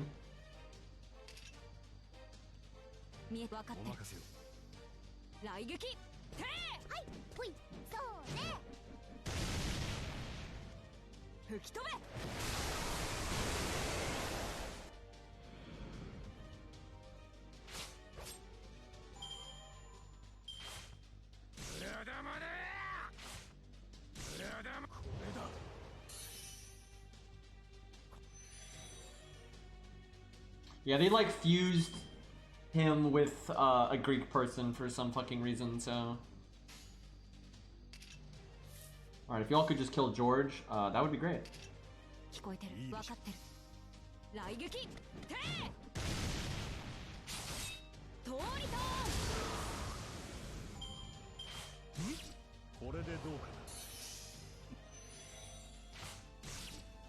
Nice damage, nerd.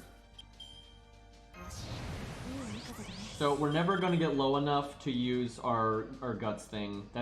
That is never going to happen. Like, we're counterclassing, there's just no way we're gonna do that.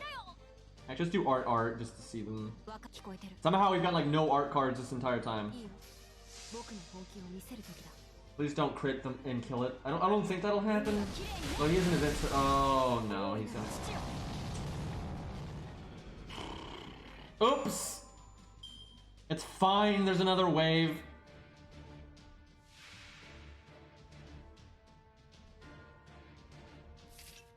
I like how the music gets all serious, but it's just crabs.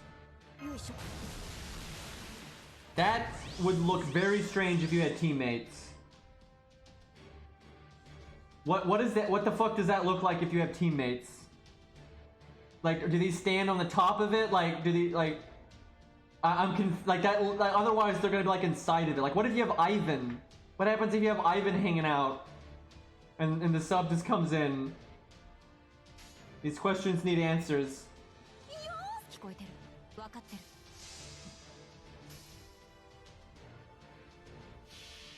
I need to use them again and bring other units.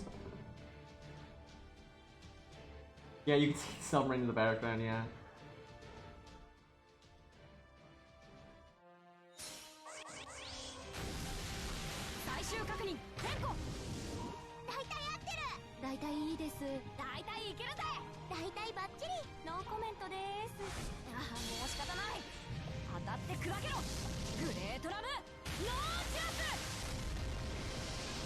I mean, that was basically a giant squid. Like, I mean, that was basically a giant squid, right?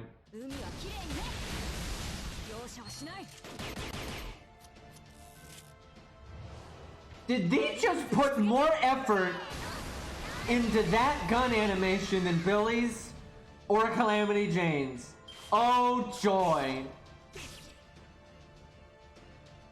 How are they gonna put more effort into? Oh my, this fucking game, dude.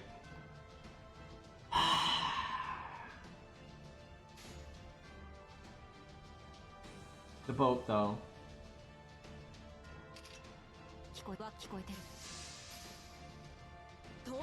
I mean, Calamity Jane is not that old of a servant, though.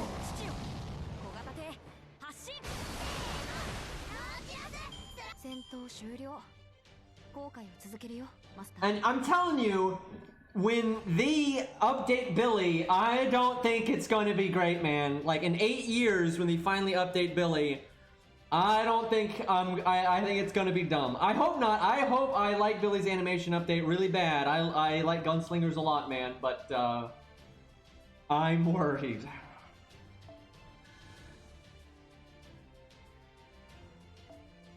Yuri, that might be the most full of shit thing that you have ever said.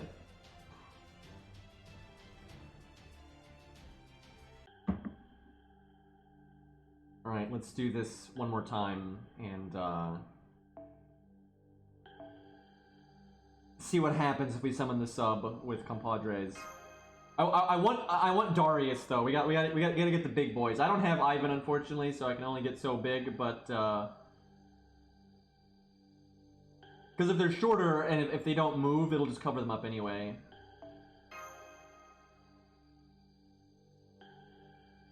I think that middle button was to use, like, your resources to bring the support buff.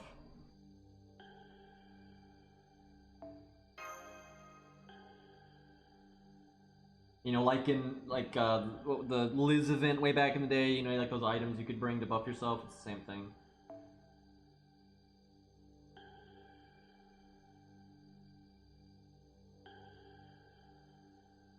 Wait, what about potato chips? What?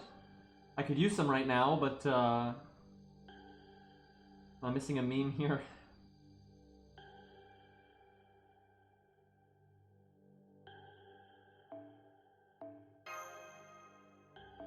Oh wait, this account probably doesn't have Darius leveled. This isn't my main, but that's a big enough boy right there. This account should level Darius, but I don't think I have yet.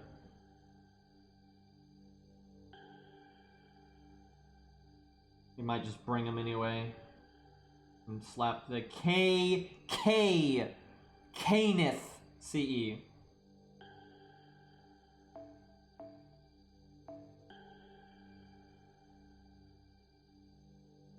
I'd almost be mad if the Canis CE was meta. Like, it's kind of meta, but it's not that meta, right? But, like, although I like Canis and it'd be nice if her CE was, like, really good, it would be kind of annoying if it was, like a staple, right? Might as well bring a back row, just for loot.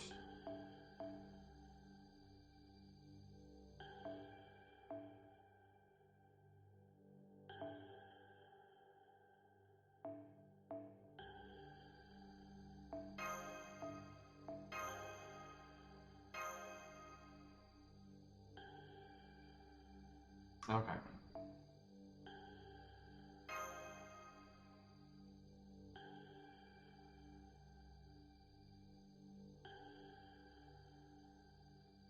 Yeah, you need to be critting a lot for it to be good, and you need to be not, like, NP looping. You know, I think it can be good if you're running, like, Merlin with 2030, and the DPS has that. So that between 2030 and Merlin and the Canis CE, you've got a lot of stars going for free there, and then you've got a massive crit up. Like, that could be good. Like, on Orion or Canis or something, that could work, right? It has uses, for sure. But you could also just use, like, you know, Victor from the Moon, or Limit Over Zero, or just, hey, starting NP still good, so Golden Sumo, right? Like, it really would need to be a situation where you don't want starting NP. And those do happen from time to time. Like, I'll mess with it later, but I'm not expecting it to be meta.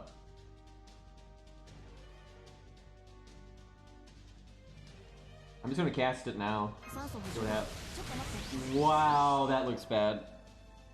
Oh, that did not look great. So there's an easy way for them to fix that. There really is an easy way for them to fix that. Now this would result in some things being like really wacky and stupid, but they should make it where that basically is just like the floor for the other servants, right? So they just go on top of it. Like, and you can make it really generic. You don't have to handcraft it for every servant. Just like generically have them stand like on that line, right? And that would be decent. But that wasn't great. Yeah, I was hoping they'd have a bit more fun with that. I don't know what he sees, but he sees it. I mean, so far, I don't like the event very much. It's really easy and boring and generic. But we'll see. It might get better. But the crabs give me hope, because if they keep amping it up with the bosses, then it could be fun. Like, there is room for this event to be pretty fun, right? It's just so far it's been shit, but you know, we'll give it a minute and see what happens. We'll go back to that crab fight in a second. We just wanted to see Nemo's animations.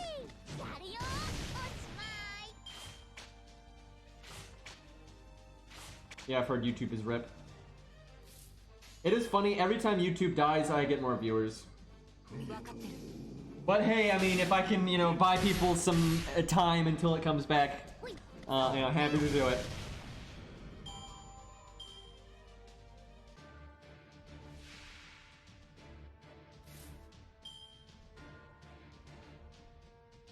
Wait, why does that give you hope lost? I'm confused. Why is this a positive? Here, we'll do slow-mo so people can see the animations. I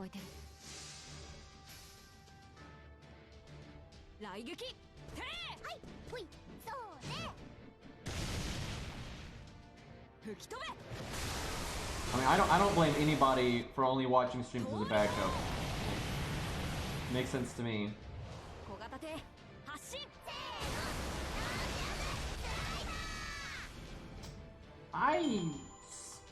I don't know what to say about that. Oh, decent fights if you don't use them? Yeah, yeah, that's true. I'd imagine though by the end, you know, it's gonna be scaled for it, but probably not for a while. But yeah, I think the fights could get better if they do some fights.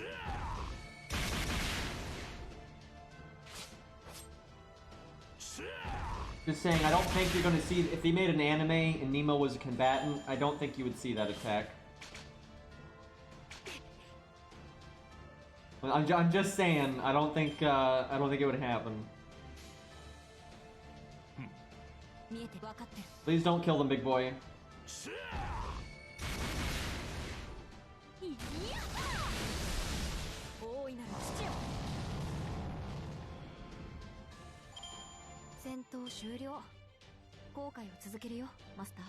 The gun attack is kind of cool. I just wish they put that effort into the other gun people, but you know. Okay, let's get back to the not free quest content. Before we fight the crabs again, well, no, let's fight the crabs. They're like they're the antagonist right now, and then we'll do the main story. Then we'll go back to this stuff. All right, let me think. I want somebody that has like debuff immunity, but is not an archer, right? Because this will be way too easy with an archer. I want to find something more interesting than that. I'm not sure this account has any though. That's the problem. Martha's only got one debuff though. You'd have to win really fast. You could, okay, you know what? We'll do Rartha? I was combining Martha and Ruler there. Anyway, we'll do Martha Ruler and we'll give her the command code, right? And we'll use Atlas and we'll see if that's enough to win before it's over. Because she'll actually do damage unlike Lancers. I'm so glad that they acknowledged that the command code UI is crap and they're going to fix it at some point. It might take them a while to fix it. I don't expect them to get it out next patch, but God, this UI is so bad.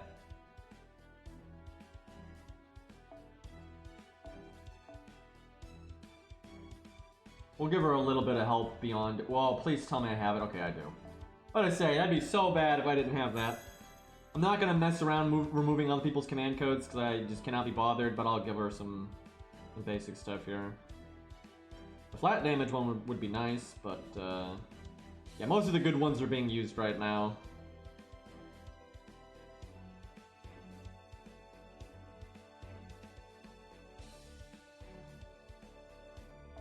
We'll go with the means.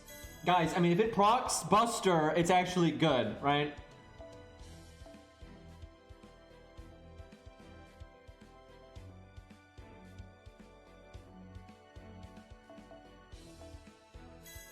Totally gonna work out.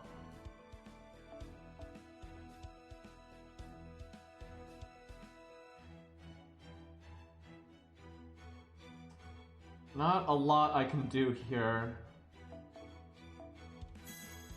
Okay. These are pretty crap command codes, but all the good ones are on other servants, and I don't want to switch, so.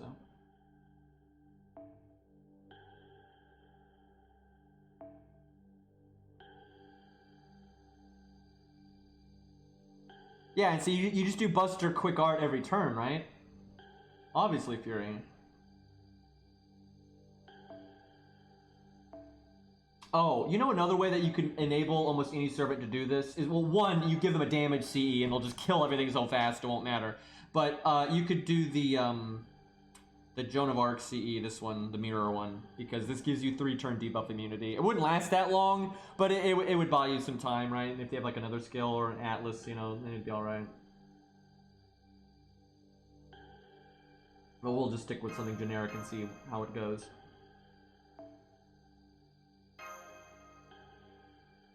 Yeah, it's any debuff 3 times. Did I say 3? I know that's what it is. Did I say 3 turn? Look, I slept for like 2 hours last night because of sleep apnea. I you know, not everything is coming out right, okay? But yeah, I know it's 3 times, not 3 turns. It would be shit if it was 3 turns because our taunts take up 2 of the turns, so that'd be really bad.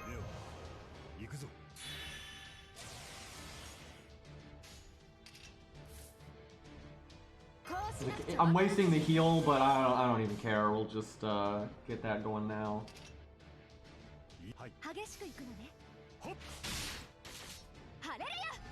Believe it or not, when you can't breathe, it's actually really difficult to sleep, so rough, man.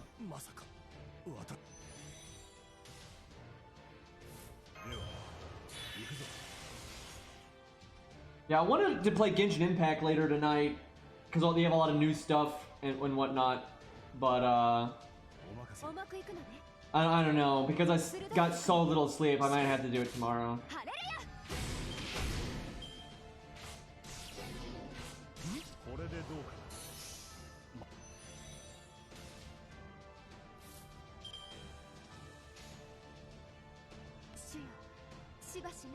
Do we do the card first so it could hit the NP? It's only a 1 in 3, and then the defense down wouldn't hit it. There's no way that that's right. Like, if it was 100% sure, but it's not. So, let's not do that. I could have done my first skill to get the attack up, but this should be fine.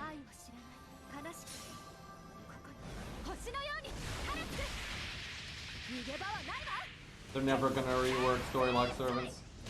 The funny thing is, I don't think they were intended to be the way that they are, but they're rolling with it because, like, oh, this is a good way to make money, so.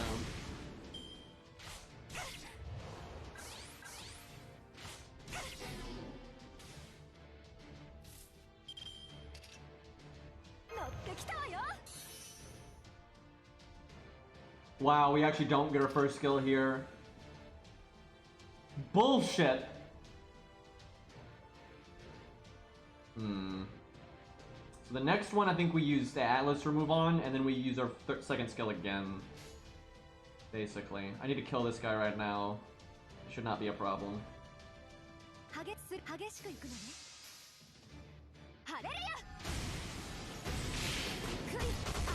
was actually closer than I would have liked.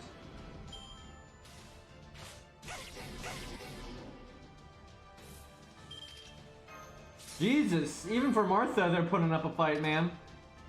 This does nothing.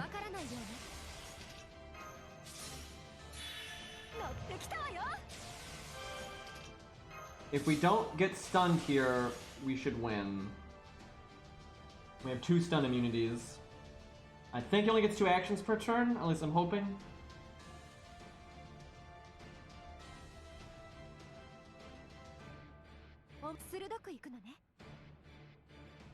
I think I need a Buster Chain and hope I get my MP from him attacking me. Because he's still got a lot of health.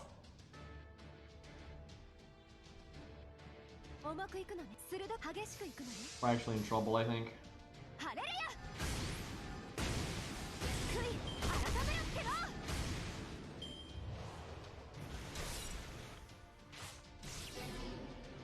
Shit. That's not good. We're gonna get stunned here, and I didn't get my NP. Well, if he only attacks once, if he uses his skill, we're fine. If he double attacks, we're screwed.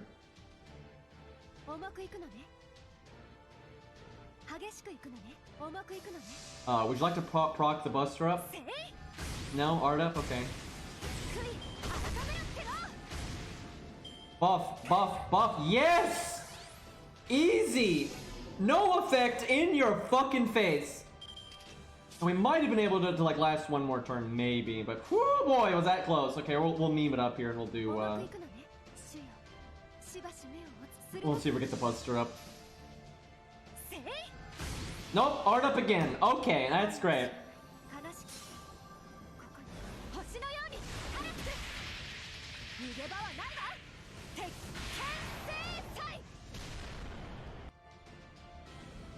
That was close. Ooh. Those dots do a lot more damage than I realized. Should have brought a dot clear command code, by the way. That would have... We'd actually have a lot of health, probably, at this point, if we've been doing that. Which means if you needed to face tank a turn if you get stunned, we actually could have afforded that.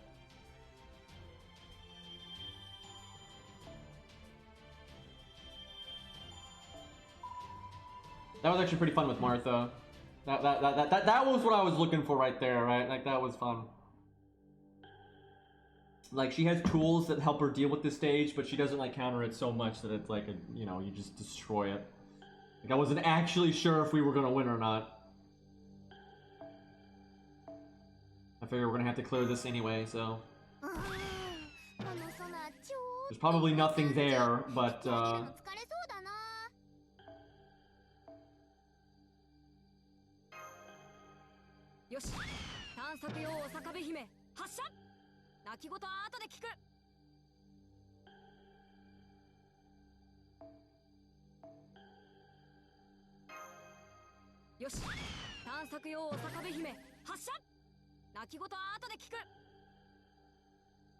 Be nice if you could click right there, but no, you don't get to do that.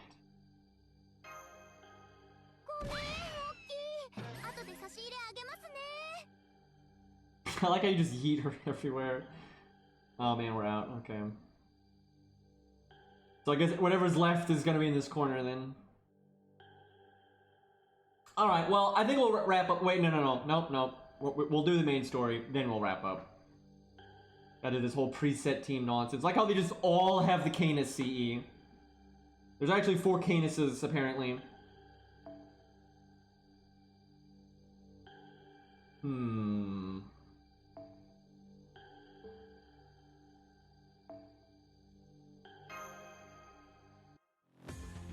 I want to play Genshin 2, and I need to unlock the boss so I can make a video for it, but I'm going so slow because I'm so tired. By the time I make a video for it, no one's gonna give a shit, but really bad timing, man. FGO putting out an update at the same time as Genshin, and then me having huge sleep apnea problems is horrible combo.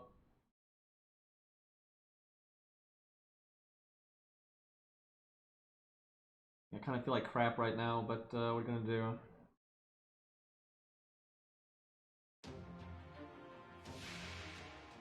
Oh! Can somebody tell me what his name is right here? I really want to know, actually. I wish we had Bull. See, I really want to know what his name says up there. I was not expecting that. Bobby. Yep. It's Bobby, boys!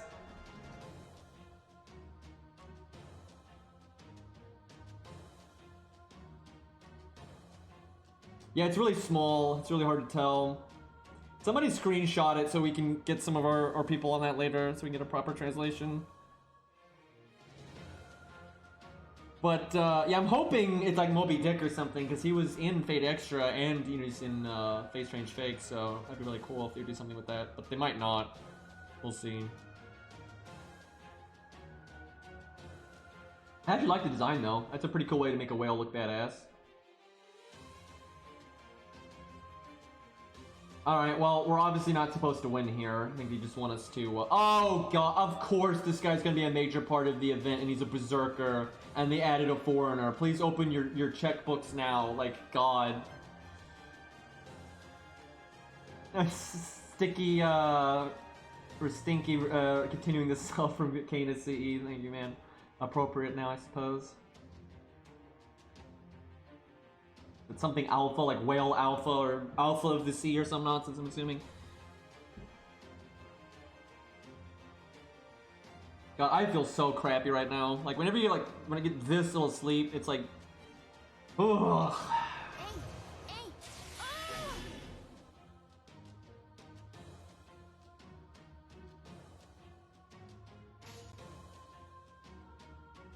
Let's see if we do any damage here. Enemy ship alpha, interesting. Not exactly a ship, but I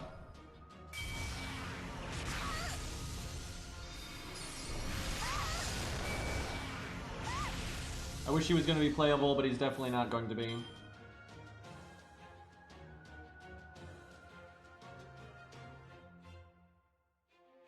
I'd like to get Yang's NP just cuz.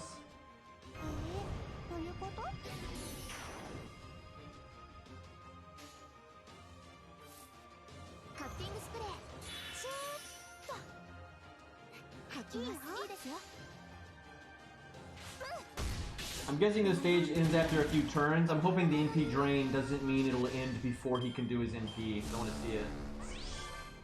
Like he just needed our buffs or something. Didn't get Retaunt though.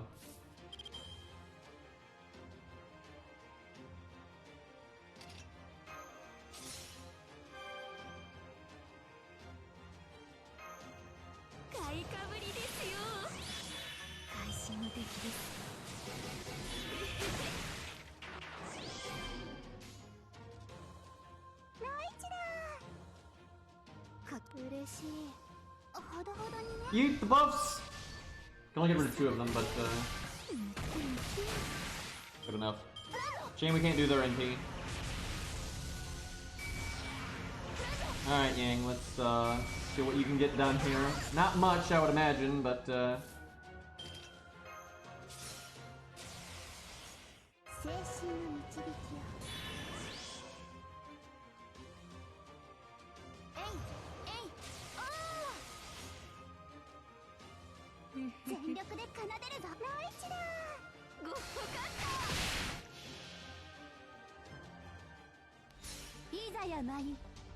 I know, those are some of the stupidest shoes I've ever seen.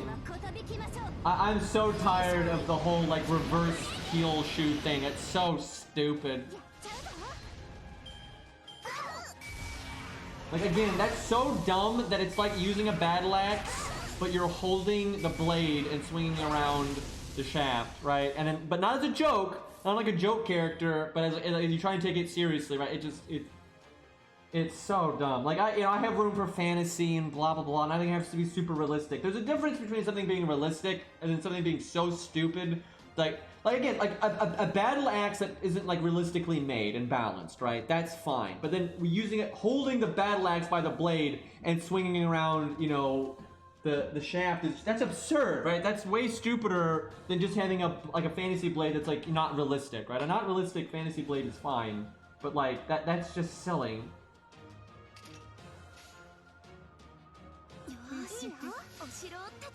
I've done some damage.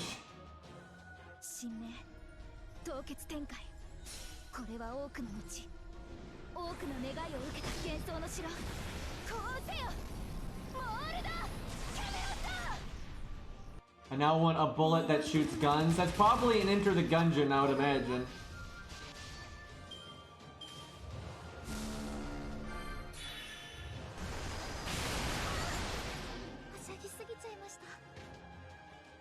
Okay, the sound effect on that was amazing, by the way. Like beep beep coming through. It sounds like a fucking bus. I would have actually really liked though if they had incorporated a like whale song into his attacks. That could have been really awesome. Like make it more badass whale song and more like intimidating, but that could have been really cool if they'd done a bit more with that.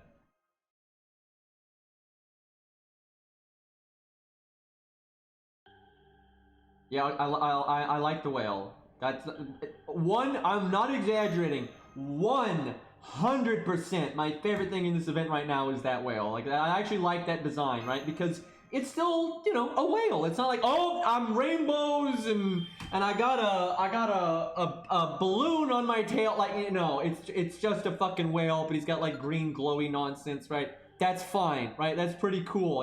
That's pretty badass, right? And he's, you know, so far so good with the whale. But I'm just expecting it, like at the end, you'll like crack its shell and a fucking waifu's gonna bust out and I'm like, fuck you, right? But, you know, we'll see. Hopefully that doesn't happen. They don't do that stuff with bad guys as much. Okay, well we're gonna wrap up there because I am crazy tired. I might play some Genshin later, but I'm not sure. But thank you everybody for hanging out. I'll do my best to stream this tomorrow as long as I don't have another sleep. If I gotta be honest, if I have like serious breathing problems again and I'm not able to sleep, I'm probably not gonna stream tomorrow because I'm gonna feel really crappy. Like one night of horrendous sleep isn't too bad, but if you get 2 nights of horrendous sleep in a row, you're like a zombie, right? So if that happens, I ain't streaming tomorrow, but hopefully that doesn't happen. I'll do my best for that, not to go down, but yeah, we'll do more of this soon. And yeah, so take care, everybody. Let's rate somebody real quick though. I have hope that I really do have some hope for this event. I think those crabs were interesting enough that, like, you know, obviously they had low stats and it wasn't that big of a deal, but I think some of the stuff later could be pretty good. I really do. I could see, Jesus Christ. So FGO right now has 722 viewers, and Genshin Impact has 55,000. So yeah, that's rough. But we'll rate somebody playing some FGO here. What do we got? Ooh boy, not a lot of. We'll rate Codroth. He's playing some FGO. Yeah, pretty much me and Codroth are about the only 2 people streaming it right now, apparently. Alright, boys, well, you have a good one. I'm gonna try to recoup a minute, but I'll see you guys later.